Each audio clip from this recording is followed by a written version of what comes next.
Honorable members, the petitioner expresses concern that the upgraded portal initially restricted payments to M-Pesa and Visa cards only, effectively locking out operators who rely on international bank transfers and corporate accounts.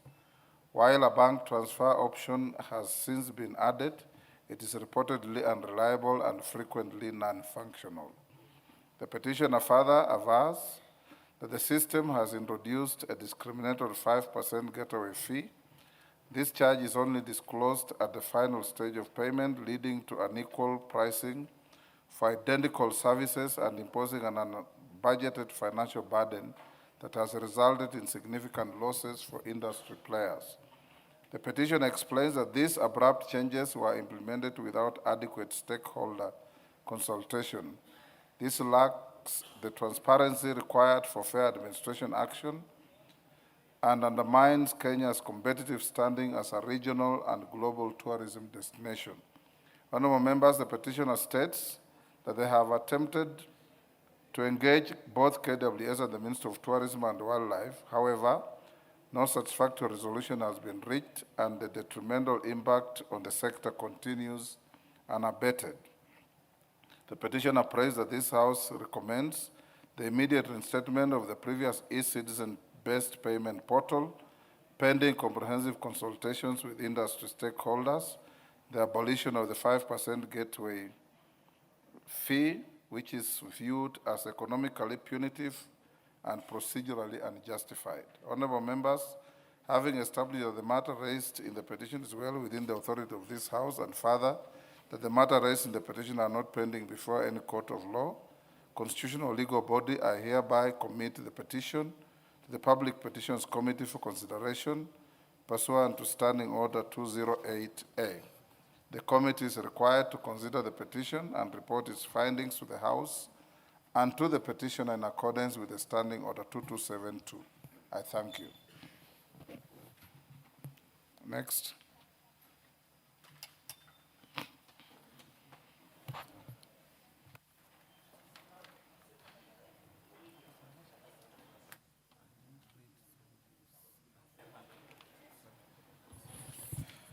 Order number 5, papers.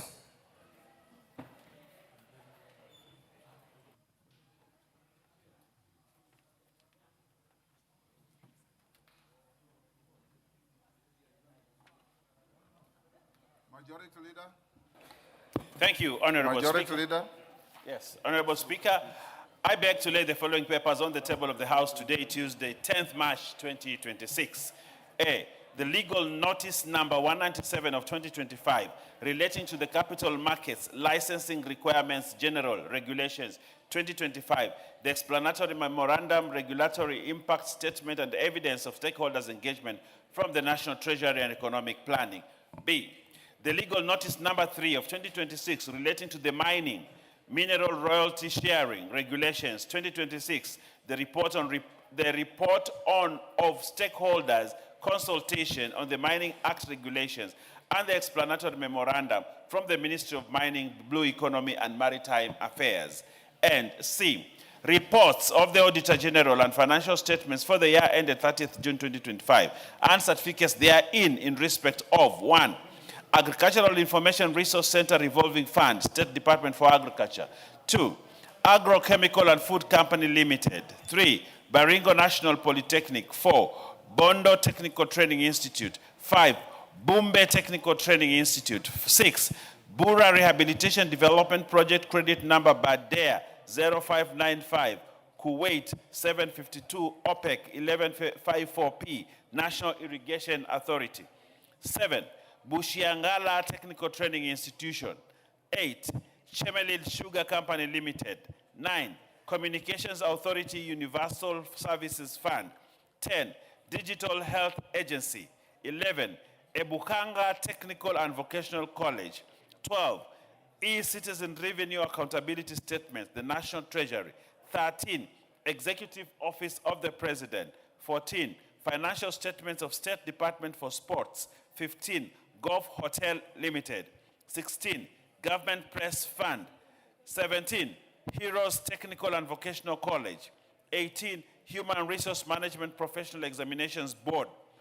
19, Hydrologist Registration Board. 20, Infrastructure and Public-Private Partnership Project, IDA, credit number 5157 KE, the National Treasury. 21, Kajiado East Technical and Vocational College. 22, Kajiado West Technical and Vocational College. 23, Kaloleni Technical and Vocational College. 24, Kenya Dairy Board Staff Mortgage Scheme. 25, Kenya Health Inspectorate Services Mortgage Fund. 26, Kenya Health Professions Oversight Authority. 27, Kenya National Congress. 28, Kenya Nuclear Regulatory Authority. 29, Kenya Revenue Authority Staff Mortgage and Car Scheme. 30, Kenya Revenue Authority. 31, Kenya Water Institute.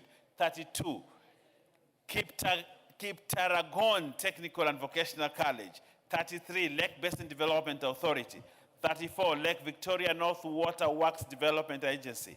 35, Lake Victoria South Water Works Development Agency. 36, Machakos Technical Institute for the Blind. 37, Masai Technical Training Institute. 38, Masinde Muliro University for Science and Technology. 39, Media Council of Kenya. 40, Migori Teachers Training College. 41, Miwani Sugar Company 1989 Limited in receivership. 42, Moi Teachers Training College, Baringo. 43, Mohoroni Sugar Company Limited in receivership. 44, Mwea Irrigation Development Project, loan agreement number KE P27. 45, Narok South Technical and Vocational College. 46, National Biosafety Car Loan and Mortgage Fund. 47, National Livestock Development and Promotion Services for the 6 months period, State Department for Livestock Development. 48, National Peace Support Operations Fund. 49, National Police Service Commission House Mortgage Scheme. And 50, Honorable Speaker, the National Security Telecommunications Services. I beg to lay, Honorable Speaker. Chairperson, Departmental Committee on Finance and National Planning.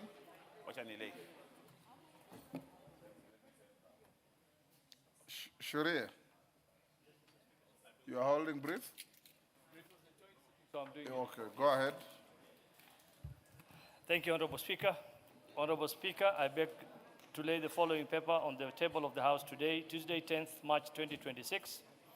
Joint report of the Departmental Committee on Finance and National Planning and Public Debt and Privatization Committee on the consideration of the sessional paper number 3 of 2025 on the partial divestiture in Safaricom PLC by the Government of Kenya.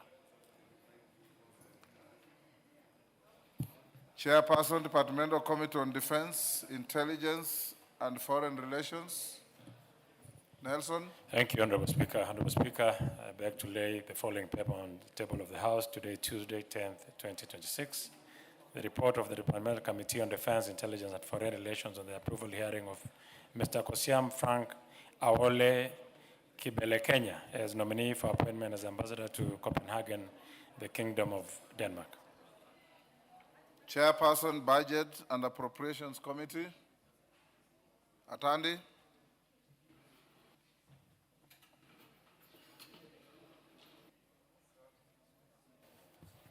Thank you, Honorable Speaker. Honorable Speaker, I beg to lay the following paper on the table of the House today, Tuesday, 10th March 2026. Report of the Budget and Appropriations Committee on its consideration of the Division of Revenue Bill, National Assembly Bill number 2 of 2026. Thank you. Next order. Next order. Order number 6, notices of motion. Chairperson, Departmental Committee on Finance and National Planning, Shuria.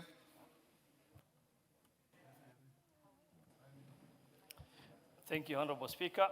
Honorable Speaker, I beg to give notice of the following motion, that this House adopts the joint report of the Departmental Committee on Finance and National Planning and the Public Debt and Privatization Committee on the consideration of sessional paper number 3 of 2025 on the partial divestiture in Safaricom PLC by the Government of Kenya, laid on the table of the House on Tuesday, 10th March 2026, and approves sessional paper number 3 of 2025 on the partial divestiture in Safaricom PLC by the Government of Kenya. And 1, resolves that, pursuant to the provisions of Section 87A of the Public Finance Management Act, Cap 412A, the House approves the sessional paper number 3 of 2025 on the partial divestiture of Safaricom PLC by the Government of Kenya. And 2, further resolves as follows.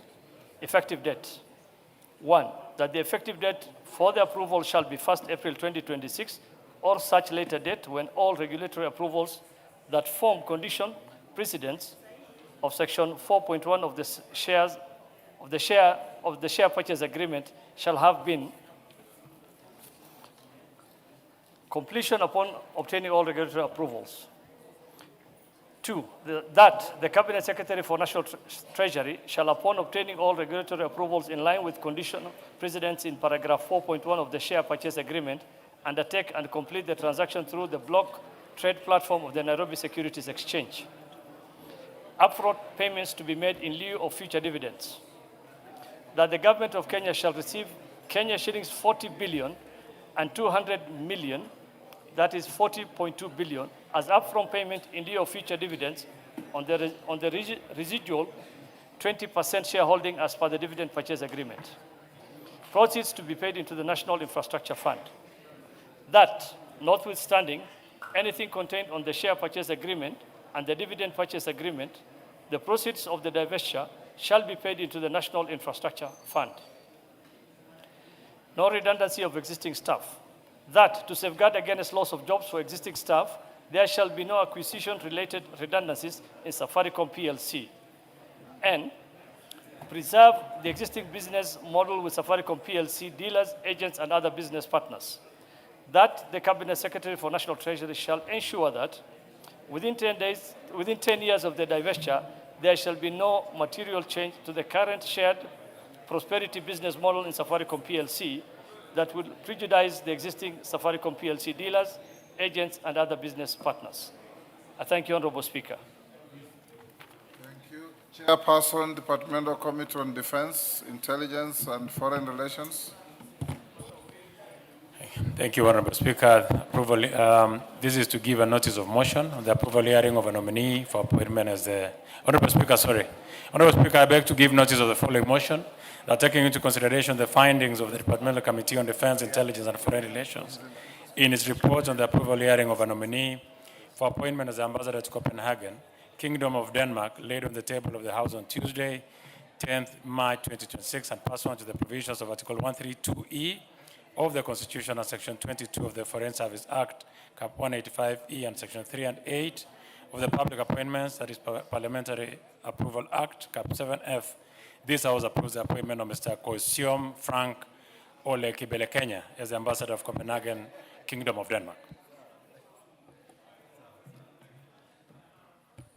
Thank you. Before we call the next order, allow me, members, to acknowledge the following institutions in the House. In the Speaker's Gallery, Gitare Mixed Secondary School from Runyenjes, Embu, Machakos Boys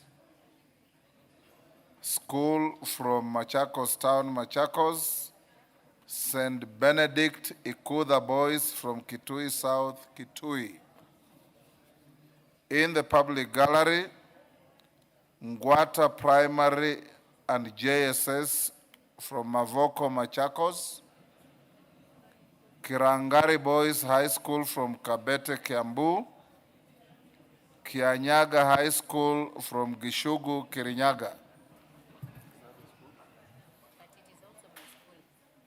On my behalf and on behalf of the House, we welcome the students, their teachers, and those accompanying them to the House of Parliament. Next order.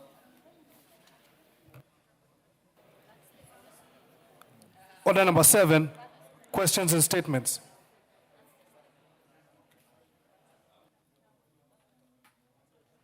Honorable members, we'll go to statements.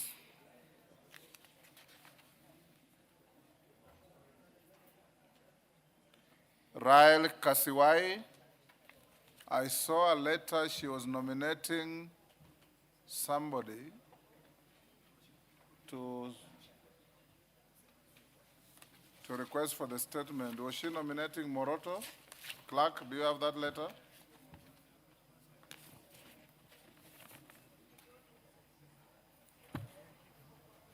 There was a member from West Pokot nominated by Rael Kasiwai. Not here. We stay the statement. Samuel Moroto. I think the letter covered Moroto as well. They said they were away on some urgent matter. We'll stay the two statements to Thursday afternoon. Tandaza Kazim, member for Matuga. Thank you, Honorable Speaker. Honorable Speaker, pursuant to the provisions of Standing Order 44 2C, I rise to request for a statement from the chairperson of the Departmental Committee on Defense, Intelligence and Foreign Relations regarding the blockage of the bank account of Ms. Musawe Suleiman Mambo, a Kenyan national, by the Al Raj Bank in the Kingdom of Saudi Arabia.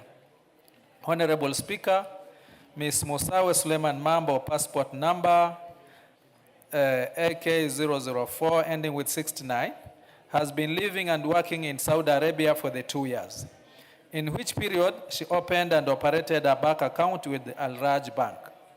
On 7 September 2025, while at the airport in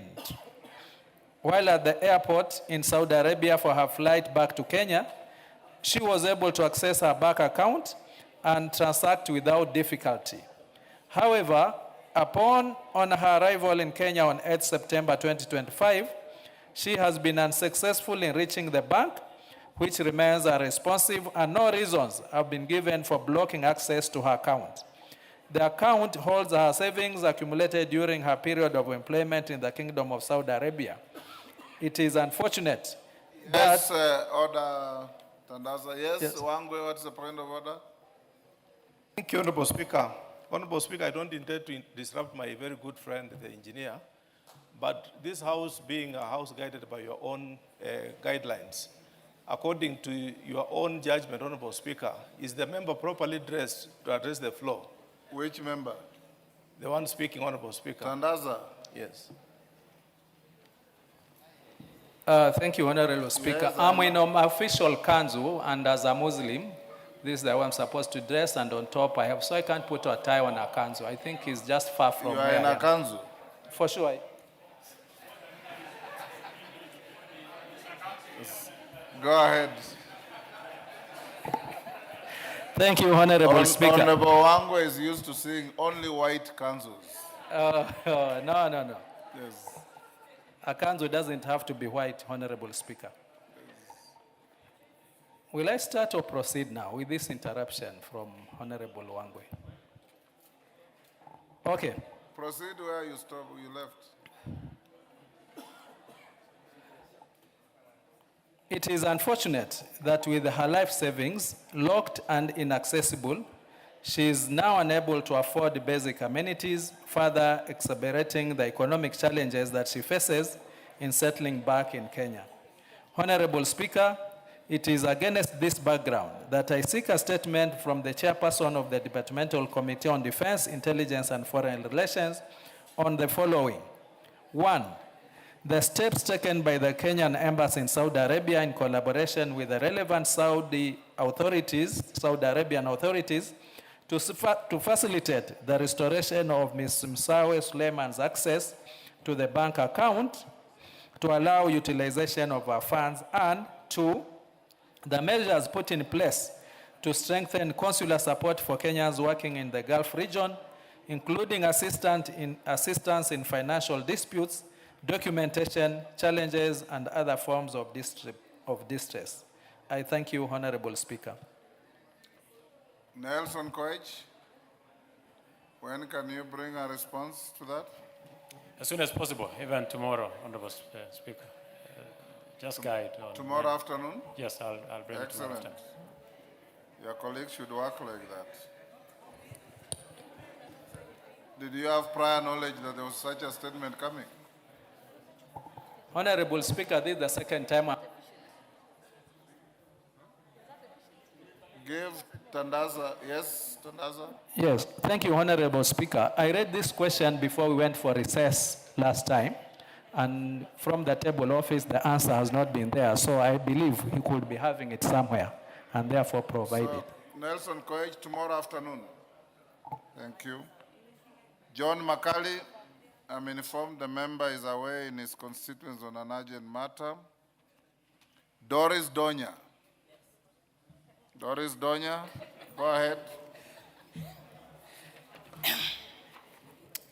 Honorable Speaker, pursuant to the provisions of Standing Order 44-2C, I rise to request for a statement from the chairperson of the Departmental Committee on Environment, Forestry and Mining regarding the persistent discharge of raw sewage into public spaces during rainy seasons.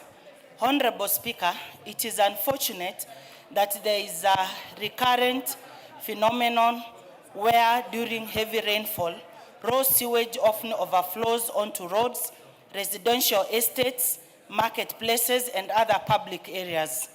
This poses grave public health dangers, including the risk of waterborne diseases such as cholera and typhoid, compromises environmental integrity, contaminates water sources, and infringes on the dignity, safety, and right of our citizens to a clean and healthy environment. This situation not only reflects existing systemic deficiencies in our sewer infrastructure, but also raises serious concerns regarding planning, maintenance, regulatory oversight, and compliance enforcement by relevant authorities and other water and sanitation services providers. Honorable Speaker, it is against this background that I request the chairperson of the Departmental Committee on Environment, Forestry and Mining on the following: a report on the underlying causes of the recurrent sewer overflows experienced during rainy seasons in urban and pre-urban areas, including an assessment of the condition and capacity of existing sewer infrastructure and the immediate remedial interventions being undertaken to contain the current health and environmental risks, including emergency response and mechanisms, public health safeguards and accountability measures against negligent sewerage service providers. I thank you, Mr. Speaker. Now that, Mr. Speaker, you are engaged. Thank you, Honorable Donya. Chair, Environment, Forest and Mining. Owen, who is the chair? Yes, Women Rep Kericho. Beatrice? Thank you, Honorable Speaker. And from what she said, it is something serious, so please give us 2 weeks. I'll talk to the chair. You're a member of the committee? Yeah, I'm a member of the committee. 2 weeks. 2 weeks. Yes, Donya. Give Donya the... You see, Mr. Speaker, the rains are causing havoc. It's not that they are going to get the response from Japan or Ethiopia. It is just within. I think 1 week or even 2 days, Mr. Speaker, is enough. Serious issues must be taken seriously. They should even responded to within a day. Beatrice Kemei, can your chair or yourself bring a response on Thursday afternoon? Maybe next week, Chair, and Speaker, next week on Tuesday. Tuesday will be on recess.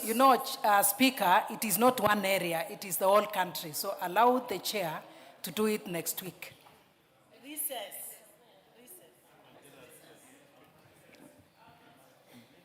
Conduct your line ministry and bring a response, or at least a preliminary response on Thursday afternoon. Amos Mwago. Thank Member you. for Stare. Thank you, Honorable Speaker. Honorable Speaker, pursuant to the provisions of Standing Order 44-2C, I rise to request for a statement from the chairperson of the Departmental Committee on Lands regarding delayed issuance of a provisional certificate of title deed to Ms. Salamat Bibi Sheikh of ID number 10224231. Honorable Speaker, Mrs. Salamat Bibi Sheikh is the administrator of the estate of the late Remat Ali Sheikh, Nur Muhammad Sheikh, Hussein Bibi Sheikh, and Abdul Rashid Sheikh. Consequently, she is a registered proprietor of land reference number 209/605, comprised in grant number IR 19333, situated along Melili Road, South B Estate in Nairobi City County. In 2020, Ms. Sheikh discovered that the original certificate of title for the said property had been misplaced or lost. Despite making extensive efforts to trace the document, her attempts were unsuccessful. She immediately applied to the Ministry of Lands, Public Works, Housing, and Urban Development for the issuance of a provisional certificate of title deed.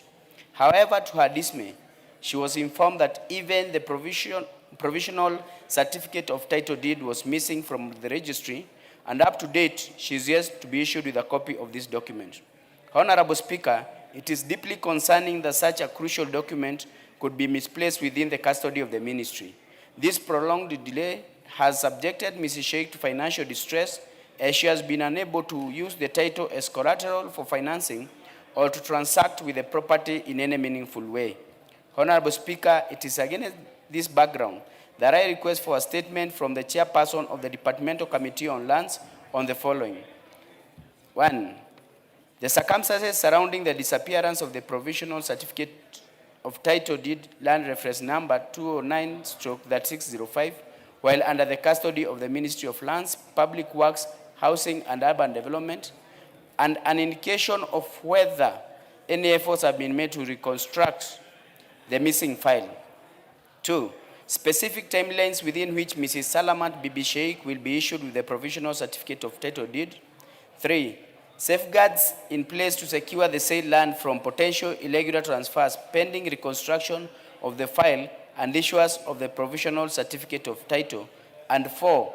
The measures put in place by the ministry to ensure digitization and secure preservation of land records within its custody to guarantee ease of access and prevent similar occurrences in the future.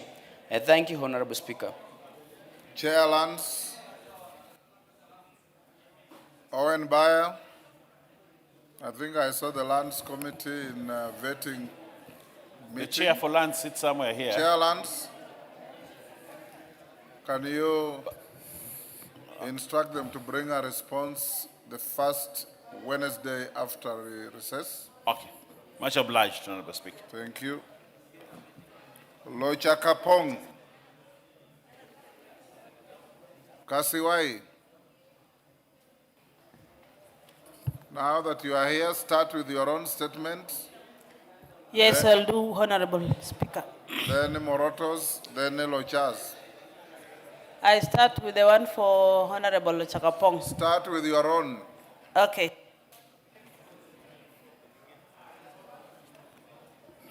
Honorable Speaker, I rise to request for a statement regarding the status and jurisdiction of Aro Sub-County Administrative Unit. Honorable Speaker, pursuant to the provisions of Standing Order 444-2C, I rise to request for a statement from the chairperson of the Departmental Committee on Administration and Internal Security regarding the status and jurisdiction of Aro Sub-County Administrative Unit. Honorable Speaker, the Ministry of Interior and National Administration, via Gazette Notice number 2969, dated 17th March 2022, it established administrative units as service delivery coordination units to enhance the functions of the national government.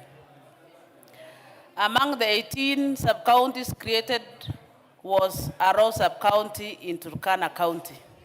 However, there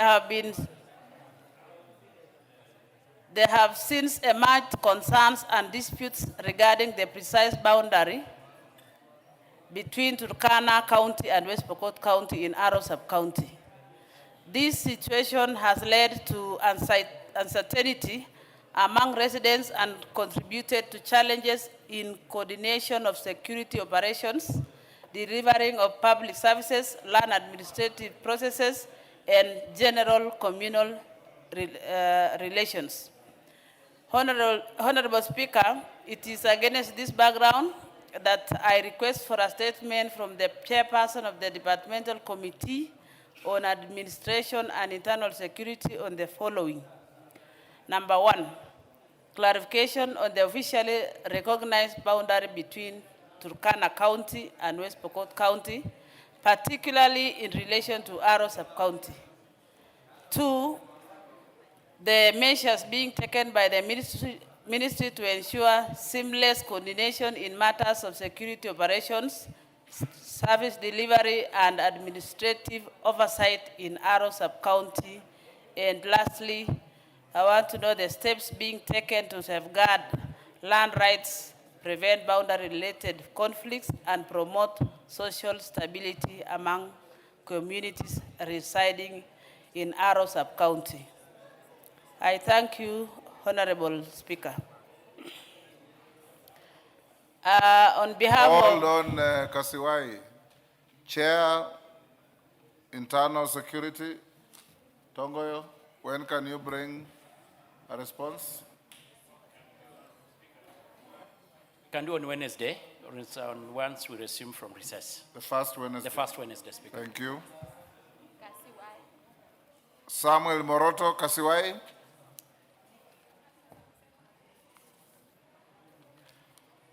Honorable Speaker, pursuant to the provisions of Standing Order 44-2C, I rise to request for a statement from the chairperson of the Departmental Committee on Blue Economy. Put it on record that on behalf of Samuel Moroto, it's not your statement. Thank you.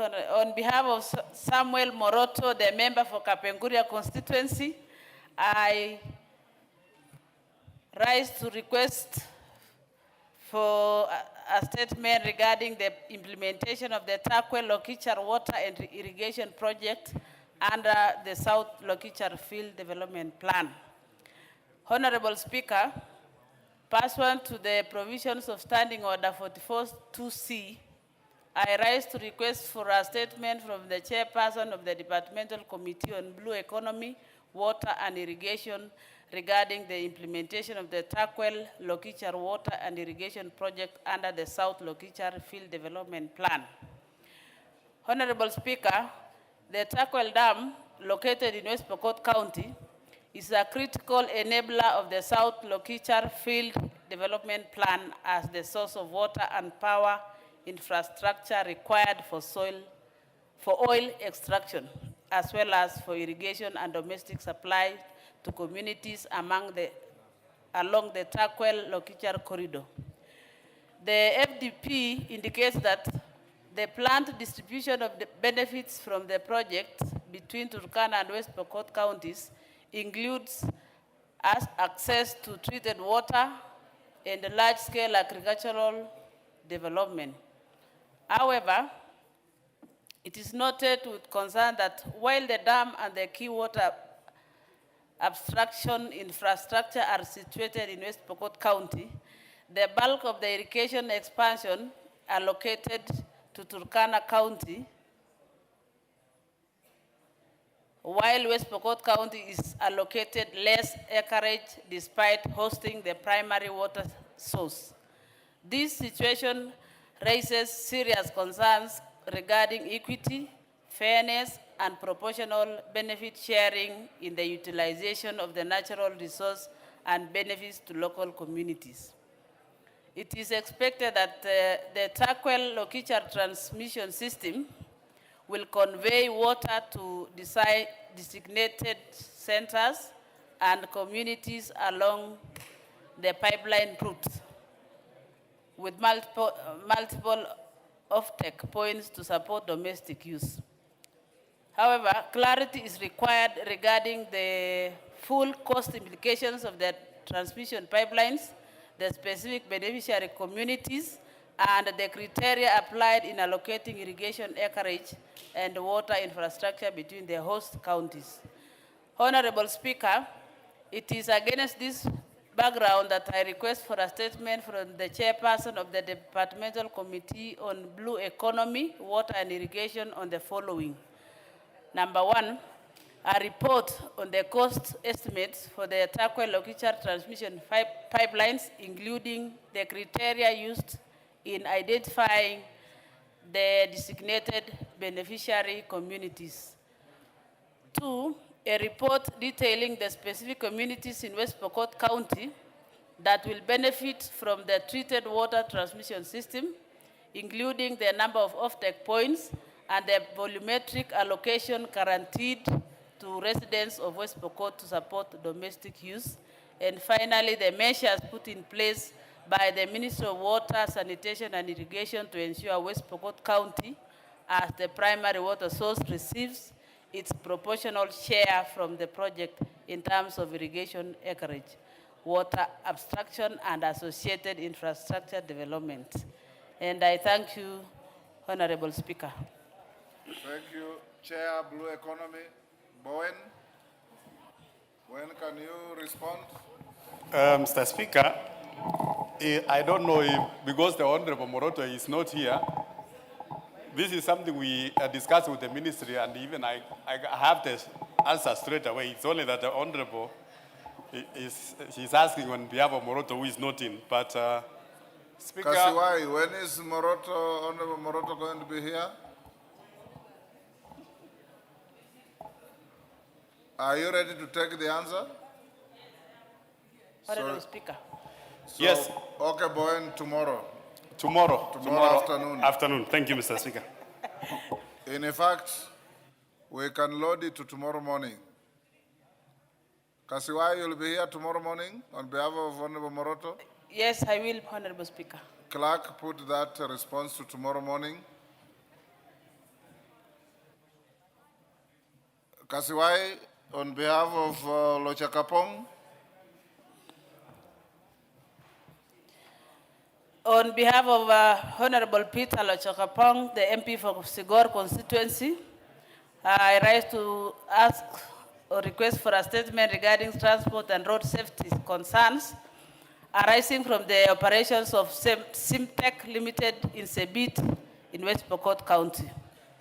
Honorable Speaker, pursuant to the provisions of Standing Order 44-2C, I rise to request for a statement from the chairperson of the Departmental Committee on Transport and Infrastructure regarding serious transport and road safety concerns linked to the operations of the Simtech Limited in Sebit, West Pokot County.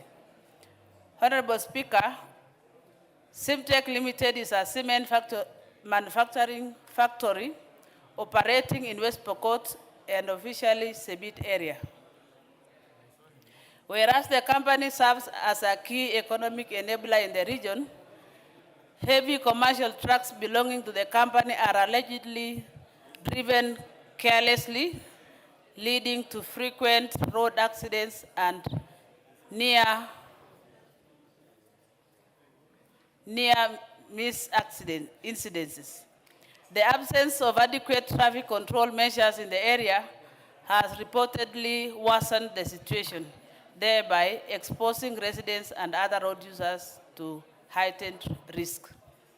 Honorable Speaker, it has further been reported that there are no designated truck parking or holding areas around the factory.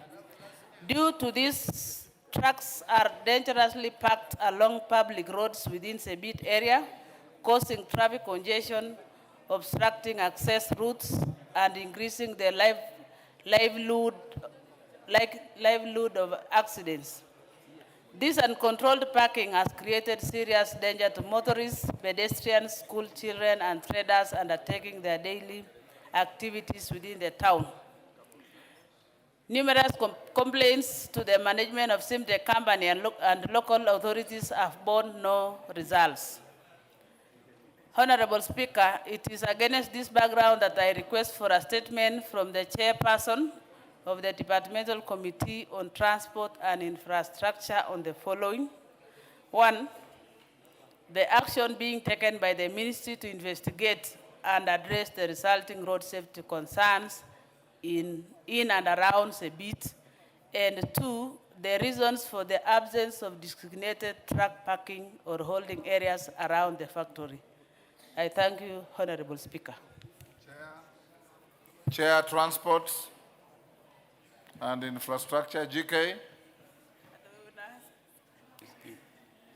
First Wednesday of next month, the Honorable Speaker will have the response. Thank you. Jerry. Hold on, Jerry, before you make your request. Honorable members, allow me to acknowledge in the Speaker's Gallery, St. Anne's Girls, Lioki, Kiambu Township, Kiambu, Sosit Girls from Bureti, Kericho in the public gallery, Karocho Secondary School from Taraka, Taraka Nithi. I've been requested by Honorable Komingoi. I'll give you a minute to welcome the school from your constituency and all the other students in the galleries. Give Komingoi the mic. Thank you, Honorable Speaker, for the opportunity to be able to welcome the beautiful girls that are both on the Speaker's Gallery and the public gallery, and the other students that are here to see for themselves the discourse that is happening within the House of Parliament. My own behalf and on behalf of this House, Speaker, we want to tell the girls that they have the opportunity before them, that they may be able to transform not only their lives, but the lives of their community they come from and the people they surround themselves with, that they may arm themselves with thoughts, ideas, and maybe messaging that they'll be able to send to the communities around them, that they may be able to know that within the presence of Parliament is the opportunity to be the national figures in this country. I wish them all the best as they study, wish them greater days ahead of them, and pray that the Lord will carry them along, even as they study and set themselves on stage to change, and not only to change, but also to transform their communities and their own lives for the betterment of our country. Honorable Speaker, I thank you for the opportunity and welcome the students to Bunge, and especially for the girls from Sosit, Bureti constituency. Most beautiful girls we have in a beautiful school, in a beautiful setting, and a future ahead of them is quite beautiful, Honorable Speaker. Thank you. Thank you, Komingoi. On my behalf and on behalf of the House, we welcome the students, their teachers, and those accompanying them to the House of Parliament. Kasheri.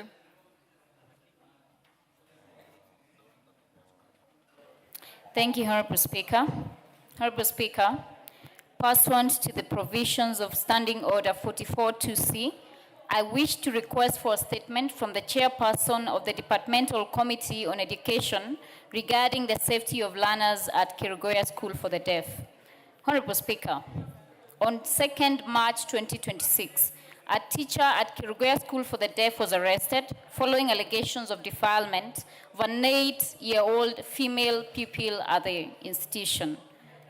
Alarmingly, it is further alleged that the said teacher is facing similar cases before a court of law. The matter has caused widespread anxiety among parents, guardians, and the public regarding the safeguards in place for students' safety in schools, especially in special learning institutions. Honorable Speaker, it is against this background that I request for a statement from the chairperson of the Departmental Committee on Education on the following. 1, the circumstances surrounding the alleged incident at Kerugoya School for the Deaf, including the actions taken by the school administration and relevant authorities following the arrest of the teacher. 2, an explanation as to why the teacher was allowed to continue teaching at the special learning school while allegedly facing defilement charges before a court of law. 3, disciplinary actions, if any, taken against the school administration for the alleged failure to take appropriate action against the teacher, despite him having allegedly engaged in similar actions prior to this incident? And lastly, interventions being taken by the government to provide psychosocial support to the victims, their families, and to prevent the recurrence of similar incidents in learning institutions across our country. I thank you, Honorable Speaker. Thank you, Njeri. Chair Education. I thought I saw Melly walk in. Owen? When can You're a member of the committee. can you bring a response? I think McClap is a member of the committee. Probably McClap? he could undertake on behalf of the chair. Can you bring the response? Yes, The first Wednesday upon resumption from the short recess? much obliged, Mr. Speaker. That will be on 1st of April. Thank you, Mr. Speaker. Thank you. But first, Mr. Speaker, it's a fool's day, so Yes, but don't come to fool us. I don't come with fool's answer. Yes. It is a fool's day for fools out there, not in this house. Yes, Tungule, on the same? No, it's Yes, you said you wanted to find out about a response to an earlier statement you requested. Go ahead. Thank you, Mr. Speaker. On the 15th of October last year, 2025, I requested for a statement from the Departmental Committee on Defense, Intelligence, Foreign Affairs regarding the death and burial. Tungule, Yes. if you asked on 15th of October before the long recess, Yes. it elapsed. Yeah. And when we came back, I directed that any member who had a statement that had lapsed should go to the office where you deposit those statements, the table office, Yeah. and resurrect your statements. Did you do so? Actually, I missed that communication, Mr. Speaker. So you discontinue what you are saying, take your seat, and go to the table office and embark on resurrecting your statement. Once you do so, I'll allocate you time to request once more. If you do it this afternoon, I can slot you for Thursday.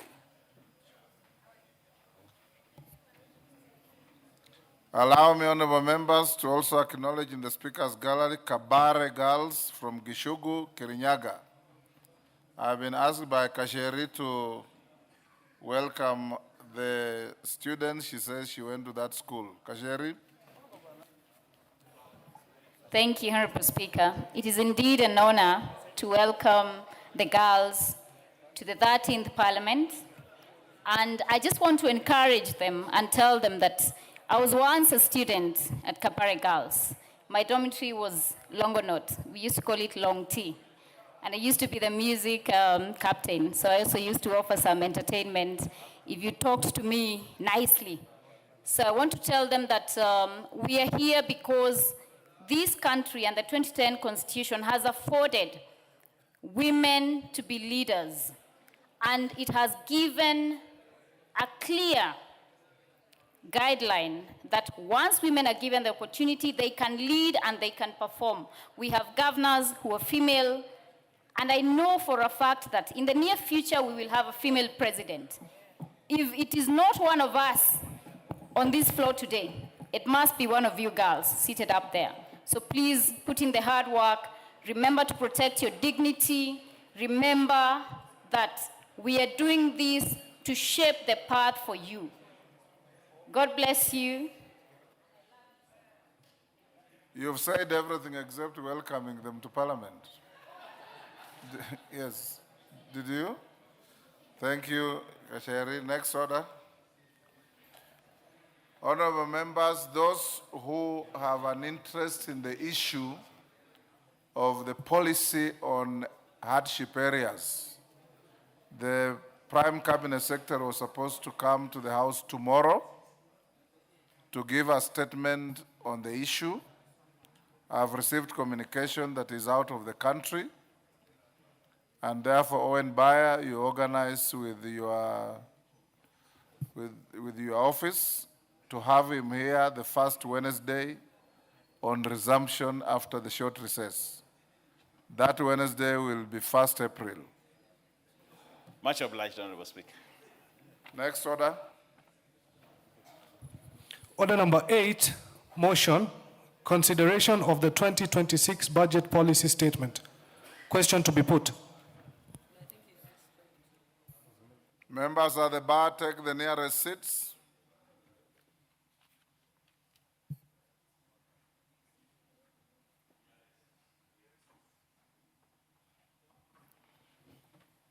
Thank you, honorable members. I'll now put the question at order number 8, which is that this House adopts the report.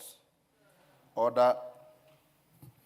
This House adopts the report of the Budget and Appropriations Committee on the Budget Policy Statement, BPS, for the financial year 2026-27 and a compendium of departmental committee reports on the 2026 Budget Policy Statement laid on the table of the House on Wednesday, 4th March 2026, and pursuant to the provisions of Section 25(7) of the Public Finance Management Act, Cap 412A, and Standing Order 2329 and 10A, approves the Budget Policy Statement for the financial year 2026-2027. B, makes the following financial resolutions with respect to the Budget Policy Statement. Roman 1, that the national government budget ceiling be approved at Kenya shillings 2,878,426,500,000, of which 1, the executive, of which executive 2,797,202,700,000, of which Office of the Auditor General Kenya shillings 9,026,300,000, 2, Parliament 50,782 million, 3, Judiciary 30,441,800,000. That the allocation to county government's equitable share be approved at Kenya shillings 420 billion. That consistent with the latest audited and approved revenues, the allocation to the equalization fund be set at 9,602,170,425. That the county government additional allocations be approved at Kenya shillings 75,692,700,182 as per the fourth schedule to the report, which shall form the basis for the county government additional allocation bill for the financial year 2026-2027. That the allocation for the public participation initiatives be approved at Kenya shillings 4 billion under vote 1071 of the National Treasury, and resolves that 1, consistent with the resolution of the House of 3rd March 2026 on the 2026 medium-term debt strategy, the fiscal deficit be maintained at 5.3% of the gross domestic product, GDP. 2, the first schedule to the order paper forms the basis for the ceilings for the financial year 2026-27 budget estimates. 3, that the policy resolutions contained in the second schedule to the order paper, non-financial recommendations relating to the budget policy statement for the financial year 2026-2027 shall form the basis for financial year 2026-2027 budget estimates. And 4, the minimal adjustments in the gross ceilings in the second schedule to the report be accommodated in the revenue yield expected from ongoing tax administration reforms and the enhanced funding to Kenya Revenue Authority. As members of that opinion say aye. Will those of the contrary opinion say nay? The ayes have it. Next order. Order number 9, the Division of Revenue Bill, National Assembly Bill number 2 of 2026. Second reading. Honorable members, I'm sure you know that the Division of Revenue Bill is actually a regurgitation of the budget policy statement. The House Business Committee did indicate and decide that we will take the shortest time possible on this motion so that we can go to the committee of the whole House. So Atandi, you may move, have your seconder, and let's see how we move thereafter. Thank you, Honorable Speaker. Honorable Speaker, before I move the bill on the Division of Revenue, I want first of all to thank the House for the adoption of the BPS 2026, which has just occurred.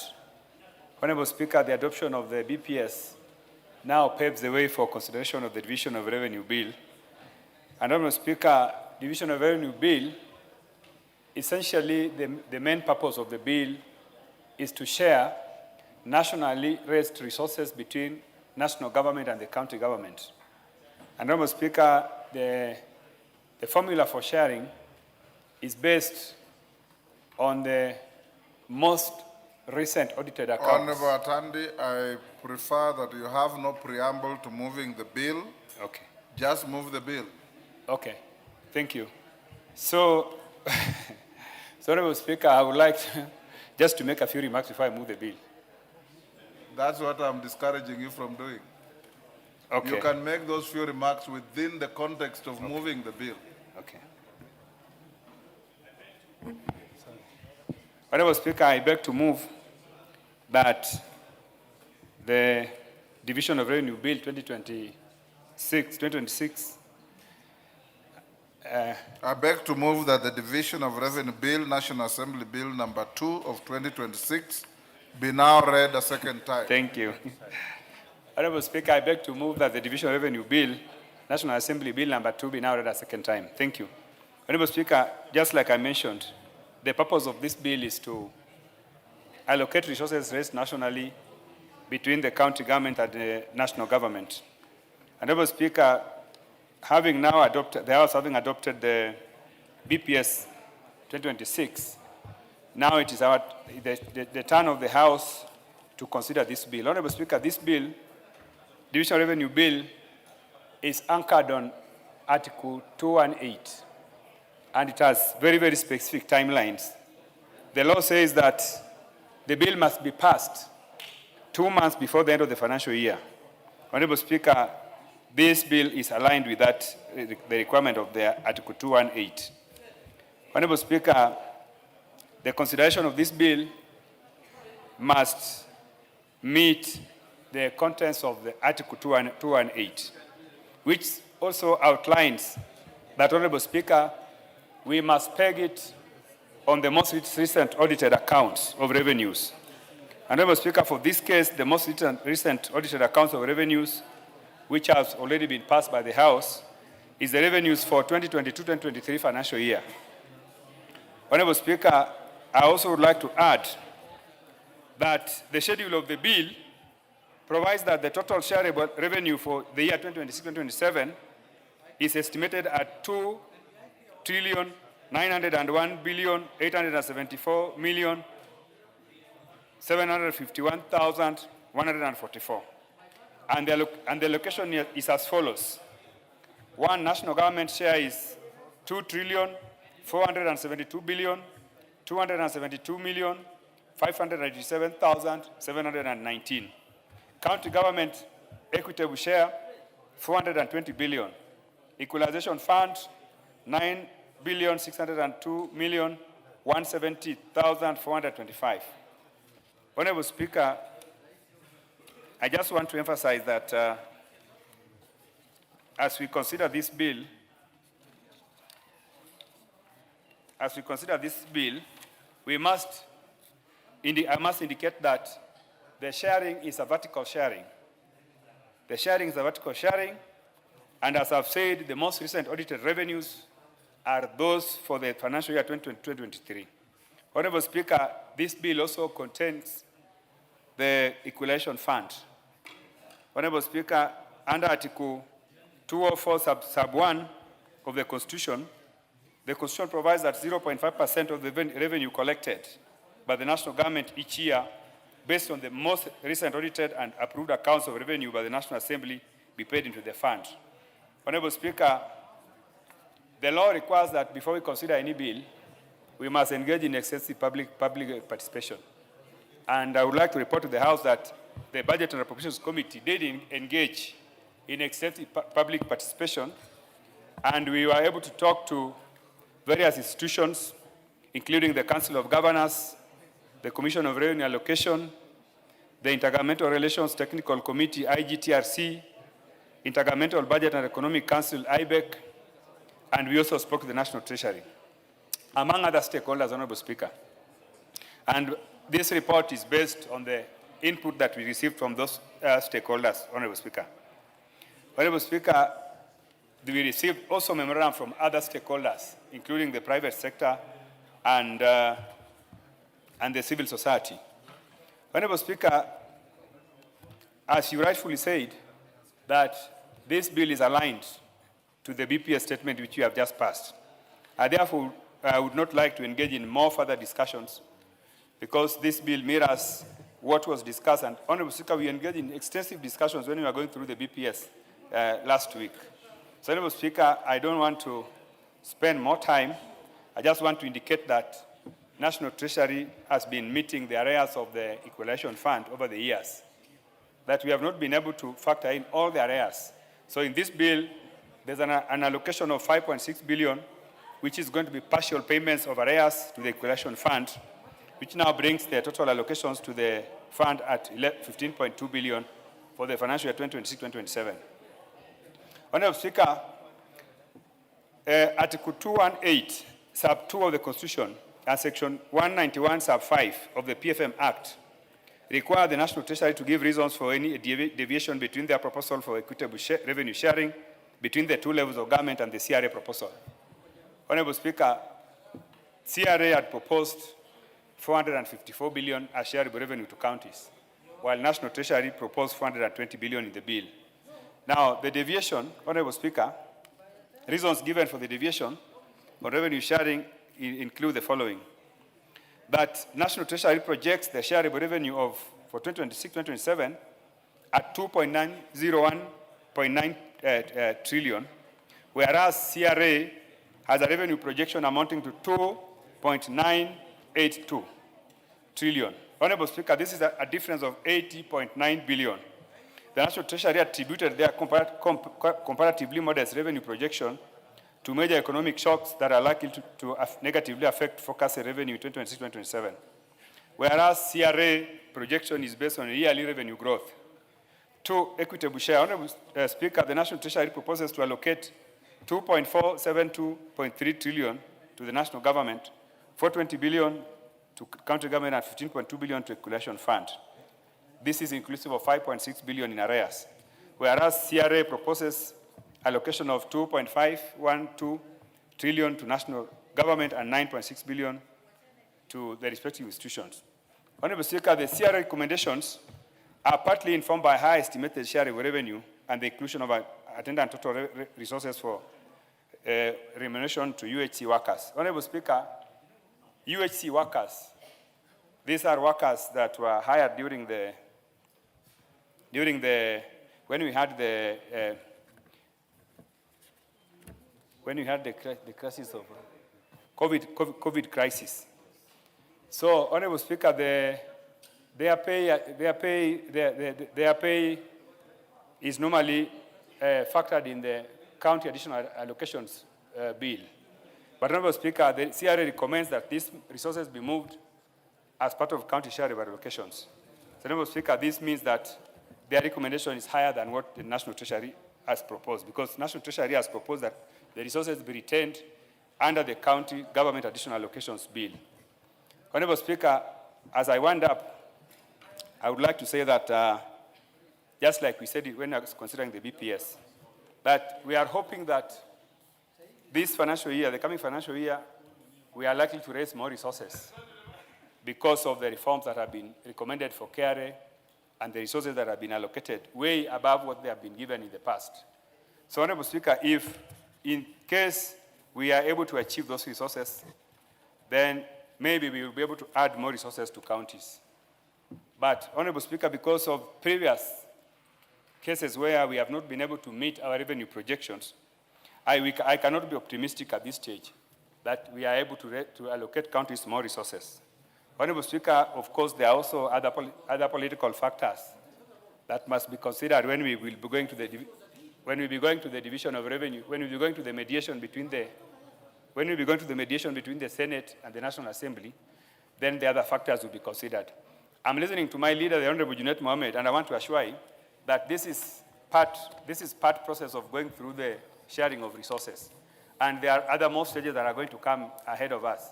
When we get to those stages, then the allocations to counties most likely will go up. So I want to assure you, Honorable Junet Mohamed, not to worry about my presentation on the floor of the House as far as this bill is concerned. Honorable Speaker, I would like to move and ask the Honorable Makali Mulu to second. Thank you. Who is seconding? Makali Mulu. Makali Mulu. Go ahead, Makali. Yeah, thank you. Thank you, Honorable Speaker. Honorable Speaker, I take this opportunity to second the Division of Revenue Bill 2026, Honorable Speaker. And as my chairman has said, Honorable Speaker, this focuses on vertical sharing of national revenue, Honorable Speaker, is well informed by the BPS, which you have just passed, Honorable Speaker. But even as we approve this Division of Revenue Bill, Honorable Speaker, there are about 3 or 4 issues which I think is important and worthy the House noting, so that as we move to the future, we are able to get it right. The first thing, Honorable Speaker, is the issue of the audited reports. Honorable Speaker, you realize that as we are doing the budget policy statement, we are using the figures of 2020-2021 financial year, because those are the ones which had been audited and approved by the House. That is about 4 years behind, Honorable Speaker. And it means really the figures we are using, then they don't really reflect the reality as it is on the ground. Honorable Speaker, with the latest approval which has just taken place, we are now dealing with the figures of 2022-2023, which now pushes again to about 2 years behind, Honorable Speaker. So this, I think, is an area as House. We need, Honorable Speaker, to see how we can fast track so that we help the counties get their rightful share in terms of revenue sharing, Honorable Speaker. The second issue, Honorable Speaker, is the issue of the projected revenue, Honorable Speaker. If you look at the figures being proposed by the CRA, the figures we are proposing as a House, and the figures the Council of Governors are proposing, Honorable Speaker, they are all different figures. Why are they different? They're different basically because we are not getting it right in terms of projected revenue, Honorable Speaker. So I think in the area of national revenue, Honorable Speaker, that's another area we need to improve. We need to come up with a framework which to some extent can minimize these deviations by different organizations. Because CRA is proposing about 454 billion, honorable members.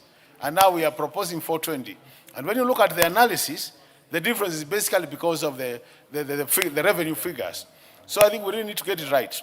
The third point, Honorable Speaker, is that despite that every year we give these figures, of late there has been a tendency where the counties are not getting their money by the end of the closure of the financial year, Honorable Speaker. Like last year, we actually closed with about 34 billion, which had not been released, Honorable Speaker. And I think this is another area that once we approve these figures then, the national government through Treasury should make an effort of releasing the funds as passed in the Act. So by doing that, Honorable Speaker, we'll be able to enable the counties implement as they are planned, Honorable Speaker, because every year they do their annual budgets. And if we don't release the resources, Honorable Speaker, then we have that challenge. So those 3 areas, Honorable Speaker, those are areas we can really mention as we approve this bill. And then the last one, Honorable Speaker, is the issue of the issue of costing the devolved functions. If you look at the latest report, Honorable Speaker, by the Intergovernmental Committee, the indication was that we still have about 60 billion worth of functions, which are still at the headquarters, and they should be devolved. So I think that's another area as a house. We need to help the national government so that they devolve those functions. And the law is very clear. Once you devolve functions, Honorable Speaker, you also then devolve the resources for those functions. I think if you go that direction, Honorable Speaker, then we'll be able to give the counties their rightful share, and then we'll be making the right law for the counties. Those are my remarks, Honorable Speaker. I second. Thank you so much. Thank you. Members on their feet, take your seats. Take your seats.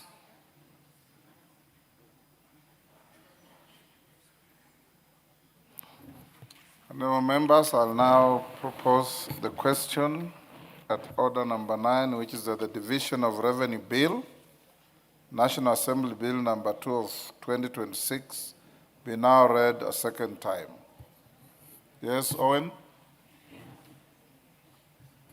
Thank you, Honorable Speaker. Honorable Speaker, I support DORA, or the Division of Revenue Bill, Honorable Speaker. And I want to say the following 3 things, Honorable Speaker. 1, the Division of Revenue is a very important piece of legislation that comes every financial year, Honorable Speaker, and it's part of the budget cycle. But, Honorable Speaker, suffice it to note that we are using accounts of 2020, 2021, Honorable Speaker. I want to call this a constitutional infringement on counties.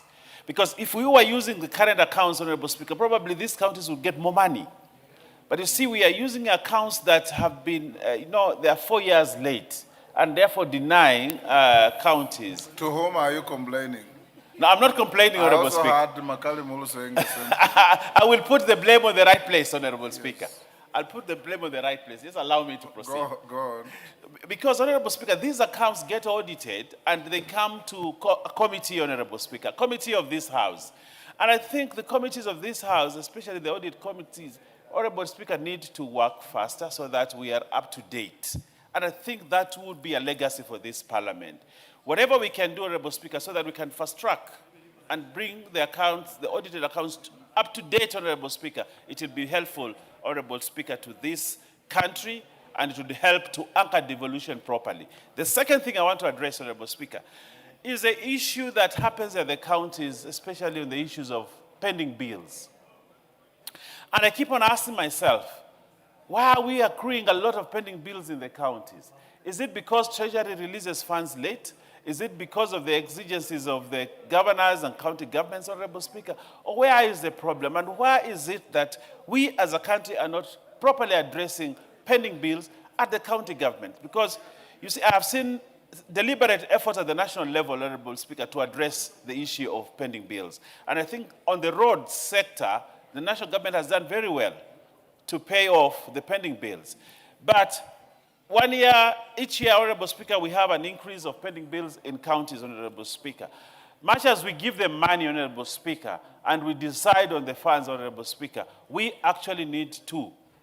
If the Senate, Honorable Speaker, is unable to hold to account these governors and counties, Honorable Speaker, probably this House needs to, so that the money that we appropriate for counties, Honorable Speaker, really gets the value that we expect to get. The third thing, Honorable Speaker, is that there are certain areas that as we appropriate funds to counties that probably do not get justice when these funds get there, Honorable, especially on the social services and programs.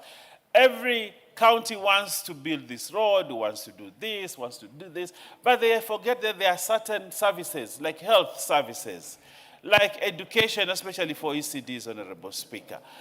These are things that are recurrent in nature, but matter very much, Honorable Speaker, in terms of bringing those counties to the same level as others, Honorable Speaker.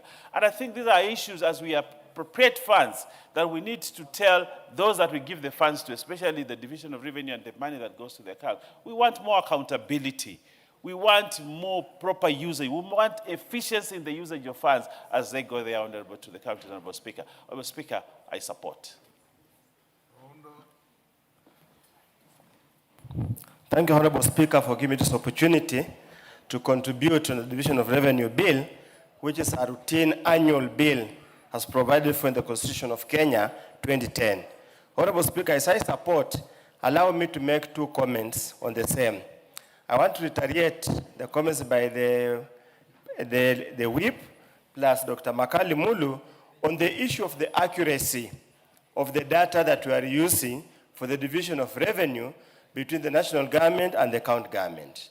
Truth of the matter, Honorable Speaker, I think for this particular year, we are using the auditors accounts of 2022-2023. And why are we lagging behind, Honorable Speaker? And I want to appeal to the House leadership that the Office of the Auditor General dutifully and as required by the Constitution submit the audited accounts on time, as required by the Constitution and the Public Audit Act. However, either it's a matter of backlog or the Parliamentary Service Commission has not provided adequate facilitation and logistics to enable the Committee of Public Accounts Committee to update and come to speed. So, Honorable Speaker, I want to appeal to you as the Chair of Public Service Commission and the technical team to go back and look at ways and modalities to ensure that before this Parliament ends next year, we could be as much as possible up to date with the consideration, the public audit, the reports. Secondly, Honorable Speaker, I met my governor on Saturday, Dr. Paul Nyong'o Otuoma, and indicated to me that there had been an agreement somewhere that the counties this financial year will receive 450 billion. Probably what I'm seeing here is 420.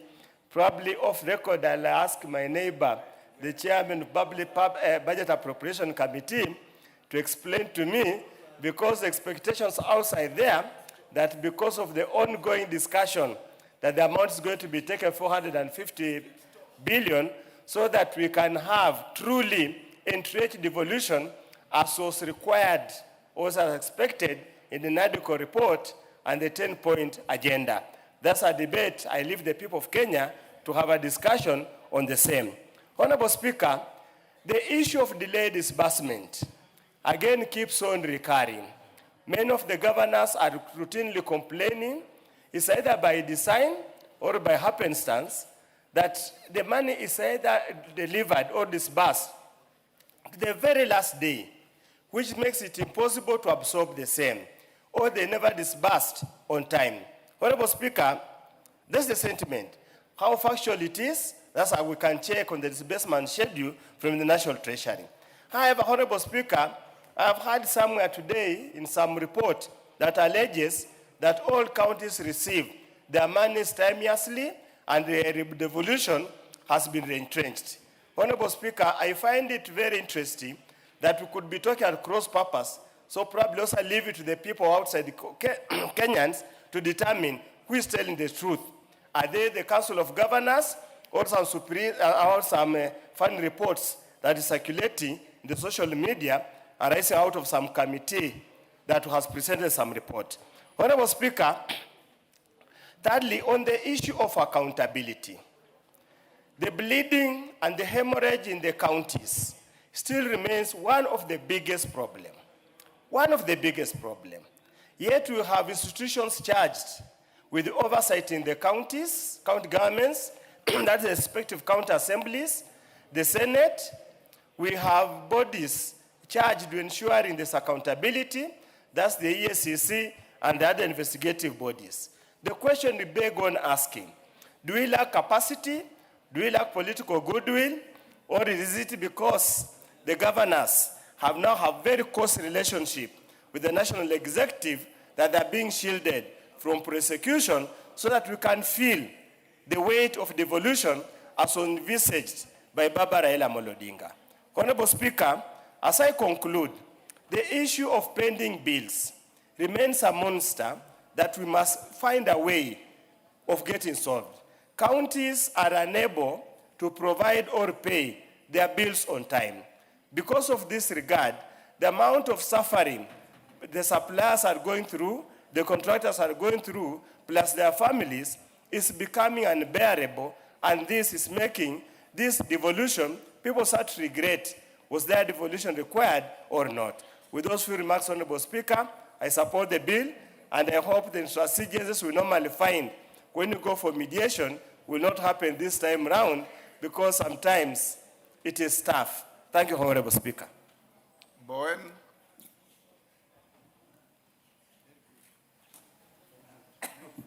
The 450. Give the mic to Bowen.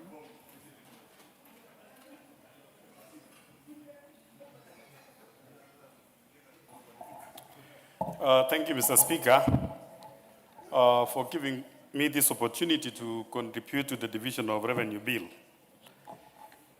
Mr. Speaker, this is a constitutional requirement under our Constitution that we have this annual bill in the name of Division of Revenue Bill. And Mr. Speaker,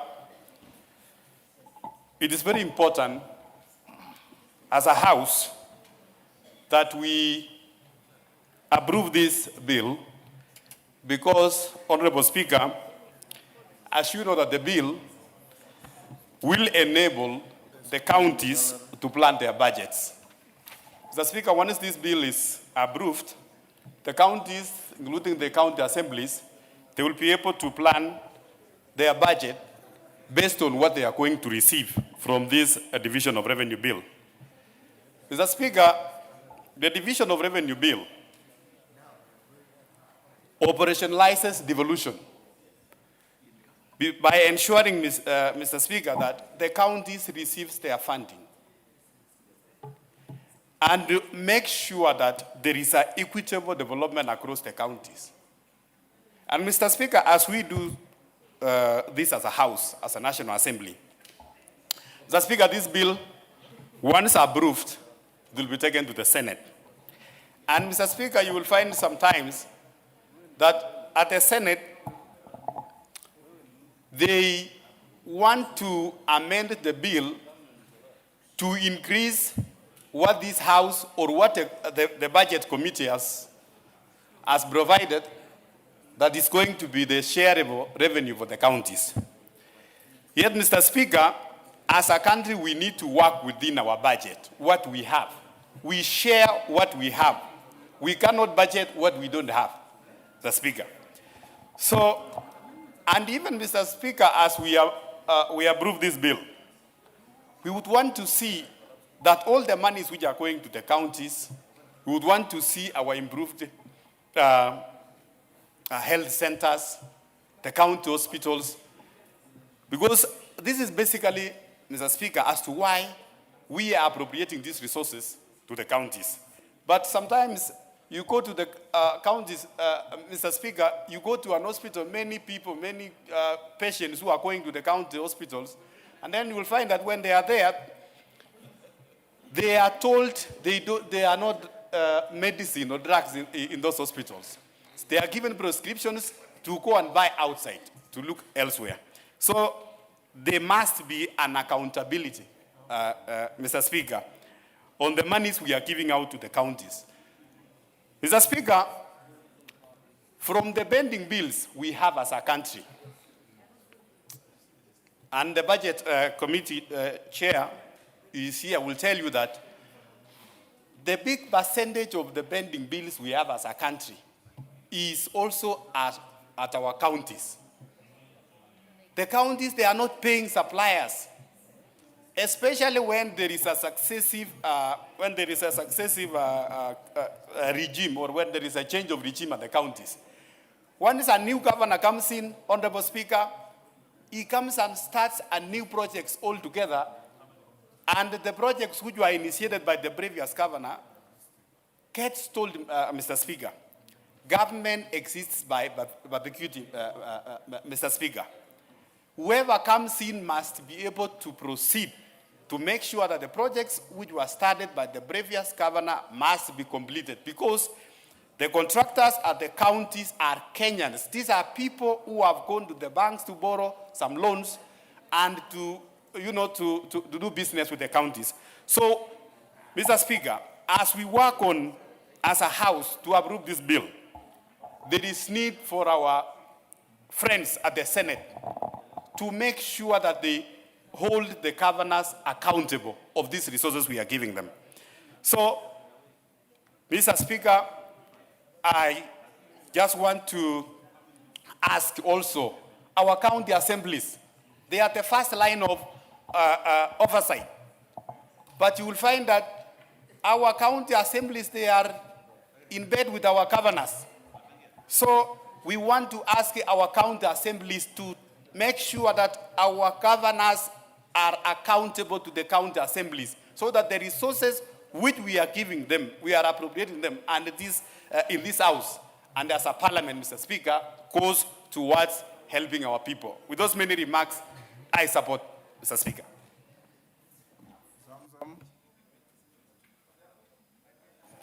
Asante sana Mheshimiwa Spika, na mimi leo niweze kuzungumzia makadirio ya bajeti Mheshimiwa Spika, ama mgao ambao unaenda katika national government na county government. Mheshimiwa Spika, Mheshimiwa Spika, kwanza ningeweza kumpongeza chair wa budget na kikosi chake chote kwa kufanya usawa. Mheshimiwa Spika, muda mrefu counties wamekuwa wakilalamika wakisema mgao wao ni mdogo, na kweli tumekuwa tukiona kwa muda mrefu wamekuwa kuna mambo mengi sana waweza wakajifanyia Mheshimiwa Spika, na hasa ukiangalia upande wa disaster na mambo mengi. Hospitali saa zingine unaambiwa madawa hakuna, barabara kule zimeharibika. Lakini pia Mheshimiwa Spika, mimi nataka niseme hivi, haya makadirio ambayo yameweka leo ni ya kuweza kuwasaidia waweze kurun counties vizuri Mheshimiwa Spika. Lakini pia hatutaki kusikia kuwa pesa zimeingia county na bado watu wanakosa madawa hospitali, barabara na miundo msingi kwa mbaya Mheshimiwa Spika. Na kwanza ningependa kusema hata katika hii makadirio tuangalie tu pia mambo ya disaster. Manake juzi na jana tumeona mvua imenyesha kubwa sana na imeharibu sehemu kubwa. Kwa hiyo kama pia wao magavana waweza, na wao wanapata hii disaster fund, najua wanapata, wao wakiangalia vizuri miundo misingi, waweze kutengeza zile barabara ambazo zinahusika na county, waweze kuangalia kuwa mashimo ambayo yameziba yote wamezibua, kwa sababu huu msimu wa mvua tutakuja kuona mambo mengi sana. Kwa hiyo wao wanajitayarisha katika mambo haya badala ya kulia. Najua sisi jana na juzi hapa tulikuja tukaongezea pesa ikafika bilioni 415. Na hapa naona pia wameongezewa zingine katika haya makadirio, na pia leo nimemsikia rais akisema kuna ile 70 bilioni ambayo pia ilikuwa iko kwenye mgao wao, yote inafika zaidi ya karibu nusu ya trilioni Mheshimiwa Spika. Kwa hiyo mimi napenda tu kusema hizi pesa zikiingia mashinani lazima zifanye kazi. Na ningekuwa na raha sana kama ningeona pia sisi kina mama county makadirio yetu yamewekwa humu, lakini najua kuna mambo mengine ambayo yanaendelea mpaka yamalizwe na yatatuliwe kwanza, ndio tuweze kujua NGCDF na NGAF tunaenda vipi, kwa sababu hata sisi kazi ambayo tunafanya Mheshimiwa Spika ni kazi ngumu sana, na ni kazi ambayo watu ni wengi lakini mgao ni kidogo. Kwa hiyo mimi niwaambie hata la taifa kuu, hizi pesa ambazo wanapata vile rais anasema, lazima makadirio vile yamewekwa, pesa zikishuka chini, zishuke kwa mambo ambayo yanaonyesha ujenzi wa taifa kikamilifu. Na nimpongeze kwa sababu amekazana na amefanya kazi nzuri sana. Hata hizi akiongezewa, najua hizi pesa haziwezi kwenda kwa sehemu mbaya, kwa sababu rais amebainisha hata ile affordable housing pesa zikienda, sisi tulikuwa tunasema hii ni biashara mingine, lakini Mheshimiwa Spika ameweza kutuprove wrong, na akaonyesha kwa kuonyesha waziwazi kuwa nyumba ndo hizi zinajengwa na watu wanaingia, watu wametolewa katika sehemu mbovu. Kwa hiyo pesa ya national government tumeona ikifanya kazi vizuri sana. Na mimi nasema county government mmelia sana, jumba hili liko hapa kuwasaidia. Lakini pia tukiwasaidia na nyinyi kule chini, manake tuwajua health imekuwa devolved, mambo ya education kidogo ECD, tuone na watoto chakula wanapata vizuri shuleni, darasa zao ziko sawa, ile miundo misingi ambayo inashughulikiwa na county ama maendeleo ya county tuwe tunaona. Mheshimiwa Spika, kwa sababu tuliona magazeti yakiandika kuwa kuna wengine ambao hata hawakuweza kutumia pesa kwenye maendeleo. Mheshimiwa Spika, pesa nyingi zilichukuliwa zikawekwa kwenye mishahara. Mimi niseme tu magavana wetu muwe wabunifu, hizi pesa zikishuka chini muonyeshe wananchi kuwa kweli ugatuzi unafanya kazi. Ndio tuweze kujua kweli hizi pesa hata mkitaka tuongezee kila siku tutaongeza, lakini tuone umuhimu wa pesa. Kwa hiyo haya makadirio yako sawa kabisa Mheshimiwa Spika, na mimi nataka niwapongeze ambao wameiandaa hii, na nipongeze pia juhudi ya rais kusema kuwa hawezi kuchukua loan kutoka nje. Mheshimiwa Spika, ilikuwa tukipiga kelele hapa sana wakati wa budget ikifika, kwa sababu ilikuwa tunaona pesa zinakopwa sana, lakini rais amejibidisha na amesema anataka Kenya iwe loan free, na amekataa tena hachukui loan hata ile pesa infrastructure ambayo alikuwa anasema ile trillions ambayo imepitishwa jana na juzi. Mheshimiwa Spika, hizi si pesa ambazo zitakatwa wananchi, wala si pesa ambazo zitaombwa kule nje. Ni pesa ambayo rais anatumia njia yake na mbinu ya kutafuta katika vitu ambavyo viko hapa ndani ya taifa letu, ili kuwekeza katika mambo ambayo yataweza kusaidia taifa. Kwa hiyo Wakenya wajue, Kenya pia hatuwezi kuwa watu wa kukopa. Ikiwa tumelipa Eurobond, pesa yote imekamilika, lazima tumpongeze rais kwa kazi nzuri ambayo anafanya. Ila tu mimi niseme wale ambao wanashughulika na haya mapeni kule chini, kuna sekta tofauti tofauti, pesa za equalization fund na pesa zingine zikija kwenu, hakikisheni hizi pesa mnazifanyia kazi, ili tusiweze kulaumu mtu mmoja wakati kuna mtu ambaye amekaa kando ndo anafanya ubadhirifu. Mheshimiwa Spika, na wakati mwingine pia Mheshimiwa Spika, mimi kama mama county naomba next time chairman wa budget tukumbuke pia sisi kina mama county tuwekeke vitu hapo kidogo kidogo ziweze kutusaidia huko chini. Mambo pia ni magumu kwetu. Mheshimiwa Spika, asante sana na ninapongeza kamati ambayo imeandaa hii. Asante sana. Martha Wangari.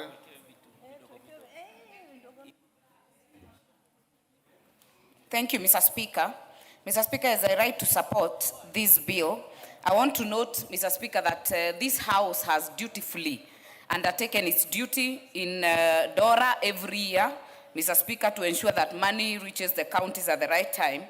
And Mr. Speaker, if you look at the amount that we are speaking about right here, and you mirror it to CDF, Mr. Speaker, it is over $1 billion versus almost an average of 150 million per constituency, Mr. Speaker. And that then means, Mr. Speaker, that we should have more done by this money than we are currently seeing. Mr. Speaker, devolution was meant to change a few things in the counties. And Mr. Speaker, we are still struggling with basics, ECDs, Mr. Speaker, primary health, because what this was supposed to do, Mr. Speaker, was to ensure that the referral hospitals only dealt with the referral cases, Mr. Speaker. The issue of dispensaries and health centers all the way to level 4, Mr. Speaker, should have been effectively being dealt by the county governments, Mr. Speaker.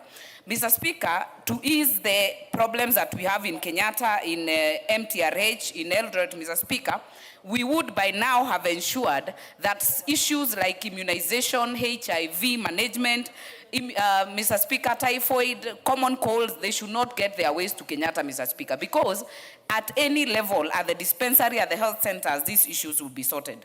But Mr. Speaker, allow me to speak to one issue I see that is a problem with the county governments. Mr. Speaker, we speak over 400 billion right now, but don't forget, Mr. Speaker, we still have other monies. Just recently, the Treasury actually released the list of the 36 counties that are to benefit from World Bank, more than 6 billion, 6.7 billion, Mr. Speaker. And what we are seeing in the counties, Mr. Speaker, is that the World Bank projects are being flaunted like the main the main projects that are being done by the county governments. Mr. Speaker, you'll come to Gilgil and you'll find Cabro works being done in the town, but it is not the county government allocation, Mr. Speaker, it is the World Bank. You go to climate change works, Mr. Speaker, you find FLOCA, which is a World Bank, which is also a World Bank supported fund, doing a lot in the counties and in the constituencies, Mr. Speaker, but it is not the county government allocation. So, Mr. Speaker, governors must also stop hiding behind the World Bank and the National Treasury appropriated projects to fool Kenyans and to fool members of their counties that this is the money they are getting in this allocation, Mr. Speaker. This allocation, therefore, must be accounted for to the shillings as on a stand-alone item, Mr. Speaker, and not to be just camouflaged through the World Bank projects. Mr. Speaker, the other issue I'll speak about is the issue of oversight. Mr. Speaker, I get very discouraged when we are trying to get CSS to this floor to answer questions, yet we have the mandate to oversight the national executive, but they are answering questions in the Senate. Mr. Speaker, we have to get to a point, whether it is this dispensation or the next, but for posterity, Mr. Speaker, we must get to a point where the attention of the Senate is basically on the governors, Mr. Speaker.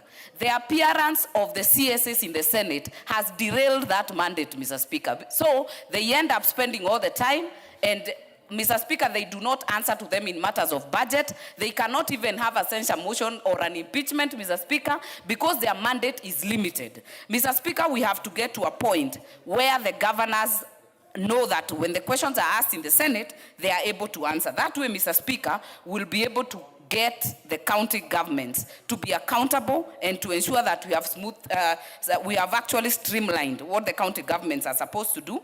Mr. Speaker, that way, our people can be able to deal with the issues that affect the counties. Mr. Speaker, the issues that the counties are allocated by Schedule 4 are very basic, like I said. Mr. Speaker, this issue of drainage, the floodings we are seeing every day. You will find, Mr. Speaker, a county government has 8,000, like Nakuru or more, workers that you do not know what they do, Mr. Speaker. We should be able to ensure that anytime there is a crisis like the flooding crisis, Mr. Speaker, these workers are able to ensure that the drainages are clogged in time. And Mr. Speaker, we know when the meteorologist says it's going to rain. So, Mr. Speaker, this is what we are supposed to do, to see in every town, in every center, the rural roads, Mr. Speaker, ensuring that the zero mileage and zero distribution of fertilizer is taken to the doorstep of farmers, Mr. Speaker. That is the support we need to see in the county government. So, Mr. Speaker, as I support, I hope that the counties can read what can actually adhere to what they should do, can adhere to their mandate, the MCA is the same, and Mr. Speaker, more importantly, the Senate. That way we can be able to ensure that oversight is clear and we are not duplicating or missing the point in terms of supporting devolution. With that, Mr. Speaker, I support. Nabi.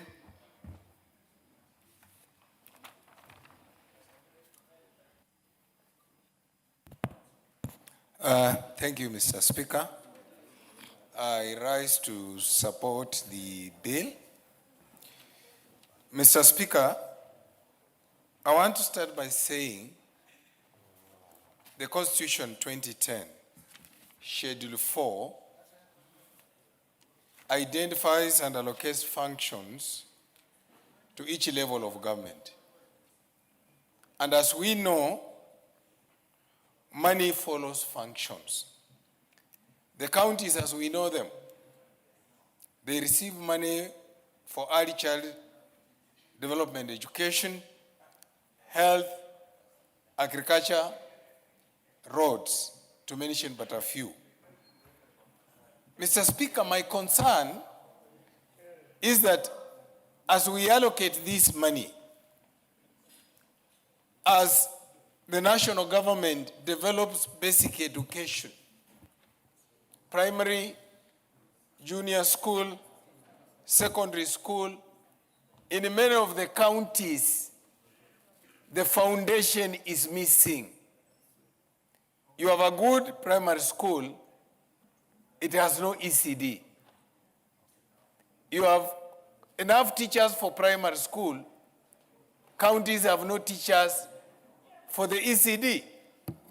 It raises the question, do we need to recalibrate so that in the years to come, as we look at the division of revenue bill, it should be accompanied by an audited, functional record of what is happening in the counties.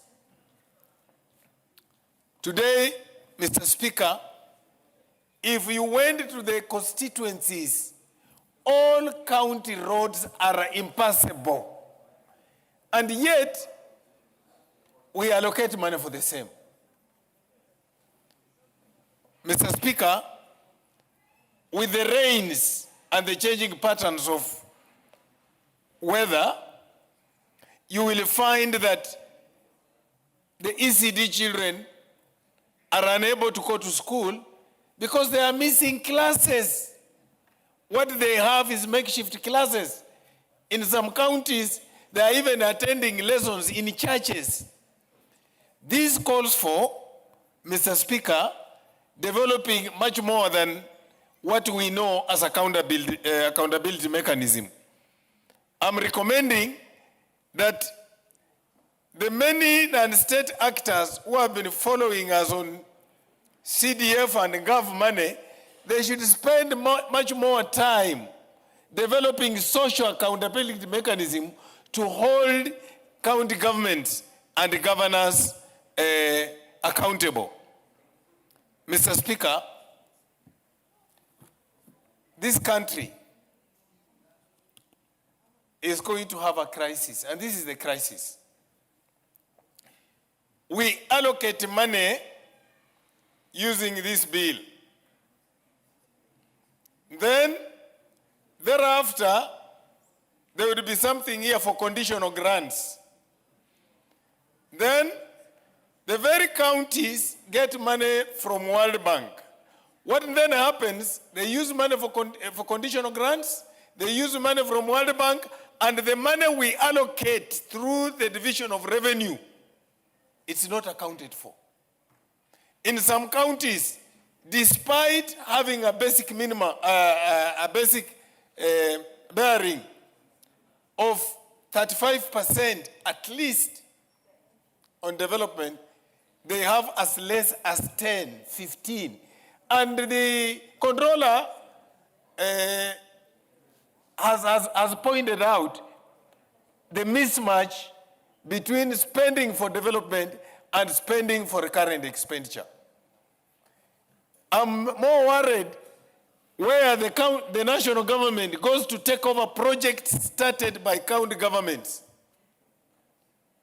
And the same county governments, when you look in the budget, they still reflect money to those projects. From my understanding, we are doing double counting. So one level of government is lying, and this is the county government. I would like to insist that where the national government wants... Yes, Owen Baya, what's your point of order? You know, I'm a very good student of one Martin Shikuku, who said that the word lying is not parliamentary. Indeed, Honorable Nabi, lying is not parliamentary language. Misleading. It's misleading. One level of government is misleading. Excellent. But for sure, Mr. Speaker, when I pick money from you with an intention of helping Atandi, for example, and I don't do it, what would I have done? Cheating. Thank you. Thank you, Mr. Speaker. Thank you, Mr. Speaker. So, Mr. Speaker, I was saying... Yes, Nguzia. Nguna, what is your point of order? Point of order, Mr. Speaker. I am just wondering, how can you eat money? How do you eat money, actually? Are you the only stranger in Jerusalem? Go on. Mr. Speaker, my recommendation is where the national government wants to assist a county government on a project that they have started and they are unable, they should take over the whole project. And that project becomes a national government project. That is the only way we can ensure we are getting value for money and both the levels of government remain accountable. Finally, Mr. Speaker, this parliament needs to think through ourselves and the Senate whether we are not duplicating functions by allowing national, state officers, the principal secretaries, to go and answer issues that they have answered in National Assembly to Senate.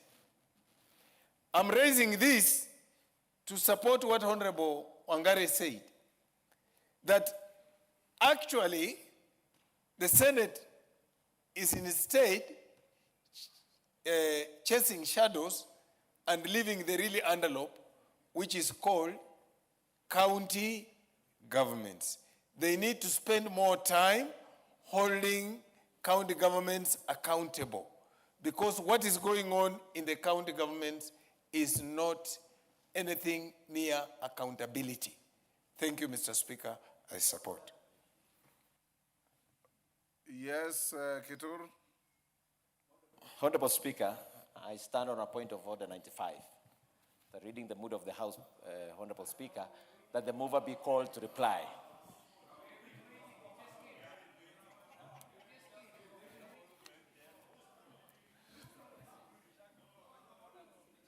Honorable members, he's got a valid point of order, but let's have some middle ground. This bill reflects virtually what you discussed in the BPS. In the interest of good time management, I see a few members who want to say something. Can I limit your time to about 2 minutes, 3 minutes?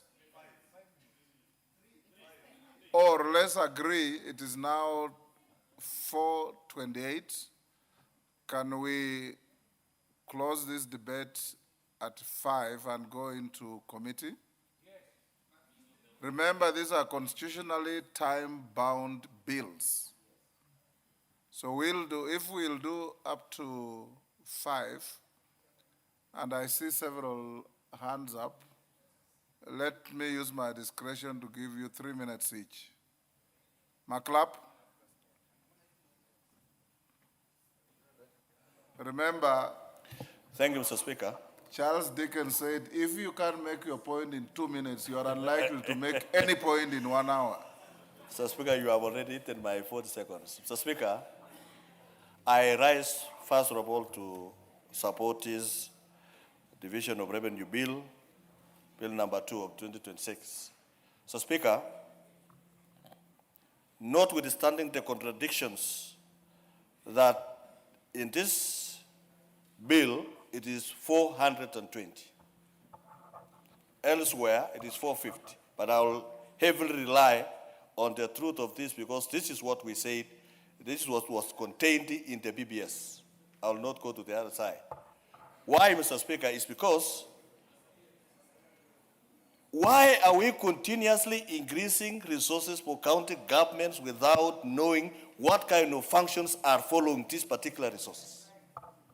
The resources, if we increase it from 385, what then did we take again to county governments so that it warrants an additional amount? And then subsequently, up to now, when we are saying we are proposing 420 billion to county government. It means there could be some functions in between last year and now that have been devolved to the county governments, and therefore functions, resources follow functions. So, Speaker, we must become truthful in this country.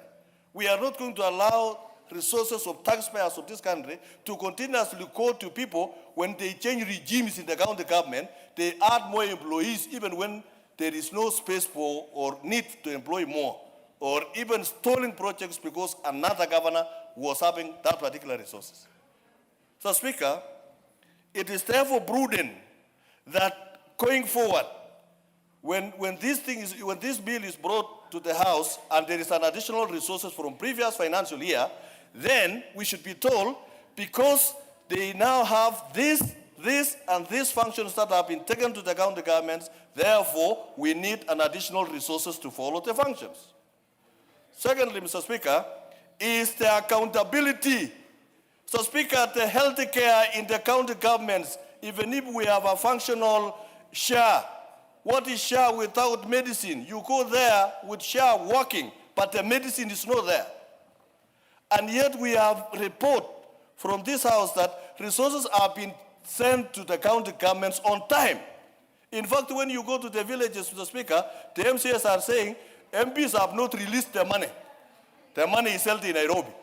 And yet the truth of the matter is they receive resources on good time. And they don't provide the necessary medicine to to the dispensaries in our rural areas. So Speaker, the question of accountability from the county assemblies to the Senate. So Speaker, it is time that we need to look at some functions of, for example, health. Your time is up. Before Shakil takes the floor, allow me to acknowledge in the public gallery Oriwo Boys High School from Karachonyo, Homa Bay. In the public gallery again, I don't know if this is public or speaker's gallery, we have Kangongi Comprehensive School from Madhioya in Muranga. Then we have Kabare Girls Grade 2 from Gishugu, Kirinyaga. Group 2. Kabare Girls, are they in the gallery? When you are mentioned, you stand up. They have left. So who are those in the speaker's gallery? I haven't seen them respond.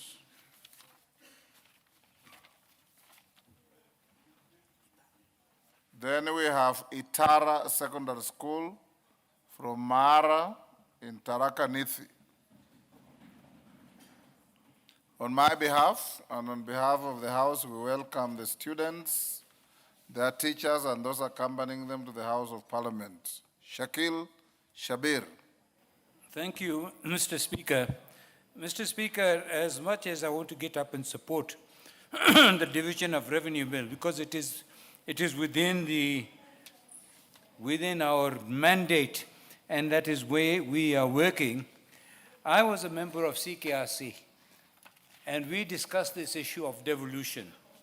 Devolution, of course, functions and revenue need to go together. One thing that we had discussed, Mr. Speaker, you might remember, we did not want the number of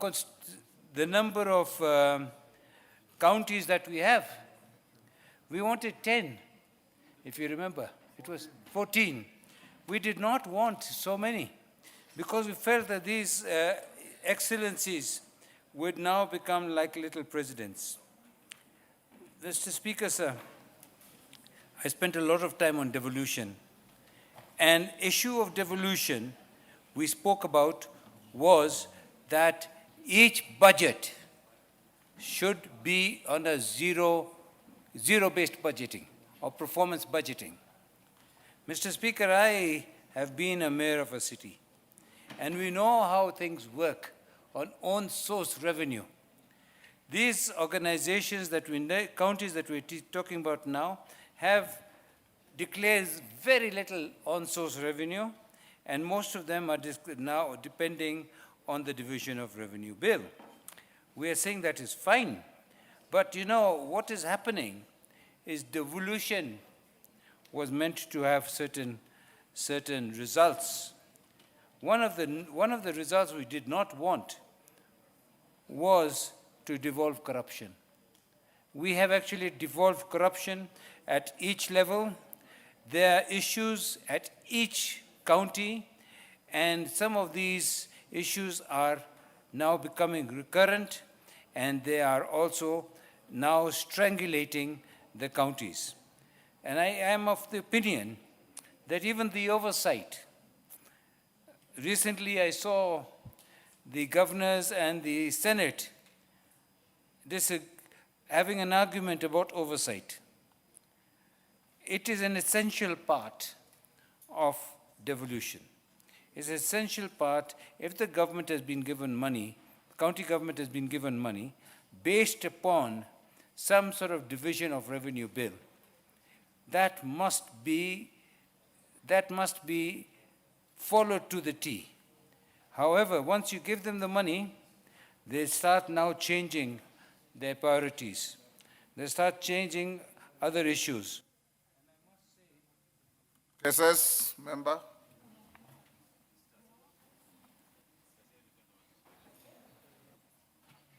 Thank you so much, Mr. Speaker. As I rise to support the motion on approval of division of revenue, allow me first to appreciate the Committee of Budget and Appropriation and this Honorable House through your leadership for undertaking its constitutional responsibility of passing critical bills that are going to support devolution. One of it is the division of revenue bill that is before us. Mr. Speaker, as I stand to support this, it is high time at this moment when we are celebrating more than 10 years of devolution. In fact, we are doing almost from 2010, we're almost doing 15 years to around 16 years of devolution. And truth be said, Mr. Speaker, we have to go back to the spirit of our Constitution under fourth schedule, the provision and the separation of mandates and roles of the two levels of government. As we speak now, Mr. Speaker, there are many questions that Kenyans are asking from year one of devolution up to the current year where we are now. If we are going to take a yardstick or measure the functions and the improvement, attainment of this devolution, truth to be said, Kenyans will still have a lot of questions as to where we are moving. Why am I saying this? Today, we are discussing a division of revenue that has proposed a growth in the releases or in the money allocated for county governments or for devolution. It has grown to now, we are speaking of around 450 billion if you accumulate shareable revenue together with the conditional grants. But the question is this, despite the fact that this revenue is growing, Mr. Speaker, believe you me, the reports from the Controller of Budget are indicating that the cost on personnel is also growing. The question we are having is this, where are these employment being undertaken by counties taken to? What kind of role and functions is meant or is being focused by devolution units? Is it turning out to be an employment bureau? Because that is where it is eating the fiscal roles of this devolution. As we speak right now, more than 35% provided by the law is being spent on personnel emolument. Any county on average, they are doing almost 40%. Even if this growth on devolution, on the division of revenue will be done, that factor still remains constant. Then the question is this, is it a function of county to employ? And when they employ, what function does these employees undertake? Whereas we are seeing no difference in health, we are seeing no difference in education, we are seeing no difference in roads. Another issue, Mr. Speaker, that we have to speak about is the issue of oversight. That county assemblies need to up their game and focus on these ones because this is where we are getting mismatched. Lastly, because time is very short, Mr. Speaker, we've seen governors asking to disperse bursaries to primary to basic education. Ninth function of the second part of fourth schedule is the issue of addressing the youth and sports. But we have never seen intervention focusing on post-secondary school by the governors on our youth. Mr. Speaker, it's a question that we need to ask the governors. Focus on youth post-secondary school as this honorable house are addressing the bursaries for the best. Bursaries. Thank you, Mr. Speaker. Mr. Speaker, I rise to contribute to the division of revenue bill, which determines how resources are shared between the national government and our county governments. This debate is not about the figures. It's about ensuring that the resources reach the people and address the realities they face on the ground every day. Honorable Speaker, over the past weeks, we have witnessed devastating floods in several parts of our country, including here in Nairobi. Families have lost homes, livelihoods have been disrupted, and tragically, lives have been lost. These events remind us that climate-related disasters are becoming more frequent and more severe. As we approve the division of revenue between the national and county governments, we must ask ourselves whether these resources are being aligned to the risks our people face. Counties are on the front line when disasters occur. They are responsible for urban planning, drainage systems, solid waste management, emergency response, The equitable share allocated to counties must therefore translate into stronger local infrastructure, better drainage systems, improved waste management, and preparedness when such disasters as floods occur. Honorable Speaker, climate change is no longer a theory and debates for conferences. It is a reality washing through our streets and homes. Our fiscal decisions therefore must reflect urgency and resilience and responsibility. At the same time, the national government must continue to invest in major infrastructure that counties cannot handle. And in that regard, we are really happy that there is a partnership right now going on between the Nairobi County and the national government. Large-scale flood mitigation projects, river rehabilitation, and urban stormwater systems require national support and coordination. This is particularly important in rapidly growing urban centers like Nairobi, where population and pressures of environmental challenges require both leadership and county accountability. Honorable Speaker, the real test for division revenue will not be the numbers we approve today.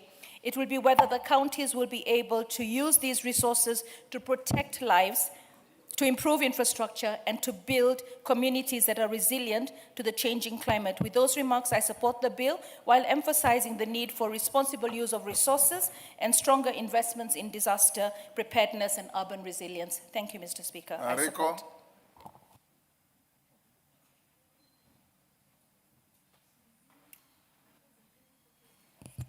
Thank you, Honorable Speaker. Honorable Speaker, I rise to support this DORA bill.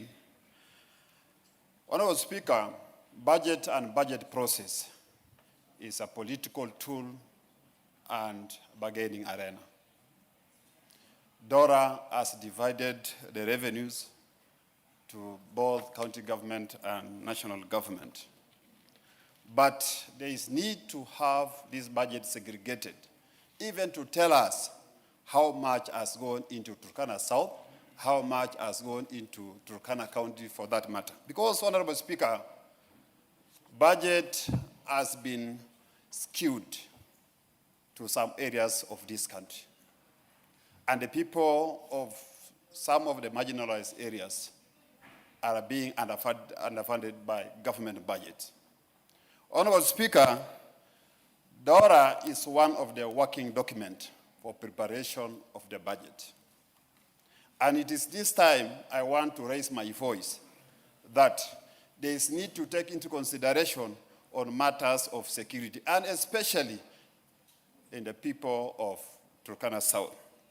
Nothing has been budgeted. Ministry has been promising a lot that they are going to buy vehicles for administration people of Turkana South. But nothing has been done. After the sub-county, Aro sub-county, lost 5 vehicles to banditry. They were banned by bandits during the raids that took place in 2 years ago. Honorable Speaker, the reason as to why I'm requesting the budget to be segregated, because there are some functions that belong to the national government as well as to the county governments. County governments are not doing what they're supposed to be doing. A case in hand, if you look at the hospital, the health services in Turkana County, Honorable Speaker, if you go to Lodwar County Referral Hospital, it is terrible. Yet, if you look at the budget of that particular county, a lot of money, more than 20%, is budgeted to the Ministry of Health or Department of Health of Turkana County. But if a patient goes there, rest assured that patient is not going to survive. Segregation also, again, there are a lot of needs, basic needs that are required by the people of these marginalized communities. Water. A lot has been budgeted to the Ministry of Water, yet this function has been devolved to county governments, and nothing is reaching to these marginalized communities. Your time is up. Yes, Nyanze.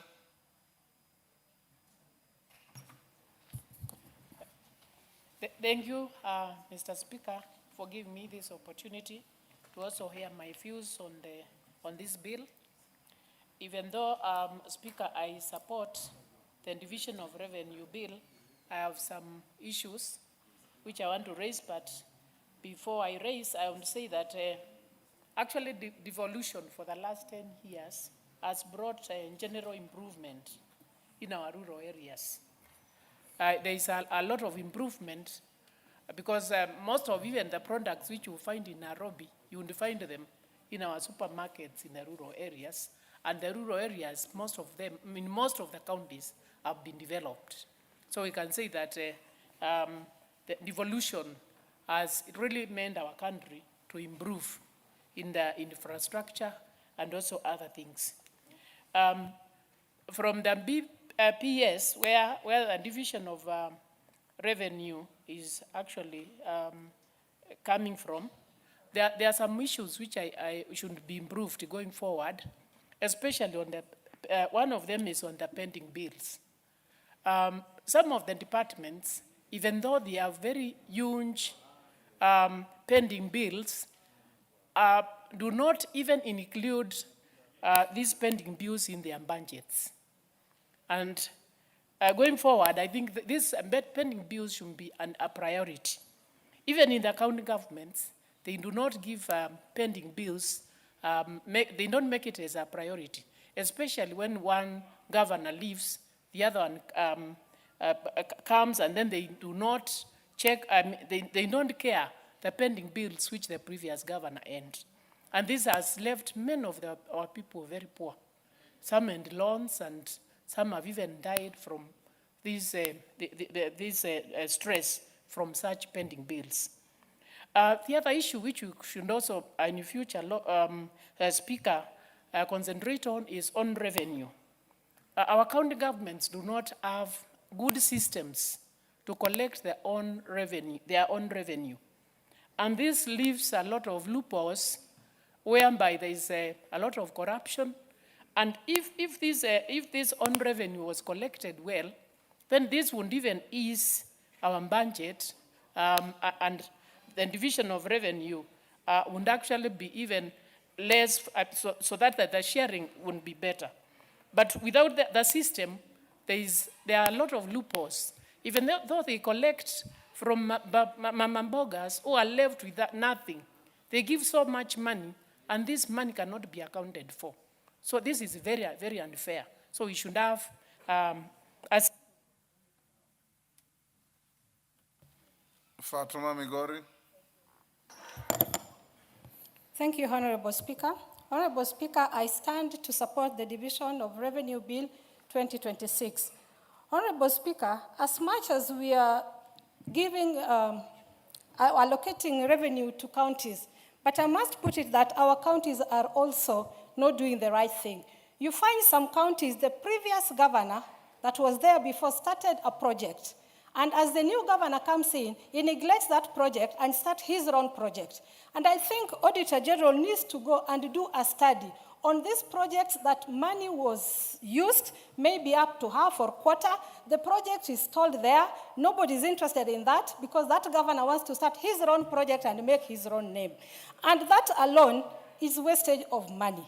Honorable Speaker, as we walk towards the journey of Singapore, Singapore starts from the county. It cannot be at national level.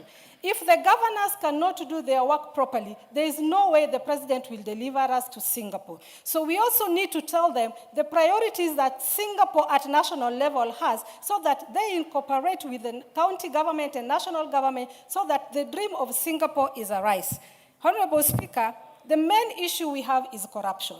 No matter how much we give the county government, if corruption is not dealt with at the lower level, the national government still will not manage to deal with it. So I request our counties, as you get your revenue, God is watching you. Please work for your people. Please help your people realize the dream of Singapore from Migori County to Homa Bay County to Nairobi County to Mombasa County, so that when the president takes us to Singapore, he counts his and the county governments counts theirs, and truly all of us will arrive in Singapore on our way to Canaan. Thank you, Honorable Speaker.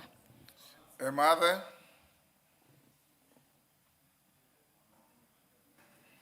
Thank you, Honorable Speaker.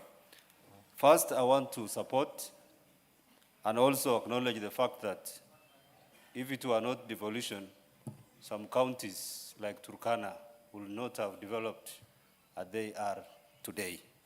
But, Honorable Speaker, the question that I remain asking, even today, is why is the poverty index, for example, in Turkana, that was brought to 79%, is now going up to 83%. From 97% to 79%, now it is going to 83%. Honorable Speaker, I know it is because the curse of pending bills is in these counties. Like, as at now, I will say the pending bill for Turkana County is 4.8 billion. If you had the wage bill, as at now, which is at 5.8 billion, it means their budget of 17 billion point 8 will already have been absorbed by either the pending bills or the wage bill, Honorable Speaker. Meaning, this poverty index, which is now at 83%, the hardcore poverty, which is now at 43%, the food poverty, which is now at 64%, will keep on rising. Honorable Speaker, the other thing is, counties have taken over the Equalization Fund as their projects that is funded through the equitable share. They have taken over the KFW, German Development Bank projects, grants, all the conditional grants. They have now taken over as projects that are done by counties, forgetting that there is an equitable share which should be used to reduce the poverty index in these counties, Honorable Speaker. And therefore, if we are not going to be cautious, the issue about county governments will be another curse in this country. And so when we are speaking about Singapore, there are counties that will not get to Singapore within the time that is maybe allocated, because the leadership could be the wrong leadership in these counties, Honorable Speaker. Meaning, as time goes by, we will need to actually say if the BPS will even be able to give us an opportunity of paying pending bills from Nairobi instead of paying it from counties. I support, Honorable Speaker. Member for Langata.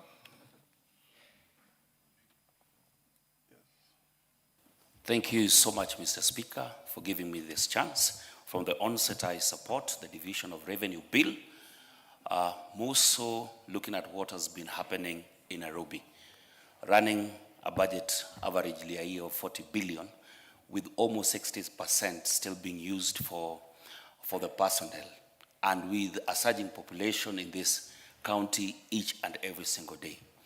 The infrastructure that this county still depend on is the infrastructure that was there, the colonial infrastructure. As we speak, Nairobi is going up the sky. That is, we are doing skyscrapers and all. Most of the houses that we have were made for single dwelling. So you find a house that maybe was supposed to take care of maybe 5 or 6 people has been brought down and a skyscraper has been put up there. The same infrastructure cannot sustain that kind of a surge in that kind of population. As we speak, we are facing a very hard time with the drainage. We just recent floods that killed so many of our people. It's a very sad situation that the county itself cannot be able to hold with the revenue that they're having. That is why we again also support the collaboration that the national government and the county of Nairobi are having right now to just help in mitigating some of these issues that Nairobi County has not been able to put enough money on, like drainage, garbage collection. We are talking about housing, we are talking about water, and even health. So from the onset, I will say I support this bill, and the counties must also make sure that when more money is allocated to them, let the work be done. Thank you, Mr. Speaker. Aseka, but before you take the floor, allow me to acknowledge St. Joseph Comprehensive School from Molo, Nakuru, in the public gallery. St. James Comprehensive School from Molo, Nakuru County, and Lady Anne Delamere Secondary School from Gilgil, Nakuru. Seka, hold it. Mother Wangari, I give you half a minute to welcome your school. Thank you. The rest on our behalf. Thank you so much, Mr. Speaker. Allow me to just take this opportunity that you've given me to welcome all the students and learners and teachers who are visiting us. And also thank you and the clerk, Mr. Speaker, because the traffic has increased in our galleries, and that's what this parliament is supposed to do, to teach our younger generation. Mr. Speaker, this Lady Anne Delamere, as the name suggests, of course, was established by the Lady Anne, who was the wife of the Baron Delamere. And Mr. Speaker, it is a recent establishment in 2008, unlike the other colonial era schools. And Mr. Speaker, it's a public mixed school. We are just working on something with CDF to ensure that we make it a girls boarding school in the wider Baroque and the Gilgil constituency, Mr. Speaker. So I welcome them in this house, and we hope to see them, of course, after they leave the gallery, and also all the learners, Mr. Speaker, to learn one or two things from us. Thank you, Mr. Speaker. Thank you, and I join you on my behalf and on behalf of the House to welcome all the students, their teachers, and those accompanying them to the House of Parliament. Aseka. Thank you, Speaker. Atandi, get ready. Once Aseka is done, you will be called upon to reply. I thank you, Speaker, for giving me this opportunity also to contribute to this division of revenue bill that distributes revenues between two levels of government. So, Speaker, I confirm that the Budget and Appropriation Committee did a public participation on this bill, and issues raised by all stakeholders were put into consideration. We are dividing 2.4 trillion to national government, close to 9 billion to equalization fund, and about 420 billion to county governments. Having said that, Mr. Speaker, allow me to observe the following, that this bill will only be implementable if Treasury collects the 2.9 trillion. Mr. Speaker, as we speak today, Treasury has not been able to collect about 110 billion of this financial year budget.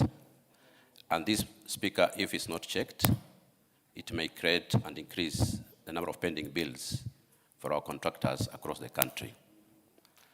Two, Mr. Speaker, we must also call upon KRA to be realistic in their revenue targets, so that whatever they target to collect, they tend to collect to the 100% or plus. Two, Mr. Speaker, for us to realize this bill and to be able to implement it well, Treasury must address the issue with the electronic government procurement system.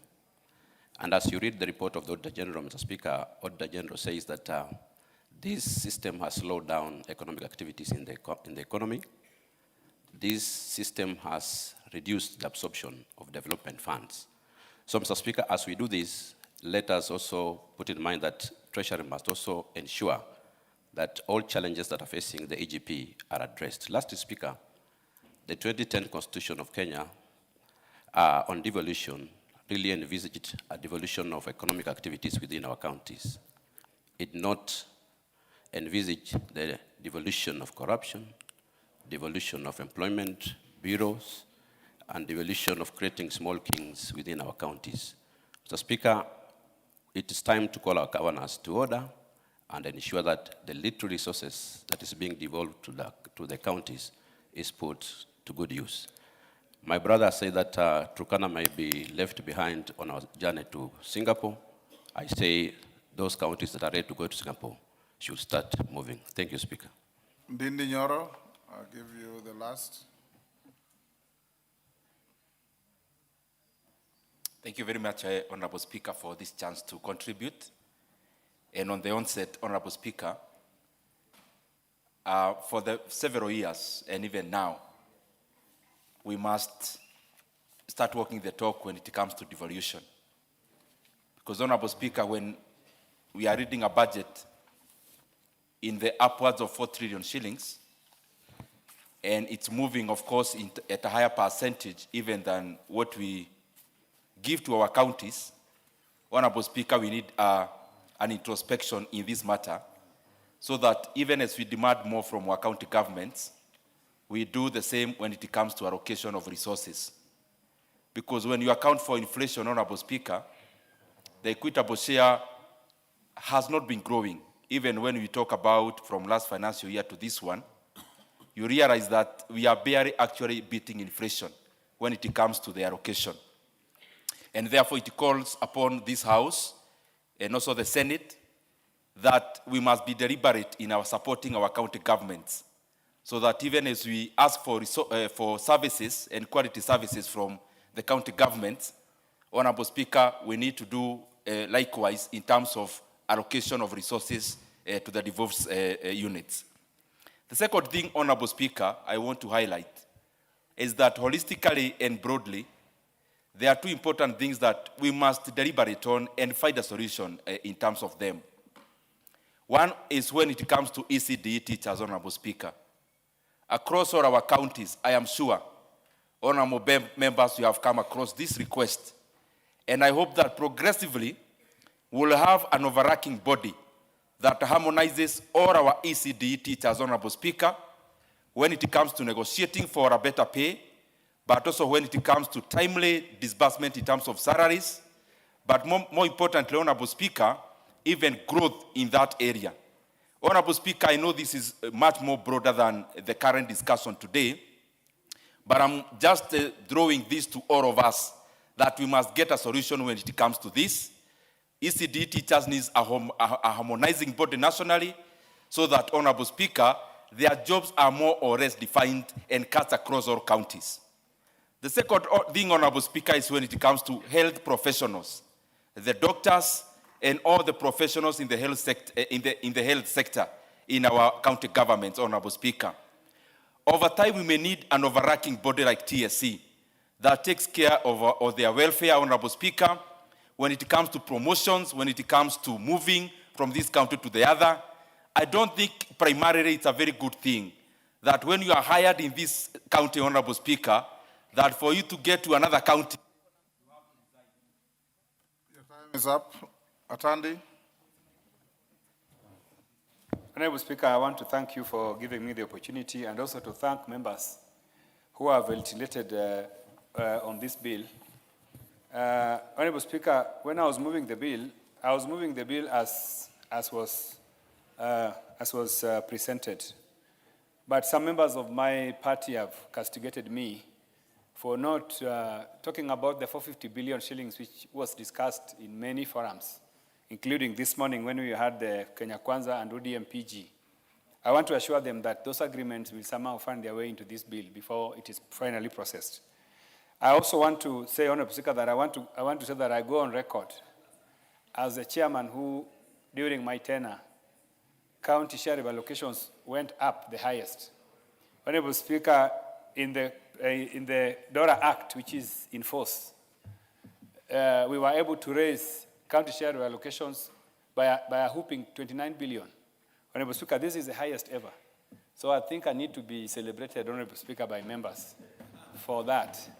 And to challenge those people who are saying that we are not serious with devolution. Indeed, Honorable Speaker, you know we are very serious with devolution. And you know devolution was a creation of was an idea of the former Prime Minister Raila Odinga. And you know that even in the 10-point agenda, the 450 billion, which was drawn and agreed upon, was his idea.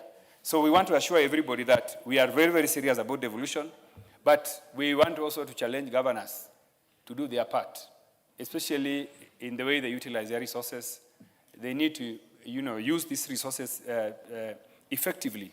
Most members are saying that it is possible that when you go to counties, you will see projects being undertaken by national government through donors and conditional grants. But when you check with them on the county share by locations, you hardly see projects. So this is a fact, Honorable Speaker, and this is something that happens in my county and most counties across the country. Even in my county, Honorable Speaker, you would find that there are so many national government projects, but you'll hardly find county government projects that are being undertaken. So these are things that we need to discuss as leaders and ensure that these monies are actually working for Kenyans. Honorable Speaker, with those many remarks, I I beg to reply. Thank you. Majority Leader, take your seat. Honorable members, I'll now put the question at order number 9, which is at the Division of Revenue Bill, National Assembly Bill number 2 of 2026. We now read a second time. As members of that opinion say aye. Will those of the contrary opinion say nay? The ayes have it. A bill for an act of parliament to provide for the equitable division of revenue raised nationally between the national and county governments in the 2026 and 2027 financial year and for connected purposes.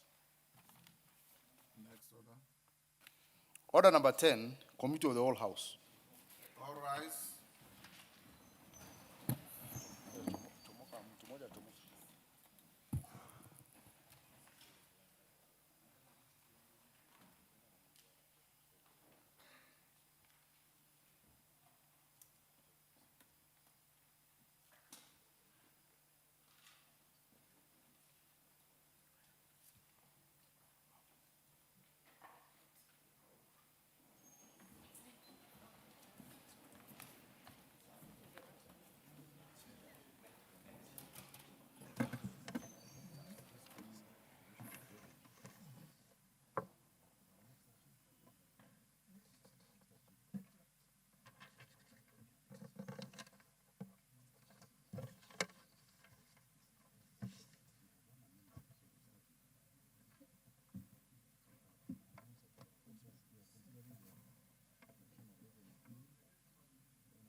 Honorable members, we are now considering the Division of Revenue Bill, National Assembly Bill number 2 of 2026.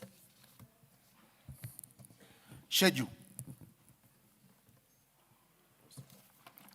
Chairperson?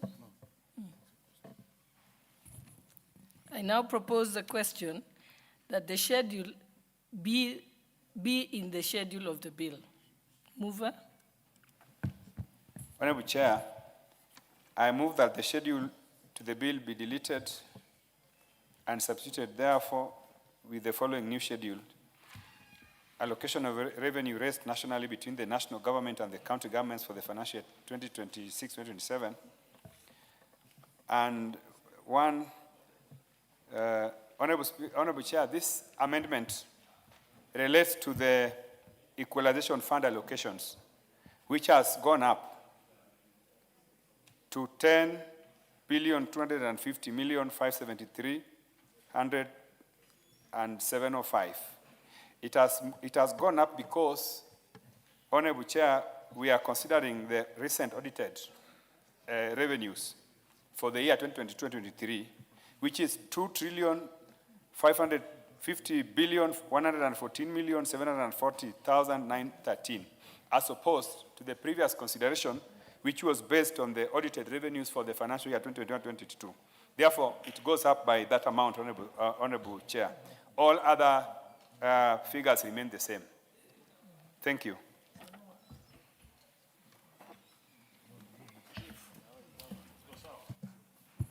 I now propose the question that the schedule be amended as proposed. I now put the question that the schedule be amended as proposed. Will as many as of that opinion say aye? Aye. Will as many as of the contrary opinion say nay? The ayes have it. I now put the question that the schedule as amended be the schedule of the bill. Will as many as of that opinion say aye? Aye. Will as many as of the contrary opinion say nay? The ayes have it. Clauses 2, 3, and 4.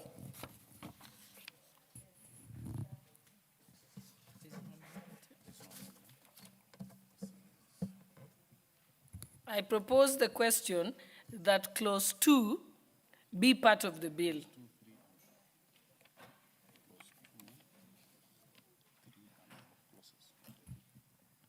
Okay, I'll take that again. I now propose the question that clause 2, clause 3, and clause 4, and clause 1. Okay, I'll repeat that.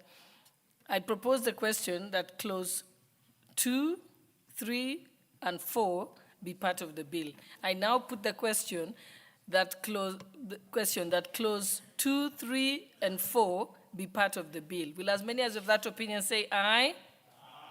Will as many as of the contrary opinion say nay? The ayes have it. Title. I now propose the question that the title be part of the bill. I now put the question that the title be part of the bill. Will as many as of that opinion say aye? Will as many as of the contrary opinion say nay? The ayes have it. Clause 1. I now propose the question that clause 1 be part of the bill.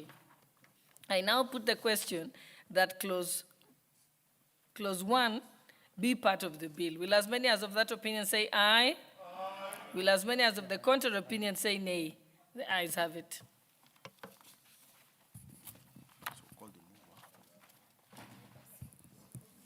The mover?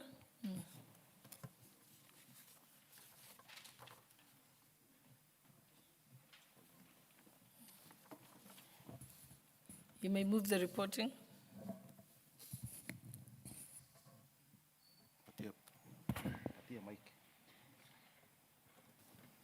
Honorable Chairperson, I beg to move that the committee do report to the House its consideration of the Division of Revenue Bill, National Assembly Bill number 2 of 2026, and its approval thereof with amendments. I will now put the question, which is that the committee do report to the House its consideration of the Division of Revenue Bill, National Assembly Bill number 2 of 2026, and its approval thereof with amendments. Will as many as of that opinion say aye? Will as many as of the contrary opinion say nay? The ayes have it.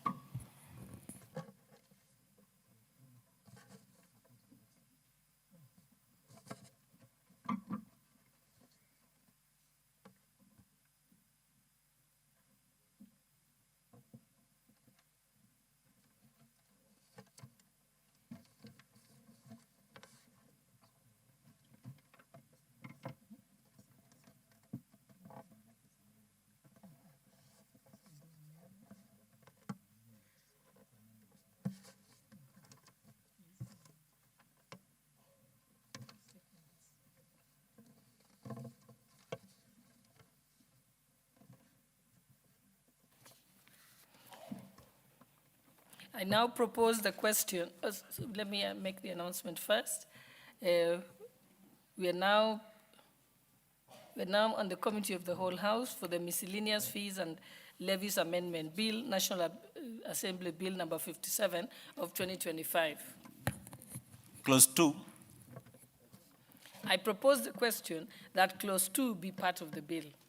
I now put the question that clause 2 be part of the bill. Will as many as of that opinion say aye?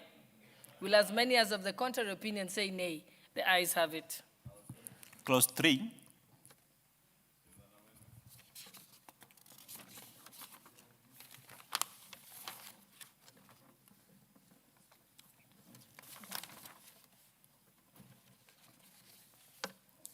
I propose the question that clause 3 be part of the bill. Mover? Okay, Majority Leader. Honorable Speaker, I beg to move. Do we start with mine or GKs? Thank you, Honorable Speaker. I beg to move that clause 3 be amended in paragraph C by inserting the following proposed new subsections immediately after the proposed subsection 4B.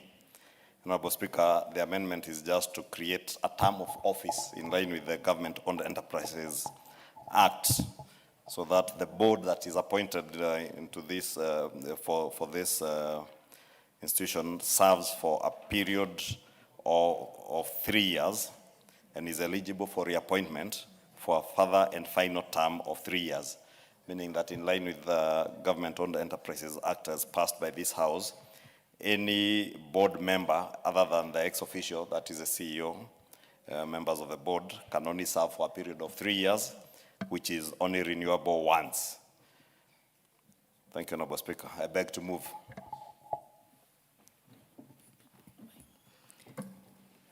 I now propose the question that clause 3 be amended as proposed. I now put the question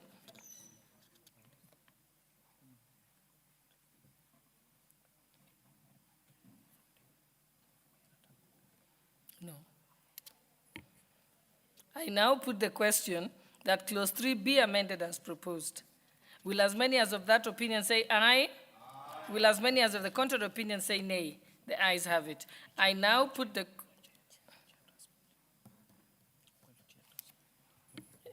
We need to go to the chair transport. Chairperson transport, you have an amendment? Yes. Thank you, Honorable Speaker. Honorable Speaker, I beg to move that clause 3 of the bill be amended in paragraph C by inserting the following new subsection immediately after the proposed new subsection 4B. That is, the functions of the board shall be to formulate the strategic direction of the fund, including strategic plans, investment plans, and policies. And B, set up administrative, governance, and financial management structures of the fund. And C, oversee the administration and management of the fund. D, coordinate the optimal utilization of the fund in implementing programs relating to the purpose for which the fund is established. And E, supervise the performance of the secretary to the board, officers, and staff of the fund.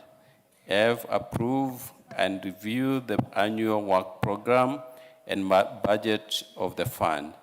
And G, approve with the concurrence of the Cabinet Secretary the investment policy, investment plan, and risk threshold of the fund.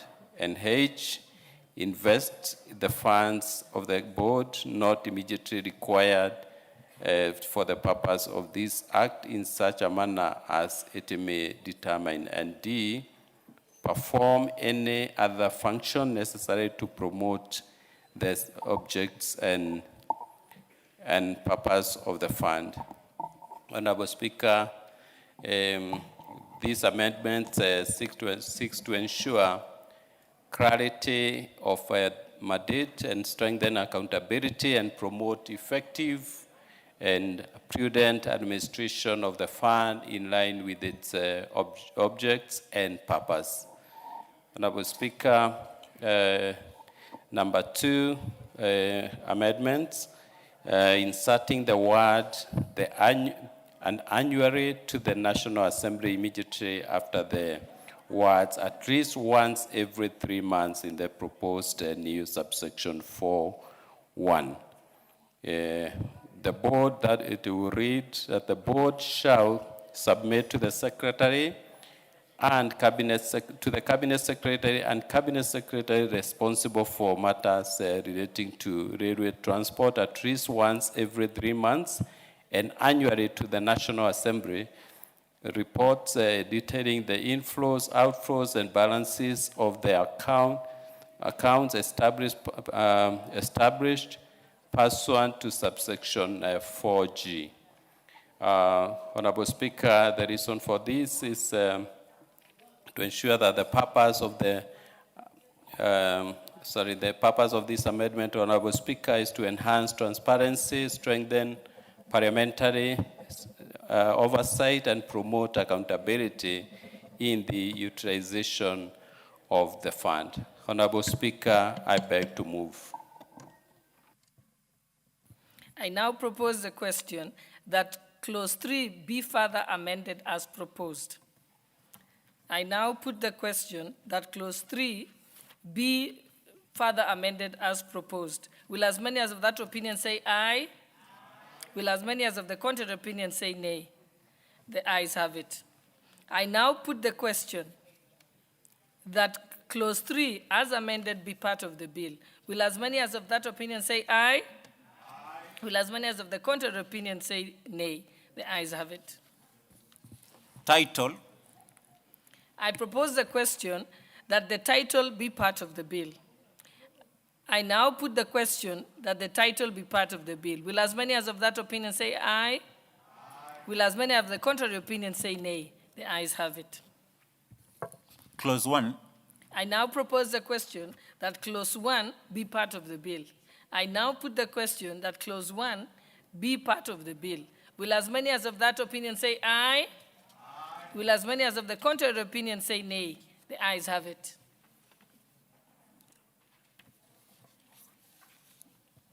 Chairperson, mover, move reporting.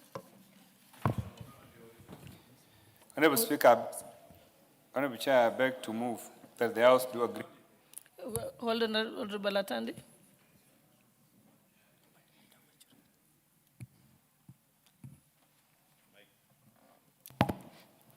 Thank you, Honorable Chairperson. Honorable Atandi is very keen to finish his division of revenue. So he wants to grab even this one. Honorable Chairperson, I beg to move that the committee do report to the House its consideration of the Miscellaneous Fees and Levies Amendment Bill, National Assembly Bill number 57 of 2025, and its approval thereof with amendments. I now put the question, which is that the committee do report to the House its consideration of the Miscellaneous Fees and Levies Amendment Bill, process, National Assembly Bill number 57 of 2025. 2025? Yeah, will as many as of that opinion say aye? Will as many as of the contrary opinion say nay? The ayes have it.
Honorable members, we shall begin with the Miscellaneous Fees and Levies Amendment Bill.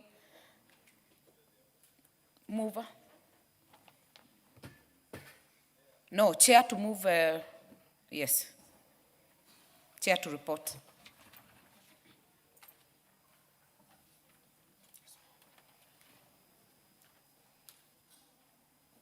Honorable Speaker, I beg to report that the Committee of the Whole House has considered the Miscellaneous Fees and Levies Amendment Bill, National Assembly Bill number 57 of 2025, and approved the same with amendments.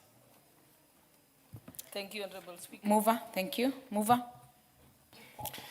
Honorable Speaker, I beg to move that the House do agree with the committee in the said report, and also request Honorable Naomi Wako to second the motion for agreement with the report of the Committee of the Whole House.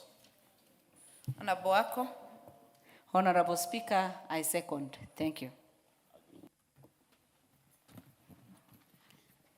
Honorable members, I therefore propose the question that the House do agree with the committee in the said report. I put the question. Honorable members, I put the question that the House do agree with the committee in the said report. As many as are of that opinion say aye.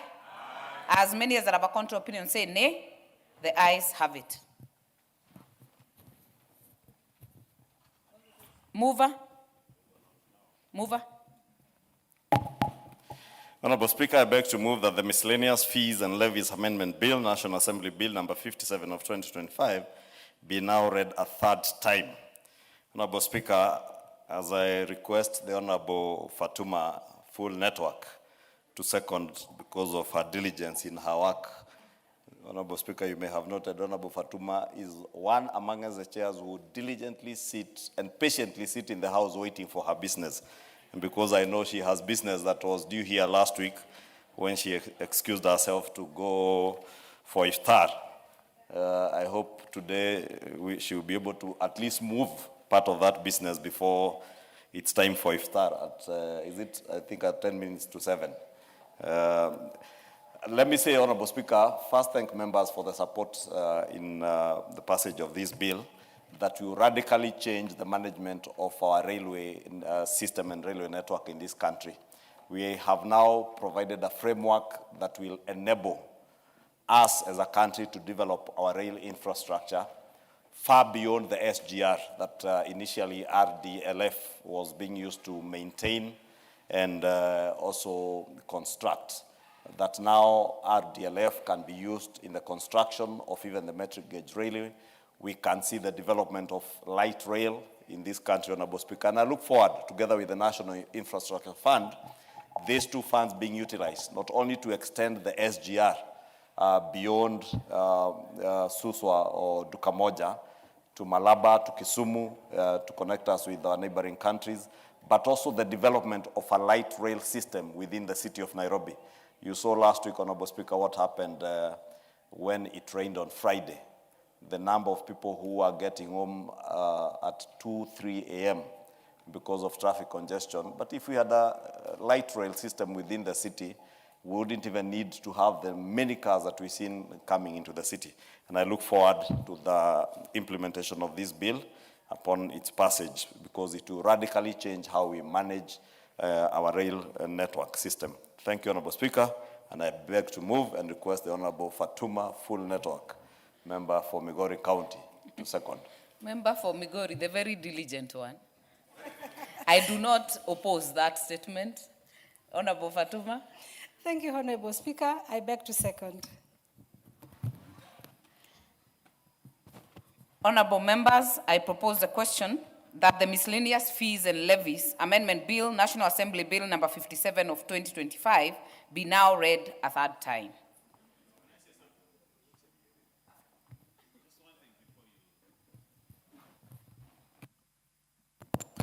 Honorable Speaker, thank you very much. I want to take the cue from my leader, the Honorable Kimani Ichung'wah, who has passed the most fundamental bills in this parliament. I think most consequential bills in the life of this country have been moved in the 13th parliament, and they have always borne the name of Kimani Ichung'wah. And I think we need to congratulate the leader. But having said that, I want to take the cue from him that he's talking about taking the railway to the other side, connect Uganda. But I also want to use these funds to take the railway from Mombasa to Mtwapa, to Vipingo, the new Vipingo city, to Kilifi, to Malindi, to Lamu, and connect it to Garissa, Isiolo, and the other side, Honorable Speaker, to Lokicha, and go to Somalia and Ethiopia, Honorable Speaker, so that the Lapsset corridor can also have a railway. And I think that will be a fundamental development, because where there is a railway station, the town grows and thrives. And I think that is the spirit that we need to take this railway, so that it doesn't go to the other side alone, but also we take it to the other side. And I'll be glad to witness that during the reign of William Samoei Ruto. I thank you. Thank you, Honorable Owen Baya. Honorable members, I therefore put the question, which is that the Miscellaneous Fees and Levies Amendment Bill, National Assembly Bill number 57 of 2025, be now read a third time. As many as are of that opinion say aye. Aye. As many as are of a contrary opinion say nay. The ayes have it. A bill for an act of parliament to amend the Miscellaneous Fees and Levies Act and for connected purposes.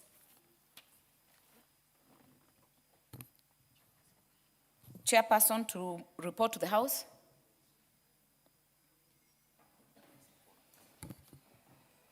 Honorable Speaker, I beg to report that the Committee of the Whole House has considered the Division of Revenue Bill, National Assembly Bill number 2 of 2026, and approved the same with amendments.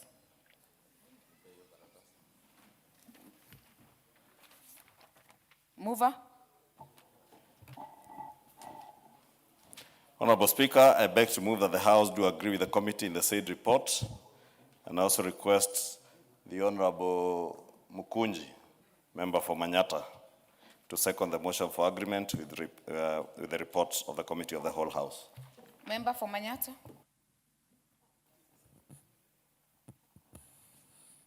Thank you, Honorable Speaker. And As I second this motion, Honorable Speaker, it's good that I say we do share revenue in this House, and it's also good to say, Honorable Speaker, that we also need to increase and improve the oversight of the divided revenue, Honorable Speaker, into counties. Honorable Speaker, I say this knowing very well that there has been an uproar from the governors, Honorable Speaker, claiming that they don't want to be oversighted and they don't want to be, Honorable Speaker, asked questions. And at one point, Honorable Speaker, I saw my governor apologizing for diverting 10 million Kenyan shillings, Honorable Speaker, in the Senate. So as I second this motion, Honorable Speaker, I call upon this House to see to it that revenue that has been put and given to counties is well used, well utilized, and also, Honorable Speaker, that the people, our people in those counties do feel that the money is working for them because it is our well and hard-earned taxes, Honorable Speaker. Honorable Speaker, lastly, it's good also to say that we have had a very challenging year because of the new system of procurement. And Honorable Speaker, I still wonder how much of our revenue this year that we passed with the budget of last year that has been utilized or absorbed in the various ministries due to the gridlock in the EGP procurement program, Honorable Speaker. And Honorable Speaker, especially many of the counties are lagging behind in their usage of the revenue, and it is something that this House need to put into consideration. Honorable Speaker, I second. Honorable members, I therefore propose a question, which is that the House do agree with the committee in the said report. I put the question, which is that the House do agree with the committee in the said report. As many as are of that opinion say aye. Aye. As many as are of a contrary opinion say nay. The ayes have it. Mover to move third reading. Honorable Speaker, I beg to move that Division of Revenue Bill 2026, National Assembly Bill number 2 of 2026 be now read a third time. Honorable Speaker, I just wanted to make one remark that in the previous Division of Revenue bills, there has always been a clause that in case of revenue shortages, that the shortages will be borne by national government and not county governments. I want to tell members that in this bill, that clause has been removed. And that going forward, if there is revenue shortages, all of us will bear the shortfalls.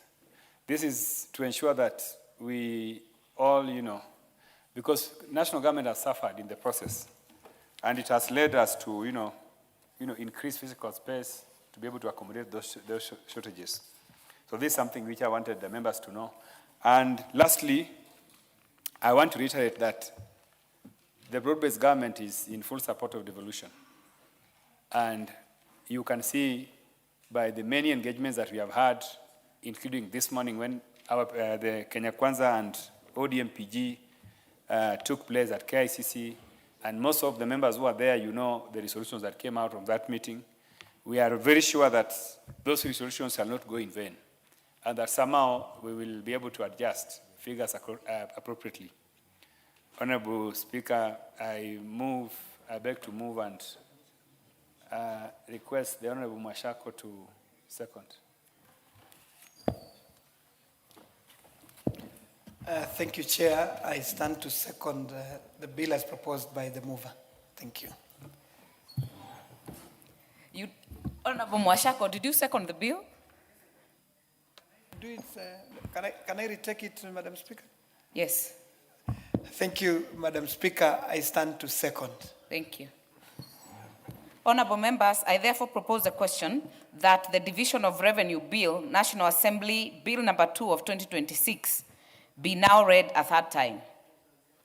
Honorable members, I therefore put the question, which is that the Division of Revenue Bill, National Assembly Bill number 2 of 2026 be now read a third time. As many as are of that opinion say aye. As many as are of a contrary opinion say nay. The ayes have it.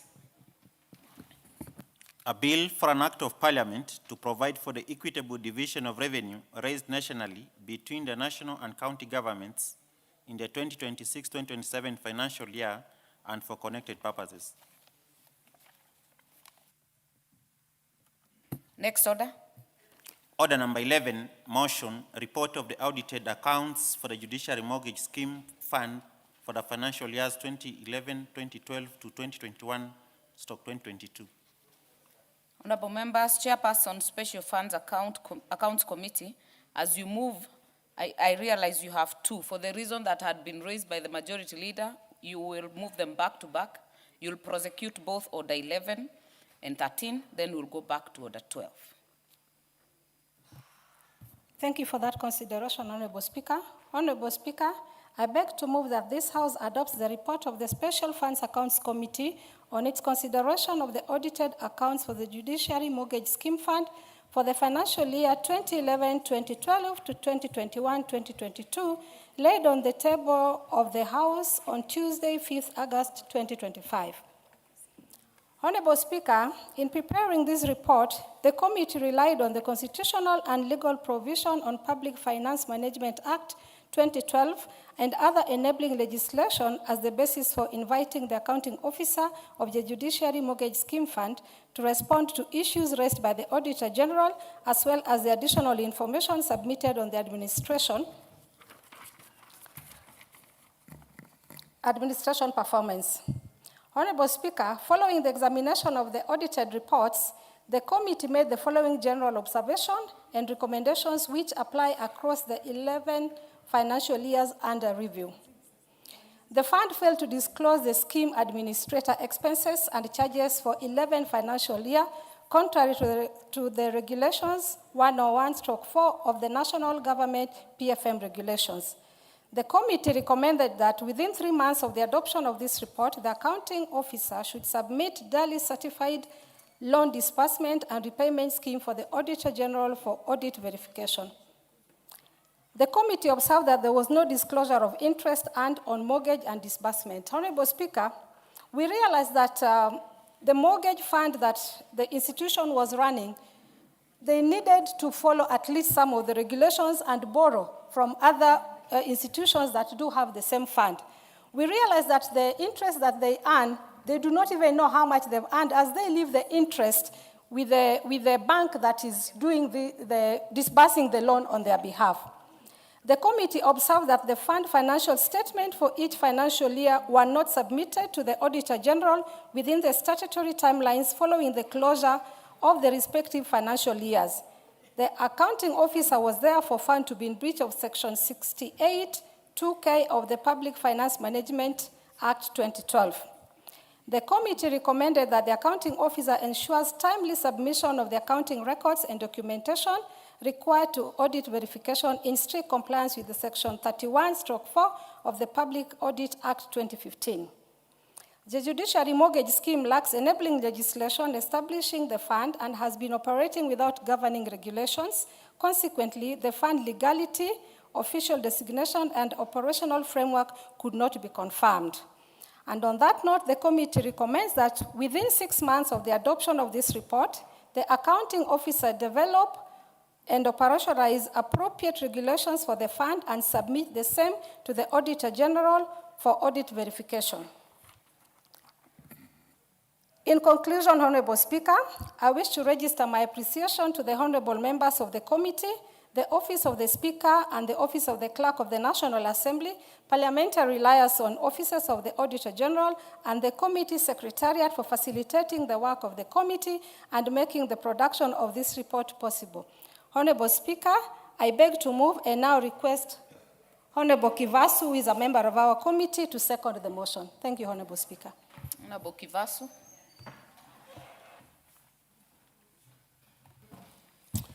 Thank you, Honorable Speaker.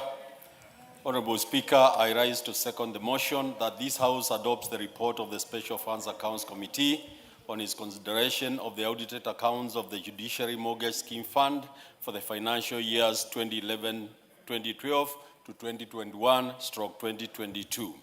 The committee's examination of the Auditor General's reports over the 11-year period provides this House with an opportunity to strengthen oversight and ensure that public resources are properly safeguarded. Honorable Speaker, the committee realized the Judiciary Mortgage Scheme Fund, in line with the submissions of financial statements, did not submit their financial statements on time, contrary to Public Finance Management Act 68, subclause 2K. Honorable Speaker, in reviewing the Auditor General's findings, the committee observed several weaknesses in the financial management of the fund that persisted over the years under review. For instance, the financial statements did not adequately disclose certain expenses associated with the administration of the scheme, including commission and bank-related charges incurred by the scheme administrator. In addition, the loan disbursement and repayment records submitted during the audit process were not properly certified, which made it difficult for the Auditor General to verify the completeness and accuracy of the transactions recorded by the fund. Finally, Honorable Speaker, the committee noted that the Judiciary Mortgage Scheme has been operating without a comprehensive and enabling legislative framework, relying largely on administrative arrangements. Without a clear legal and regulatory structure, the oversight, accountability, and operational clarity of the fund remain limited. It is therefore imperative that appropriate regulations and policy frameworks be developed to anchor the fund within the broader public finance management system and ensure its proper governance going forward. Honorable Speaker, with those remarks, I beg to second. Honorable members, I therefore propose the question that this House adopts the report of the Special Funds Accounts Committee on its consideration of the audited accounts for the Judiciary Mortgage Scheme Fund for the financial years 2011-2012 to 2021-2022, laid on the table of the House on Tuesday, 5th August 2025. Honorable members, there are many members indicated on the screen. I'm not sure whether it's for this. Honorable member for Kaiti, are you in the House? Jerry Maina? Honorable Lotte, are you on this? Honorable members, for order and good order, can we indicate through the intervention if you're willing to speak on this? Member, Honorable Mayaka. Thank you, Honorable Speaker, for the opportunity to contribute to the debate on this report. And Honorable Speaker, I just want to thank the Chair and her committee for actually bringing this report to the floor of the House. Because, Honorable Speaker, just looking at the issues that have been raised by the committee and what has been observed, it is quite clear that this particular fund is not being properly managed and that it needs a bit more scrutiny. Because, Honorable Speaker, it doesn't make sense why Judiciary has allowed for their mortgage scheme fund to go into a bank. Because already the mortgages that the Judiciary members are undertaking is already subjected to interest. Then now when this particular fund is again deposited into a bank, again, there's interest that is accrued to it. Honorable Speaker, that speaks to the accounting language of double interest on the same particular fund. So, Honorable Speaker, this is one issue, and I really wish that the committee can even delve further into the reports for the current financial years, because if this was happening in the financial year of 2021-2022, it means that it is probably the same scenario at this particular moment, that it is ongoing. And so if we are able to actually identify this as an issue, I'm just wondering about the subsequent financial years that the committee has not even been able to go to. And this particular one is a very serious matter. And so, Honorable Speaker, for me, my contribution to this particular one is that I think the judiciary mortgage scheme and the accounting officer for the judiciary needs to actually undertake this and review how they are actually managing this fund if they want it to have prosperity and for it to be able to assist the members. With those few remarks, I support the report from the committee. I thank you. Very well. Member for Kitui Central, Honorable Makali. Thank you, Honorable Speaker. Honorable Speaker, you can say I had to relocate from my desk. I don't know what has happened to my system. Somebody came there and I did funny things and I can't access the system. Now I can see you, But Honorable I want to Makali. thank you for this opportunity and thank the Committee on Special Programs, Honorable Speaker, for this report on the judiciary mortgage scheme. I've listened to the chair of the committee moving the report and the seconding by Honorable Kipasu, Honorable Speaker. It raised quite some fundamental issues and more so issues to do with accountability, Honorable Speaker. I got a bit surprised when Honorable Kipasu was saying that we need more law in terms of regulations and all that. And I was asking myself, Honorable Speaker, whether this country is short of laws governing public finances. Honorable Speaker, if you look at our Constitution, it is a whole chapter 12 of our Constitution, it talks about public finances. And it provides very broad framework in terms of what needs to be done when you're handling public resources. To put more emphasis on that, Honorable Speaker, we have a whole law called Public Finance and Management Act, which has been revised many times. And that law provides much more details than the Constitution on how to manage public resources. And then to make things worse, Honorable Speaker, we have Public Finance Management Act regulations, Honorable Speaker. So these three pieces of legislation, Honorable Speaker, provide very detailed framework on how to use public resources. So I can say authoritatively, Honorable Speaker, that we don't have shortage of law. What we have is lack of enforcement of law. And at times, Honorable Speaker, this is deliberate. Accounting officers have taken these public resources as their own pocket money, Honorable Speaker. And when it comes to using these resources, they forget that they should adhere to the law as it is written, Honorable Speaker. So, all these issues being raised by this report, Honorable Speaker, are issues which, to me, from where I stand, I can say it's just deliberate that accounting officers want to take advantage and as a result misuse these resources. You put such a resource into a bank account, Honorable Speaker, and some of these private banks is where we would expect things to be done correctly, Honorable Speaker. But when we listen to the gaps being explained here, it shows really we need to do something. And what worries me most is what my chair, regional integration, has mentioned, Honorable Speaker. We are looking at a report of about 21, 22, Honorable Speaker. Now, imagine that problem has persisted for up to date. And more likely, it has not been captured, Honorable Speaker.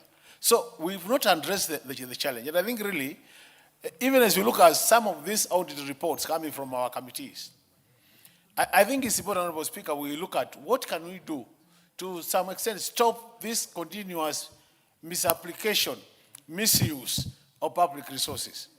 Because we can't be a country where we claim we have not enough money and we are borrowing left and right from everywhere, and the little money we get, which is our own money from our taxes, Honorable Speaker, and Kenyans have been very faithful to pay taxes, that amount where our people are paying taxes, that we cannot manage.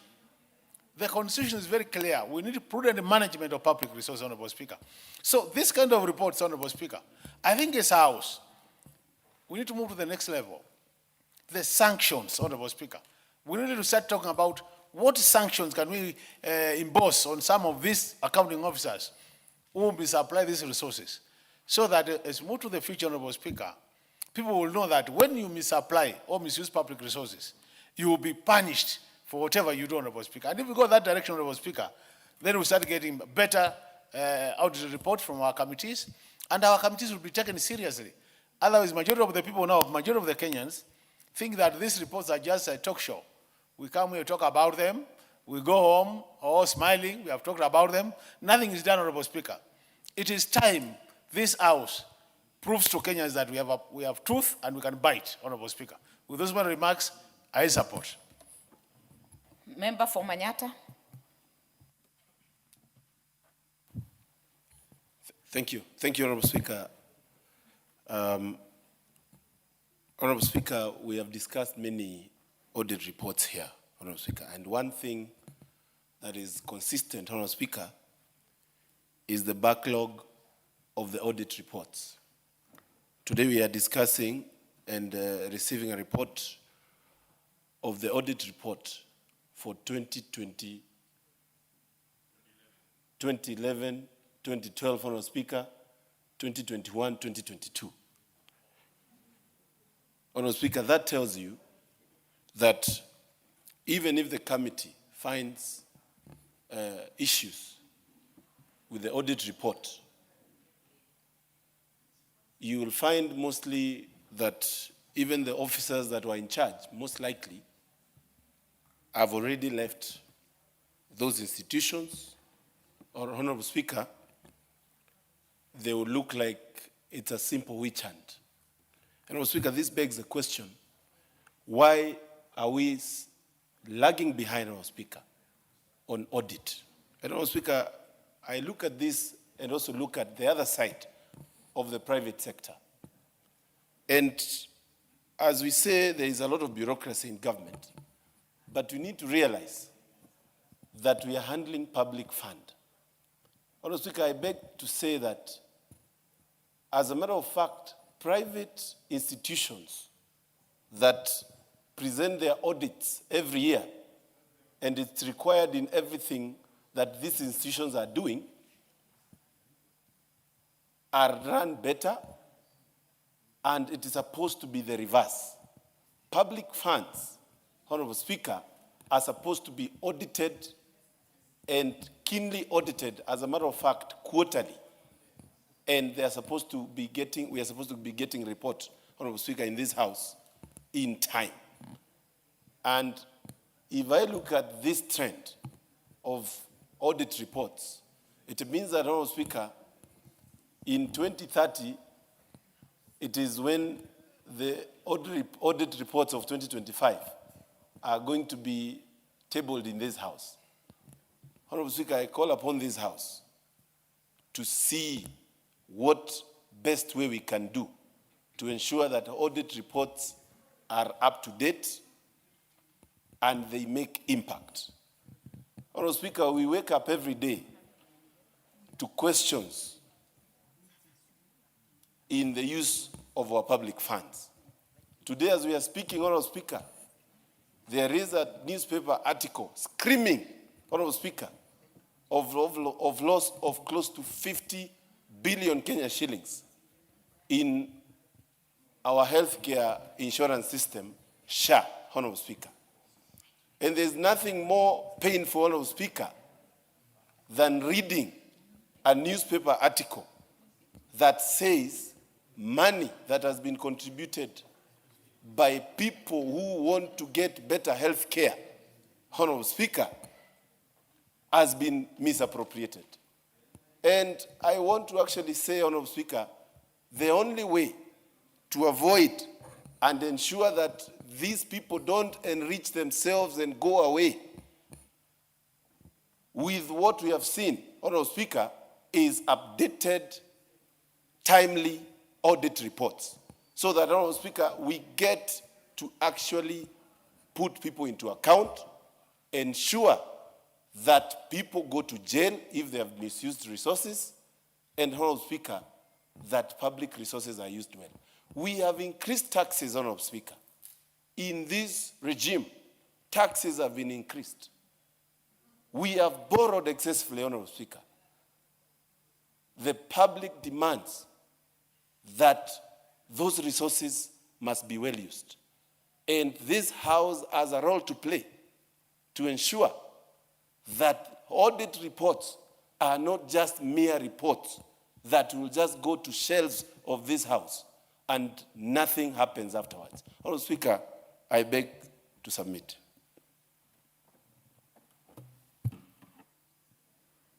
Honorable Mwashako, I see you beckoning, but I don't see you here in the system. Are you intending to speak on this? Okay. Thank you. Thank you, Madam Speaker, for giving an opportunity to support the report, the audit report from the Committee of Special Funds. Honorable Speaker, I want to share, I share the sentiments of my colleagues that judiciary, I want to believe they can do better. Having a mortgage scheme that is solely to support the staff of our able judiciary, we do not expect that judiciary should abdicate their duty and give this fund to a commercial bank, Honorable Speaker. I hear and I read the report, it's clear that judiciary have chosen not to manage this fund themselves. They have chosen to give it to a bank. And we know, Honorable Speaker, commercial banks in this country exist to make money. And when we came up with this fund, Honorable Speaker, it is purely for the benefit of our staff who works for judiciary. And this is similar to what happens in Parliament. We have a parliamentary mortgage scheme that is managed purely by Parliamentary Service Commission, Honorable Speaker. So I don't see why judiciary, as it's constituted, to abdicate their role, give the fund to a bank. A bank charges, I'm told, charges about 3% of administrative and management fee. You can imagine, Honorable Speaker, that denies the fund growth. Because normally when you offer these loans to staff and they pay on interest, the interest is supposed to make sure the fund grows for sustainability. And now when you give it to a bank, what happens is the bank will make money and then the fund will remain stagnant. So in case there is any default, Honorable Speaker, then the fund will not be sustainable, Honorable Speaker. So I want to call upon this committee that oversees this fund to call judiciary accounting officers to order. They must renegotiate what they have with the bank, return this fund to be managed by judiciary itself, Honorable Speaker. Second, Honorable Speaker, this country we have a number of funds that is until last Parliament under J.B. Muturi's tenure as Speaker, is when this Committee of Special Funds was created. Previously, there was no audit of any special fund in the country. So many parastatals, many organizations, many state-owned enterprises created special funds, Honorable Speaker, to, I don't want to use the word siphon and misappropriate funds, Honorable Speaker, but it was a silent agreement that they created a special fund, and then corruption was part and parcel of the objective of those funds, Honorable Speaker. But today, Honorable Speaker, this special fund is doing a commendable job. And it looks like it is behind schedule. Because like today we are looking at audited accounts from 2011-2012 financial year to 2021-2022 financial year, Honorable Speaker. That's about in excess of 10 years. It looks like we are behind schedule as Parliament, as Special Funds Committee. But this is because that previous years there was no committee that was oversighting these funds. The Auditor General was not able to look at the books of these special funds. But today we want to laud that decision that was made in the last Parliament and laud the committee that is chaired by our sister Honorable Full Network that we can be able to know what happens in these funds. And as I said, Honorable Speaker, it is painful that funds that are intended to support staff, are intended to support growth of staff welfare. Sometimes they get misappropriated. You hear, and I read this report, and it indicates very clearly that the accounting officer did not cooperate with the auditor, because every document that was required, a fraction was provided. And therefore, Honorable Speaker, we must, as a country, we must put more, effort to increase our oversight, but at the same time to take auditors' reports extremely serious, so that then we can get value of the money that we pay as taxes, and every shilling that has been planned to go towards enabling either, every sector of our economy. Let us find value for the shilling that we put in. So, Honorable Speaker, I support this report, and I beg to request that this committee continue doing a good job. Thank you, Honorable Speaker. Honorable Passaris, not on this. Honorable members, I do not see more interest in this, so I'll ask the mover to reply.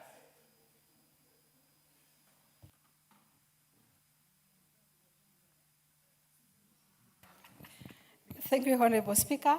Honorable Speaker, I want to appreciate all honorable members who took their time to contribute and help us understand how we should do it better.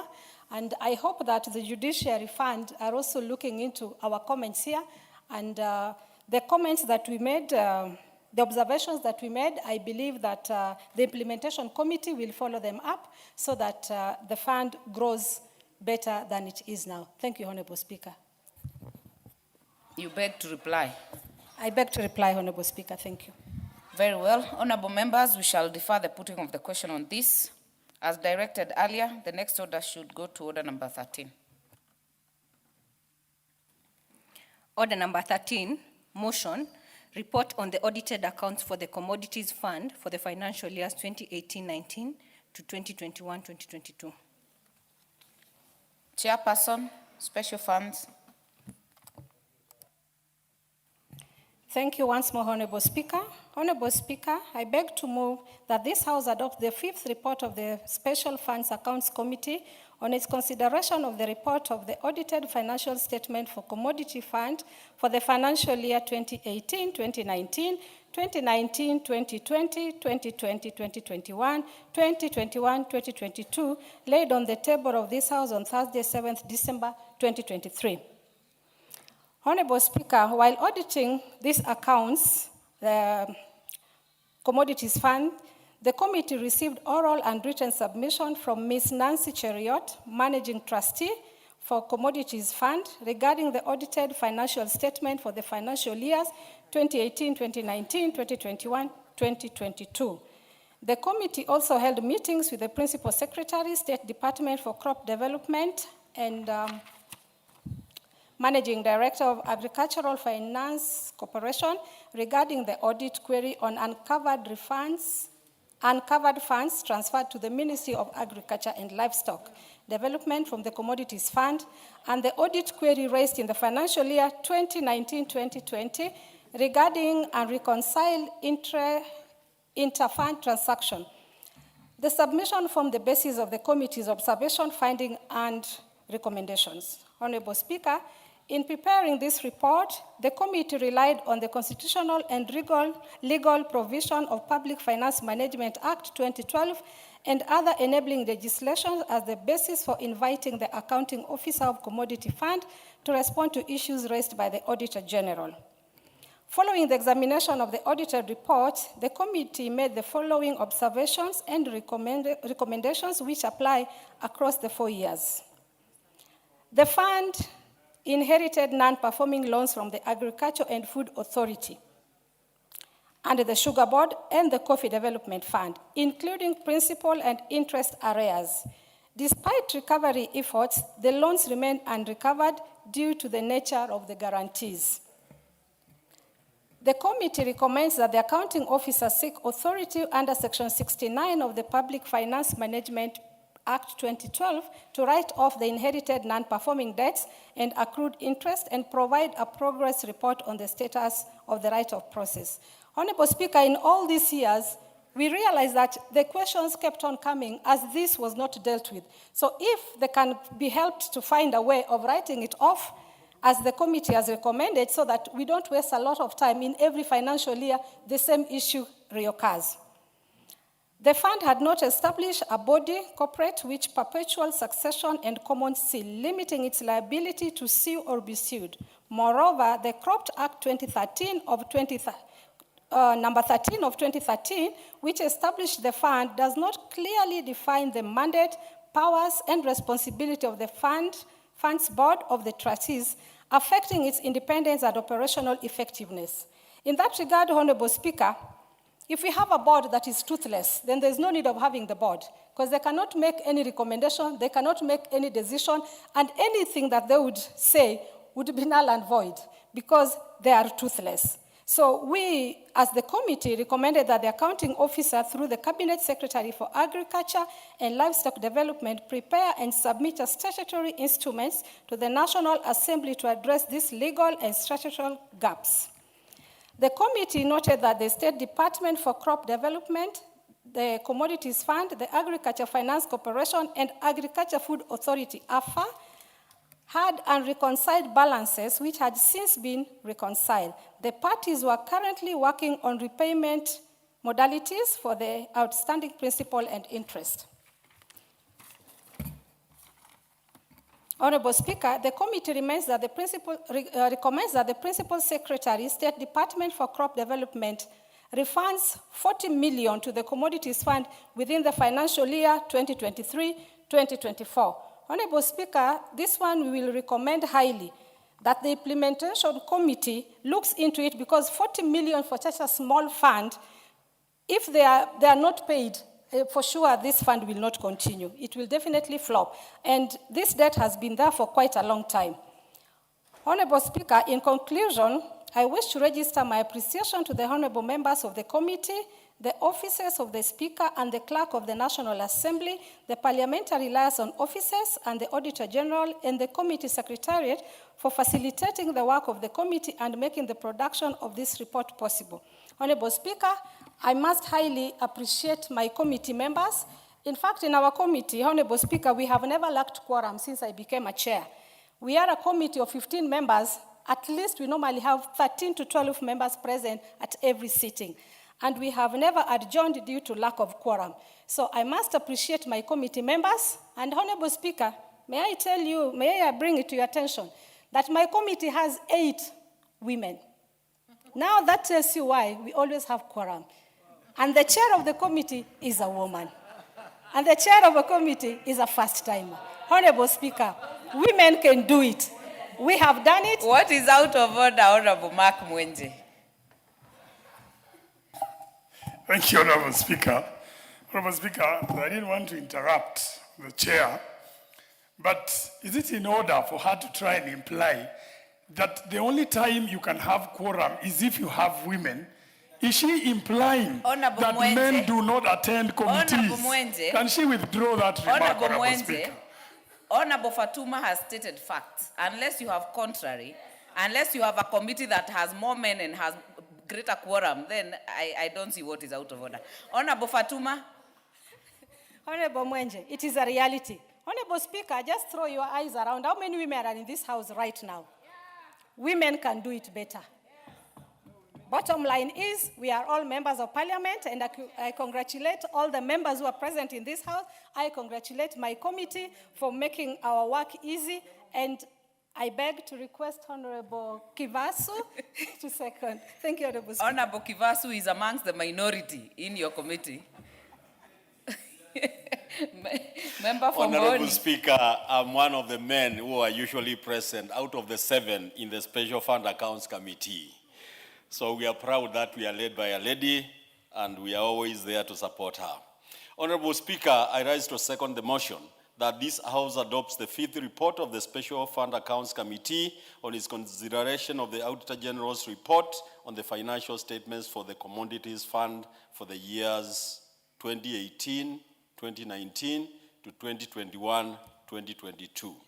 The Commodities Fund plays a significant role in supporting the agricultural sector by providing credit facilities to farmers for farm inputs, farm improvements, agricultural infrastructure, and value addition.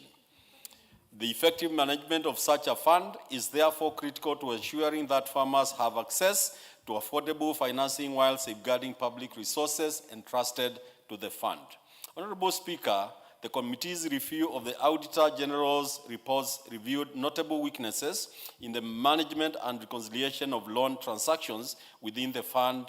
For instance, the committee noted a significant discrepancy between the loan repayments recorded in the system and the amounts actually deposited into the bank accounts.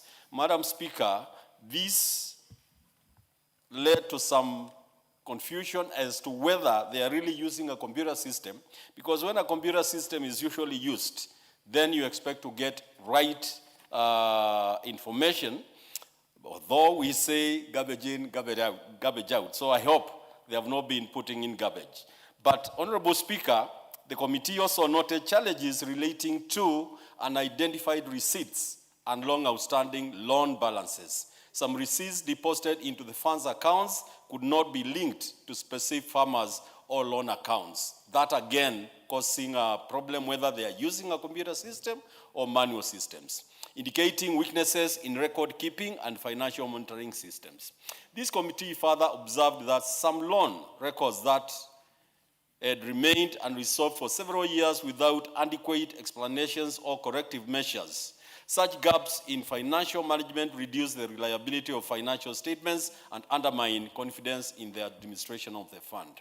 Finally, Honorable Speaker, the committee observed various financial management challenges affecting the performance of the fund, such as significant revenue shortfalls and substantial over-expenditure resulting largely from provisions made for bad and doubtful loans. Such trends highlight the need for stronger financial planning, prudent lending practices, and effective recovery mechanisms to protect public resources while ensuring that the fund continues to serve its intended purpose of supporting agricultural development. I therefore urge this House to adopt this report of the committee so as to strengthen accountability, transparency, and sustainability in the management of the Commodities Fund. Honorable Speaker, with those remarks, I beg to second. Honorable members, I therefore propose the question that this House adopts the fifth report of the Special Funds Accounts Committee on its consideration of the report of the audited financial statements for the Commodities Fund for the financial years 2018-2019, 2019-2020, 2020-2021, and 2021-2022, laid on the table of the House on Thursday, 7th December 2023. Honorable Passaris, not on this.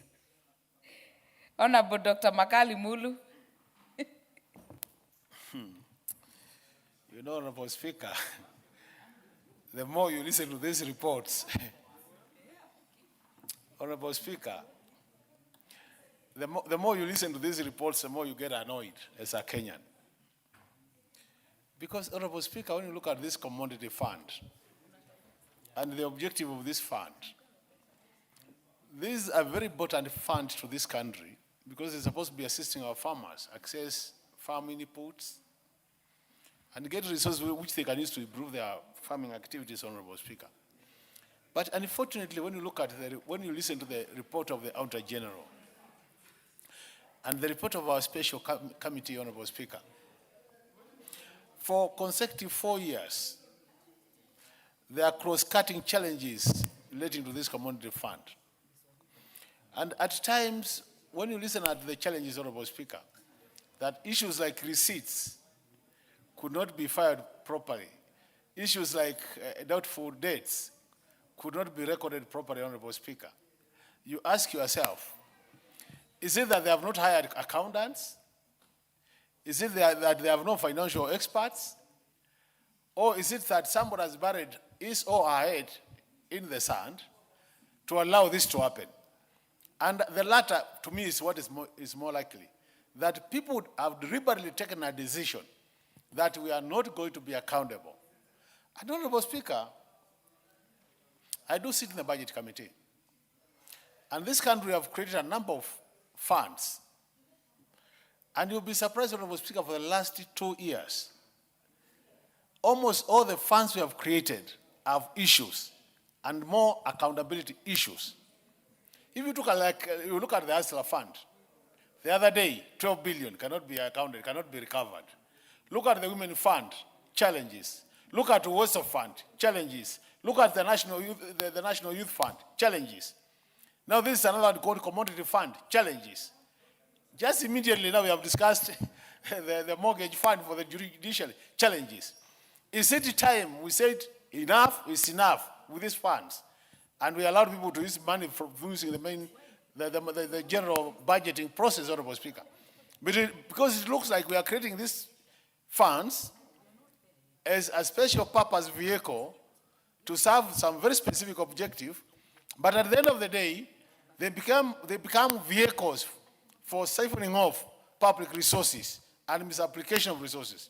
So, Honorable Speaker, as I've said many times, I think as a country we must make a serious decision. We must take a very serious decision. Either we use public resources as anticipated in our constitution, or we have free for all, and then we say let every Kenyan take a share of the public resources, we go home and forget about country called Kenya. So to me, these reports, when they come to this house, they make some of us very annoyed who have financial background, because we see serious carelessness in terms of managing public resources. How I wish we could change. So I want to repeat what I said earlier, Honorable Speaker. This House must come up with a very clear framework on how to sanction accounting officers who are not able to account for public resources. I support. Member for Kaiti, Honorable Kimilu. You're not in the House. Honorable Mayaka. Thank you, Honorable Speaker, for giving me this opportunity to contribute to this report. And once again, to thank the very diligent chair, the Honorable Fatuma Full Network, my sister, for the good work that she's doing with this committee, and to tell her to keep doing the good work. Honorable Speaker, looking at this particular fund, the Commodities Fund, it's actually very sad, some of the observations that the committee was able to make. One of them being that the fund inherited non-performing loans from the Agriculture and Food Authority, the Defunct Sugar Board, and the Coffee Development Fund, and including principals and interest arrears. This means, Honorable Speaker, that this is a fund that is already experiencing so many problems, and then they have more load added onto it that they can't even manage. Honorable Speaker, there's also the issue where they are owed arrears from the Department for Crop Development, 40 million shillings. And it is said here that the Commodity Fund should actually have realized this money within the financial year of 2023-2024. And we are in financial year 2025-2026, meaning that this has not even been done yet. And Honorable Speaker, even with the issues that this particular fund is experiencing, and then you add on to the fact that they have arrears, they have adopted funds that are not even working, non-performing loans. Honorable Speaker, this is an issue that is very grave. And I just want to commend the committee, because I can see the committee has made recommendations that should ideally be resolved as soon as possible. But the question is, how realistic is this again? Because again, Honorable Speaker, when you look at this particular report, we are looking at a report for a couple of financial years ago. We've not even gone into the ones that are current. So it means that probably if they don't already have more issues that have piled up to the ones that they already have, this is a fund that ideally is operating on an environment where they are just being helped by the grace of God, literally. Because the issues that they have are too many. And I really empathize with the committee, because then they have to be one of the solution providers and recommenders of solutions that can actually work with them. And I just want to urge the committee to just keep up with the good work and see if they can actually try and catch up with the current financial years for them to be able to actually enhance or establish whether or not that the issues that they're raising now are issues that are still ongoing, or that there are more additional problems that have been incurred by this particular fund, and what it is that they can do to actually have a blanket solution for all these particular issues. With those few remarks, I support and I submit. I thank you. Honorable Gitonga John.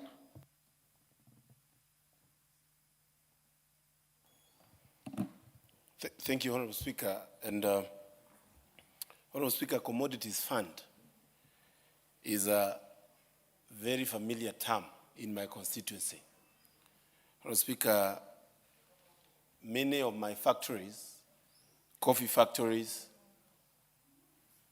have always had debts, Honorable Speaker, from Commodities Fund.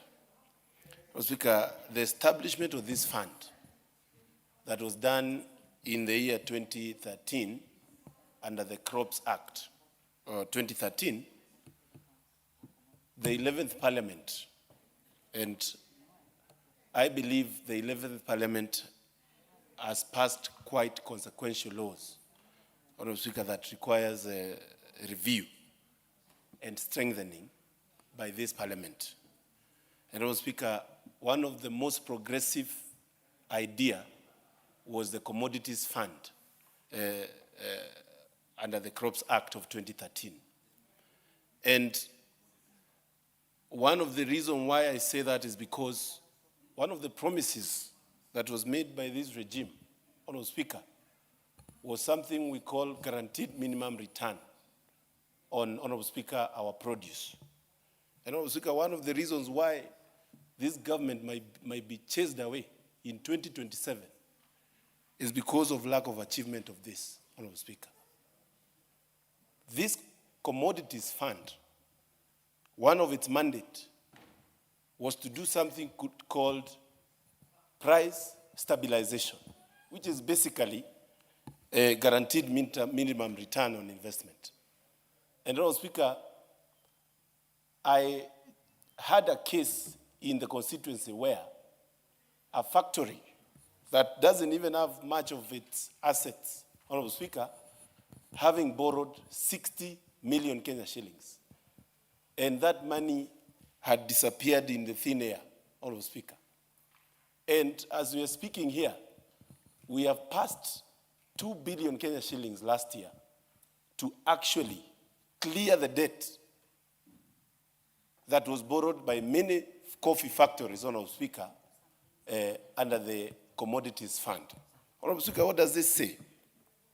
Today, we are here auditing, receiving the report of the year 2022 from 2018. And Honorable Speaker, it tells you this same Commodities Fund that we have given 6 billion Kenya shillings in the year 2023, most probably, and maybe our chair might be even have advanced out of this house when we'll be auditing the 6 billion that we give this fund in the year 2023. It tells you that, Honorable Speaker, there is a need to relook the Crop Act and see how we can make sure that there is more stringent measures to ensure we don't lose, Honorable Speaker, these hard-earned taxes of our people, Honorable Speaker. And at the same time, Honorable Speaker, ensure that we strengthen our farming and our produce moving forward. Honorable Speaker, I also want to take toll to what one of the honorable members has said. We have so many funds, and even as early as yesterday, Honorable Speaker, we were signing another fund, infrastructure fund, Honorable Speaker. And it is sad that we are discussing here, and I've heard Chair say clearly that there is a need for the PS to refund 40 million Kenya shillings. And she has said she's not joking with that. Today, we have passed so many funds and others have been ignored, Honorable Speaker. When we talk of Hustlers Fund, and I'm here to hear the chair talk about Hustlers Fund and its audit report, because I know we are going to explode in this house when that report comes here. The fact of the matter is that this house must put its foot down, Honorable Speaker, when it comes to auditing of this fund. That's the only way. I would be shocked to hear the 3 trillion that might come through in the infrastructure fund have been misused, Honorable Speaker, and it is audited when this house has actually gone beyond even 5 years. So it tells you there is no action that is going to be taken to the culprits of misuse of our resources. Honorable Speaker, the same taxpayer that we put and give them power to when we form these funds are the same ones that suffer when these resources are not returned back. And that is a question that this House need to ask. We need to ask. Why would we continue bailing out factories of coffee when some funds that were given to some people who are chairmen and leaders of these institutions have misused? Some might have even used these funds to run for political seats, and they become untouchable. Honorable Speaker, as we appreciate the chair and our team of ladies for making quorum, Honorable Speaker, and one man, Honorable Speaker, I just want to say that we need more from your committee. You have a lot to work on to ensure that you are at par with what we are giving as resources in taxes, Honorable Speaker. And, Honorable Speaker, this House must also relook the Crop Act to see if we can be able to ensure these funds are well secured and are well paid and in time, Honorable Speaker, so that we don't continue losing resources. And as I say and I repeat, that implementation of guaranteed minimum return on things such as tea, coffee, macadamia, Honorable Speaker, is something that is going to determine if this regime is going to be thrown out in 2027. Honorable Speaker, I submit. Very well. Honorable Member for Embakasi West, Mark Mwenje. Thank you, Honorable Speaker. From the onset, let me congratulate the chair and also reiterate, Honorable Speaker, that I also sit in a committee where there are only 2 ladies and 13 men, and we've never lacked quorum. So you can be sure that the 2 women, while they give us quorum, they must have men in that committee to get quorum. Honorable Speaker, like so many other funds, I want to join the Honorable Makali, as he mentioned. There are so many funds in this country, you know. We have the Wezo Fund, Women Fund, and now we have the Commodities Fund. And these funds play a very vital role in our country. Now, this is a fund that is, as explained, assists with agricultural inputs of various kinds, which are of help to our farmers. Honorable Speaker, one of the main issues you'll notice is that food security in our country, unlike our neighbor on the western side, Uganda, their food security is much better than ours.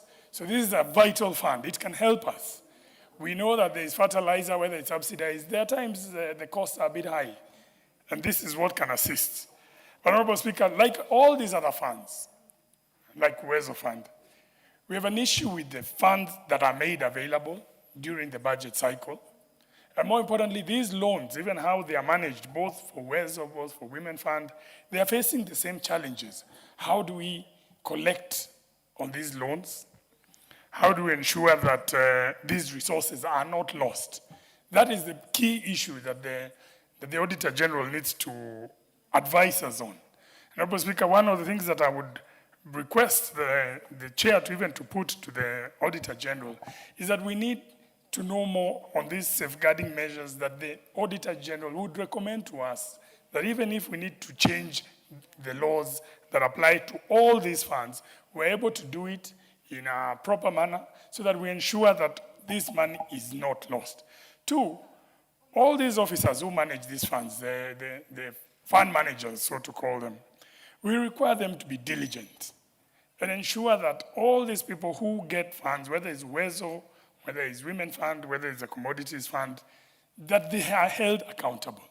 We know at times there's favoritism that happens out there, and they end up giving people the money to maybe people who they would prefer or they would favor. This is what we really need to crack down, Honorable Speaker. And I know that's an issue that has happened even with the Wezo Fund, but in areas there we've been able to track them, to track down, to get the right people. Then this money, it's easily collected, Honorable Speaker.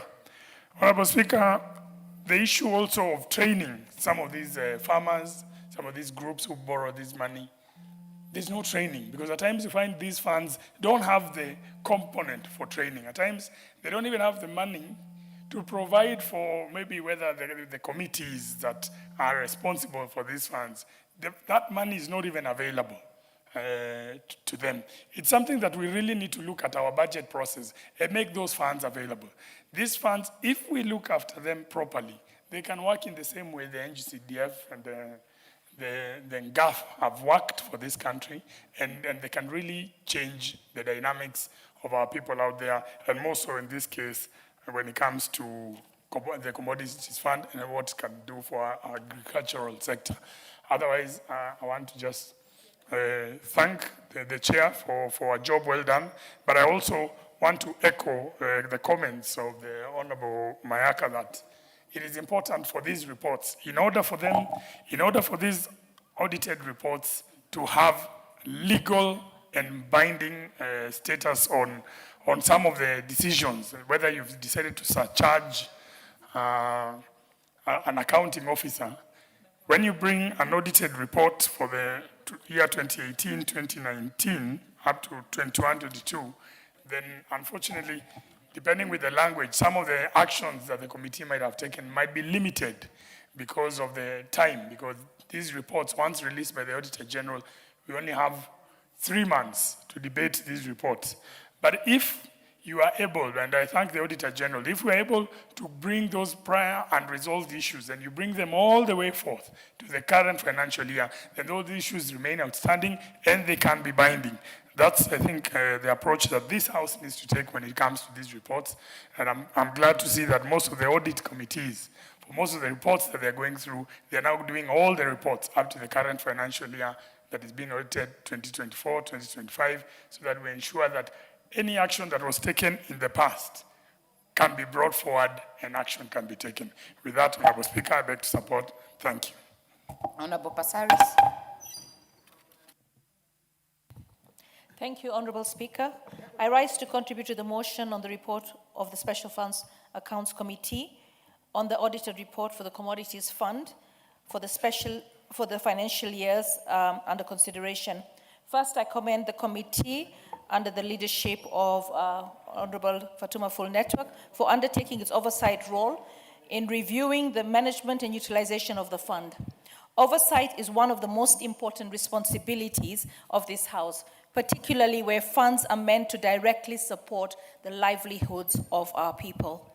Honorable Speaker, agriculture remains the backbone of our economy, and millions of Kenyans depend on agricultural commodities such as coffee, sugar, and other crops for their livelihoods. Funds such as the Commodities Fund were established to stabilize these sectors, strengthen community and commodities, value chains, and support farmers in accessing markets and fair returns.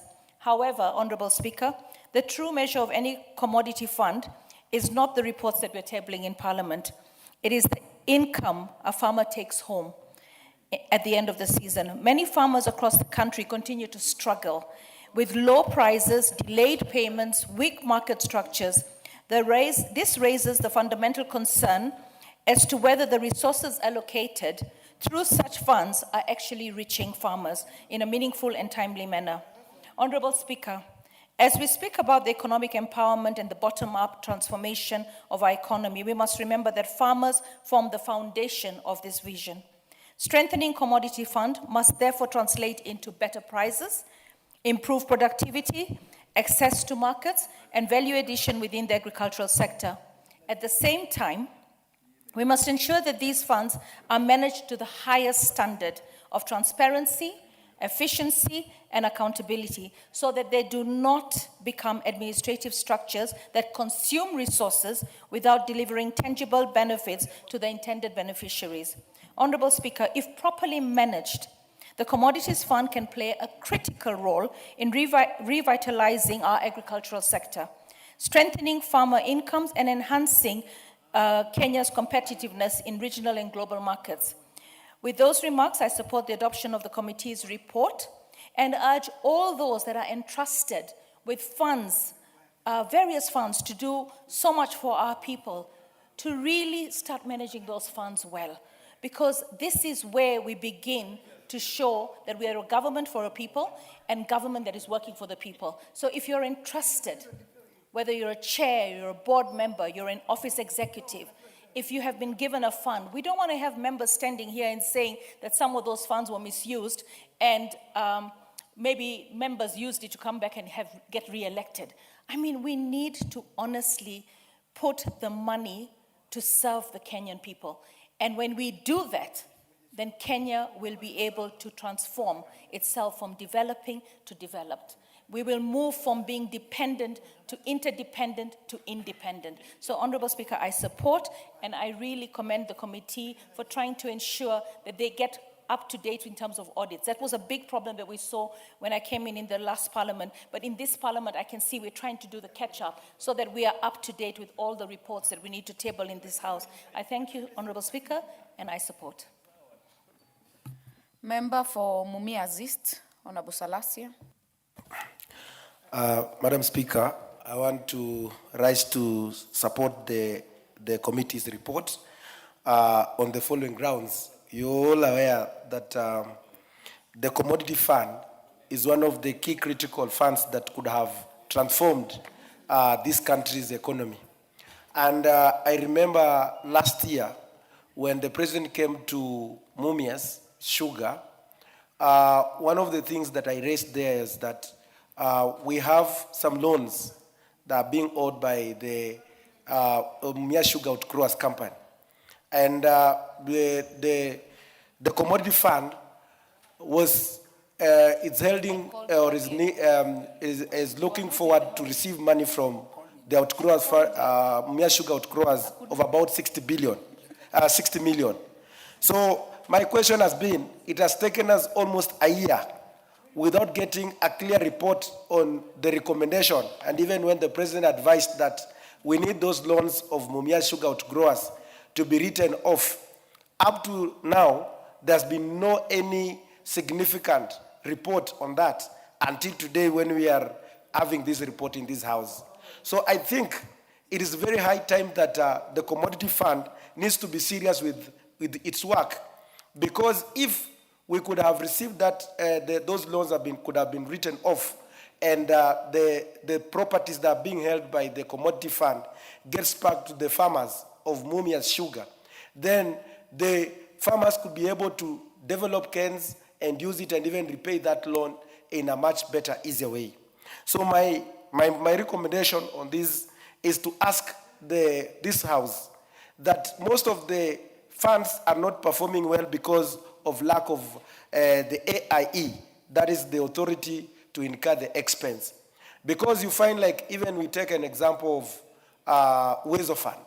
Uwezo Fund has been able to do tremendous work, but you realize that there's no funding to help to look for those, maybe train the people on how to do those, repay back the loans and all that. And this one should cut across in all the funds that are there. Women Enterprise Fund, KIE, all of them, they can really play a very big role, because we are coming up with the Hustler Fund, but we have other funds that we have not yet utilized them into the full capacity. So I want to stand here to support the report and ask that the immediate write-off of all the loans and asking the commodity fund to return all the properties, could be the tractors, could be the land, back to the farmers of Mumias Sugar and others, even the Busia outgrowers, so that farmers can now focus and rebuild themselves to build the economy. Thank you, Madam Speaker, and I support. Very well. Member for Kaiti. And this is the second time I'm calling you, so. Thank you, Madam Speaker, for the opportunity, and I'm sorry because you called me the second time. I want Madam Speaker to take this time and first congratulate the committee for the good job they have done, because, Madam Speaker, this commodity fund, Madam Speaker, is very important to this country. Madam Speaker, I think once these funds can be used like now what we are doing with the CDF, whereby the money is going direct to the common, the normal, that person down there in the local Mwananchi. I think it can be of benefit, Madam Speaker. This money, when we talk of agriculture, Madam Speaker, like there are areas whereby they grow coffee, they grow tea, they need to be supported, Madam Speaker. And I think some funds like this one can also be set aside to help those farmers and grow their commodities, Madam Speaker. When we talk of, Madam Speaker, and disaster preparedness, in our country we have a challenge, Madam Speaker, and rains come, rains go, and we still have the same problem, Madam Speaker. I think some of these funds, they can be set aside for disaster preparedness, because it's like as a country we have not reached a point whereby we have enough preparedness to disasters in this country, Madam Speaker.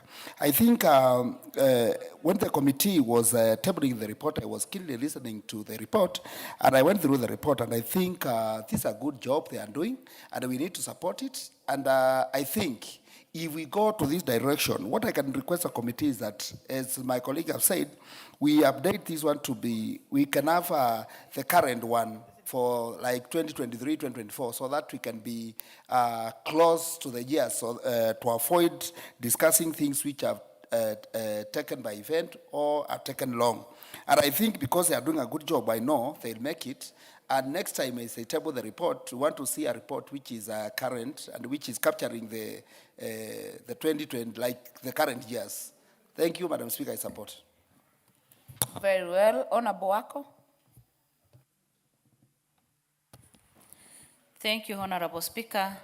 I stand to support this report, and I also congratulate the committee for working very hard and bringing this very important report to this House. Honorable Speaker, when you look at the report, the years that this report covers is 2018, 2019, 2019, 2020, 2020, 2021, which was far beyond this regime's time. Honorable Speaker, it is good that we are trying to catch up with the lost years, and we are trying very hard so that audited report can be tabled. But I've heard of members who are trying to blame this government for this work, which might not work well for them, because this report is mainly for the other regime that was there. And I thank this government and also the committee members who have tabled this. And Honorable Speaker, this commodity fund is quite important in our nation, because the fund itself is supposed to support our farmers. And we know very well that majority of our farmers in this country are not well off, and they need a lot of financial support for them to also do enough farming and also have enough produce. Honorable Speaker, the purpose of this fund is for farm improvement, farm input, farm operation, and price stabilization. And unless we do this, our farmers may not be able to have enough to do their farming and also enough produce. Again, the fund is so friendly, because when you look at it, the subsidized interest rate is from 3% maybe to 7.5%, which cannot be compared to any loan that one is able to get from the banks. And again, there is that special arrangement for friendly repayment plans, which is very good with our farmers because of the low income. And if they have that special program, then they can be able even to service their loans and also be able to provide for their families. So, Honorable Speaker, mine is just to say that for sure we need to have audited report on time so that we can manage corruption or mismanagement of funds, and we can also have good internal controls in place, and at the same time encourage those who are in charge to make sure that they do the right thing, give the money to the people, and also visit them so that they see how the farmers are doing. For those who have who have had these loans and are not able to pay, maybe it is high time for us to say that we write off the loans and the farmers can continue with their produce and sustainability of their families, then is assured. Thank you, Honorable Speaker, and I support the report. Member for Trans Nzoia, Honorable Lilian Sioi. Thank you, Madam Speaker. I also raise to support this motion by the Committee of Special Fund. Madam Speaker, I'm going through this document and I'm surprised that we are talking about a report of 2021-2022, which has really delayed. And if you look at this fund, Madam Speaker, the commodity fund, it is a very special fund to the farmers. We have got so many farmers that are small-scale farmers that really need this fund so that they can be assisted to upgrade themselves.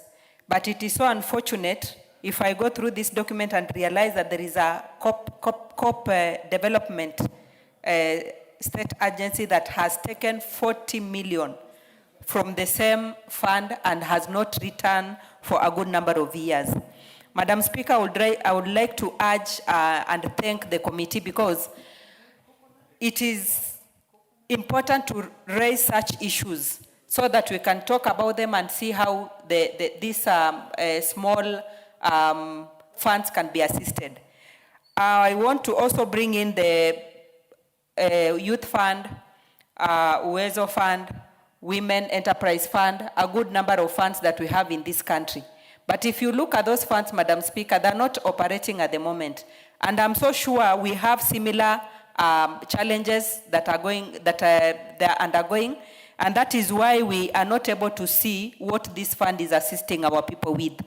I stand to support this report by Honorable Fatuma Full Network that we really need to ensure that these funds are well managed and properly, those farmers are properly funded and followed up so that they repay back the loans so that other people can also benefit from the same fund. I've had a number of my members of parliament saying that we need to write them off, but I'm just trying to imagine if we do write them off and it is a fund that is a revolving fund, what happens next? We need to ask them to pay because it assisted them so that it can also assist others that also need the same fund. Thank you, Madam Speaker. Very well. Member for Yatta. Thank you, Madam Speaker. I rise to support the audited report on commodities 2018, 2019, 2021, 2022. Madam Speaker, the Commodities Fund is a very essential fund because it's supposed to support farmers. We are talking of tea farmers, coffee farmers, cotton farmers, among many other farmers, Madam Speaker, along the agricultural value chain, Madam Speaker. If you look at the commodity fund, the way it's supposed to serve, is actually supposed to boost small-scale farmers, Madam Speaker. And most of these farmers, they are actually dependent on this commodity fund to be able to survive within the agricultural value chain, Madam Speaker. But if you look at the audited report, there are many questions coming to us as a House, Madam Speaker. The audited reports, they are falling short on accountability, Madam Speaker.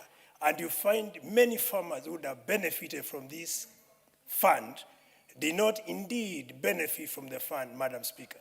Because the impact should be solid, should actually build what we call human stories for us to be able to say this commodity fund should be strengthened, Madam Speaker. But unfortunately, if you look at the audited report for 2018, 2019, 2021, 2022, it brings many gray areas and so many questions are raised about elements of accountability and management, Madam Speaker. So in principle, although it's supposed to be a revolving fund, many farmers have not benefited properly from this kitty or from this fund. And actually repayment of the loan has been a problem. And that's where when you talk of the impact, you find many farmers currently and also during the period of audit have virtually struggled to be able to repay and to have meaningful impact from the fund. So in principle, Madam Speaker, what I would say and what this House needs to do is to reinforce accountability, to ensure there is value of money, particularly when it means to support agriculture, considering agriculture is the backbone of the Kenyan economy. From history, during our time, we used to hear about the T-zones and all those. By today, most of them are buried. We no longer talk of them. Actually, many farmers, the coffee farmers, are selling their land, which used to be for agriculture, to build real estate. So it tells you there's so much this House needs to do to reinforce agriculture as a backbone and to support funds that support local farmers. That's why I said I need to come and support the report and ask the House to look into the future, how we need to strengthen some of these funds to support farmers now and days to come. Thank you, Madam Speaker. Very well. Honorable Mwashako. Thank you, Madam Speaker, for giving an opportunity to support the report from the Special Funds Committee on audited accounts for commodity funds for the years 2018, 2020, and 2021, 2022. Honorable Speaker, this is a good opportunity again for this Parliament and particularly this August House to, continue talking about management of public resources. Honorable Speaker, Kenya is ranked among one of the most corrupt countries in Africa and maybe, of course, in the world. And many times, Honorable Speaker, when you talk about corruption, it's purely, corruption is, a disease, a cancer that eats on public resources, Honorable Speaker.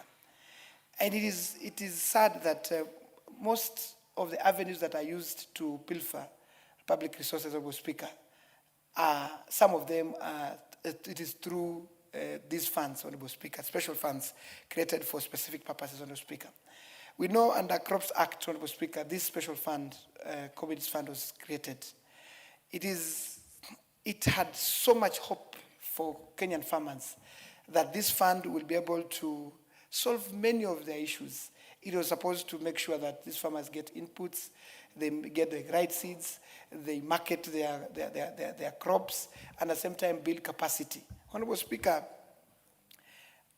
again, that building of capacity and creation of awareness has been lacking under these special funds called commodity funds. Commodity funds, Honorable Speaker. You realize that in many parts of this country do not even understand that we have such kind of a fund. Many farmers across the country, I think when they hear us talking about this commodity fund, they are surprised that they can access money to improve their, their farms and be able to, make sure that their farming becomes profitable, Honorable Speaker.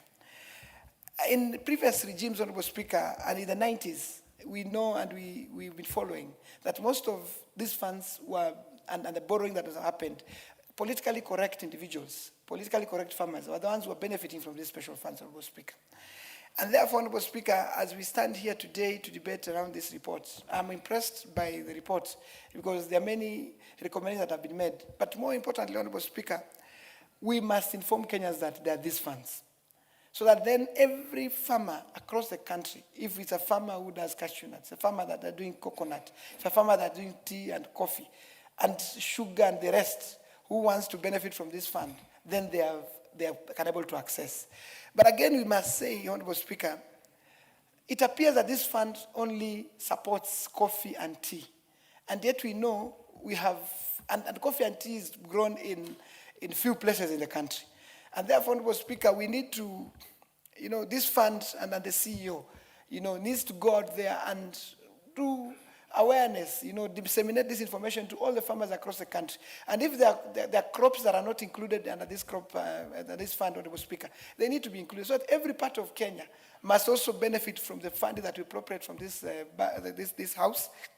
As it's been said here, Honorable Speaker, we are putting a lot of money in this fund, Honorable Speaker. And therefore, if it's not reaching all parts of the country, Honorable Speaker, then we are creating an imbalance. We are creating an atmosphere where some parts of the country will remain behind, other parts that are included under this fund, farmers from other parts of the country that are included will continue making money, growing, and other parts remain poor, Honorable Speaker.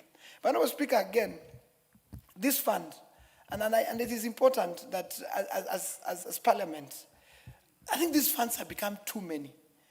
They have become too many to a level that, Honorable Speaker, I hear my colleagues talking about Uwezo Fund, I don't know what fund, now we have Hustler Fund.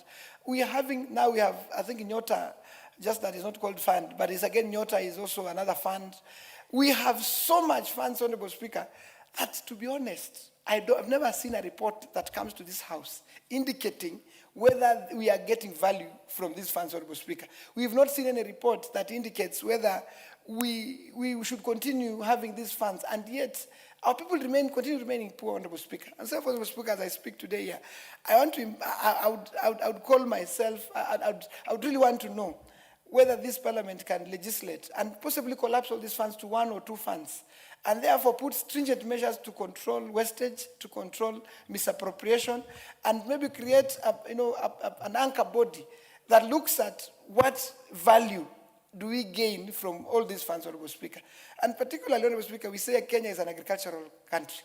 I think we used to say 80% of the economy is supported by agriculture. And therefore, Honorable Speaker, if a fund of this nature that we give so much money, we cannot ascertain how much of value do we derive from the money we give, Honorable Speaker, we may be losing money. We may be losing money that ought to have been intended to go to the right people, Honorable Speaker. And lastly, Honorable Speaker, I would also want to look at, there's a lot of duplication. This fund, if you look at it, and look at the Agricultural Finance Corporation, we have AFC, we have so many funds under on agriculture. So maybe it is high time that Agricultural Authority of Kenya, Food Authority and the rest should come together and put their heads together under the Ministry of Agriculture and evaluate whether we need to have all these funds, whether these funds are making any impact. And if there's no impact, Honorable Speaker, we can channel most of these funds to even counties, Honorable Speaker, so that because agriculture we know is a devolved function. And maybe we can remove, we can collapse some of these funds that are not helping this country grow and channel all this money to counties and make sure that agriculture, in counties is supported so that then most of the Kenyans can be able to gain from their, daily activities of farming, Honorable Speaker. With this, Honorable Speaker, I support the report and, we need to do more so that we don't continue losing public resources. Thank you. Very well. There being no other interest on this, I will call the mover to reply. Honorable Kivasu. Thank you, Speaker. And on behalf of the Chair, Special Fund Accounts Committee, I thank the members for their deliberation and their support on the report of the audited accounts for the Commodities Fund for the years 2018-19 through 2021-2022. For the benefit of the members, this committee has about 104 funds that we oversight, and these funds we started oversighting last term, so we are still not even 50% of the funds, and it's my hope that what these members have already said, we are going to put it into use as we keep on oversighting, and request the implementation committee to follow the recommendations and implement the recommendations that the committee has proposed so that this commodities fund can be able to streamline their financial management. And with that, Honorable Speaker, I reply. Honorable members, we shall, by the standing orders, defer the putting of the question on this motion in the next appointed time. Honorable members, let us be upstanding.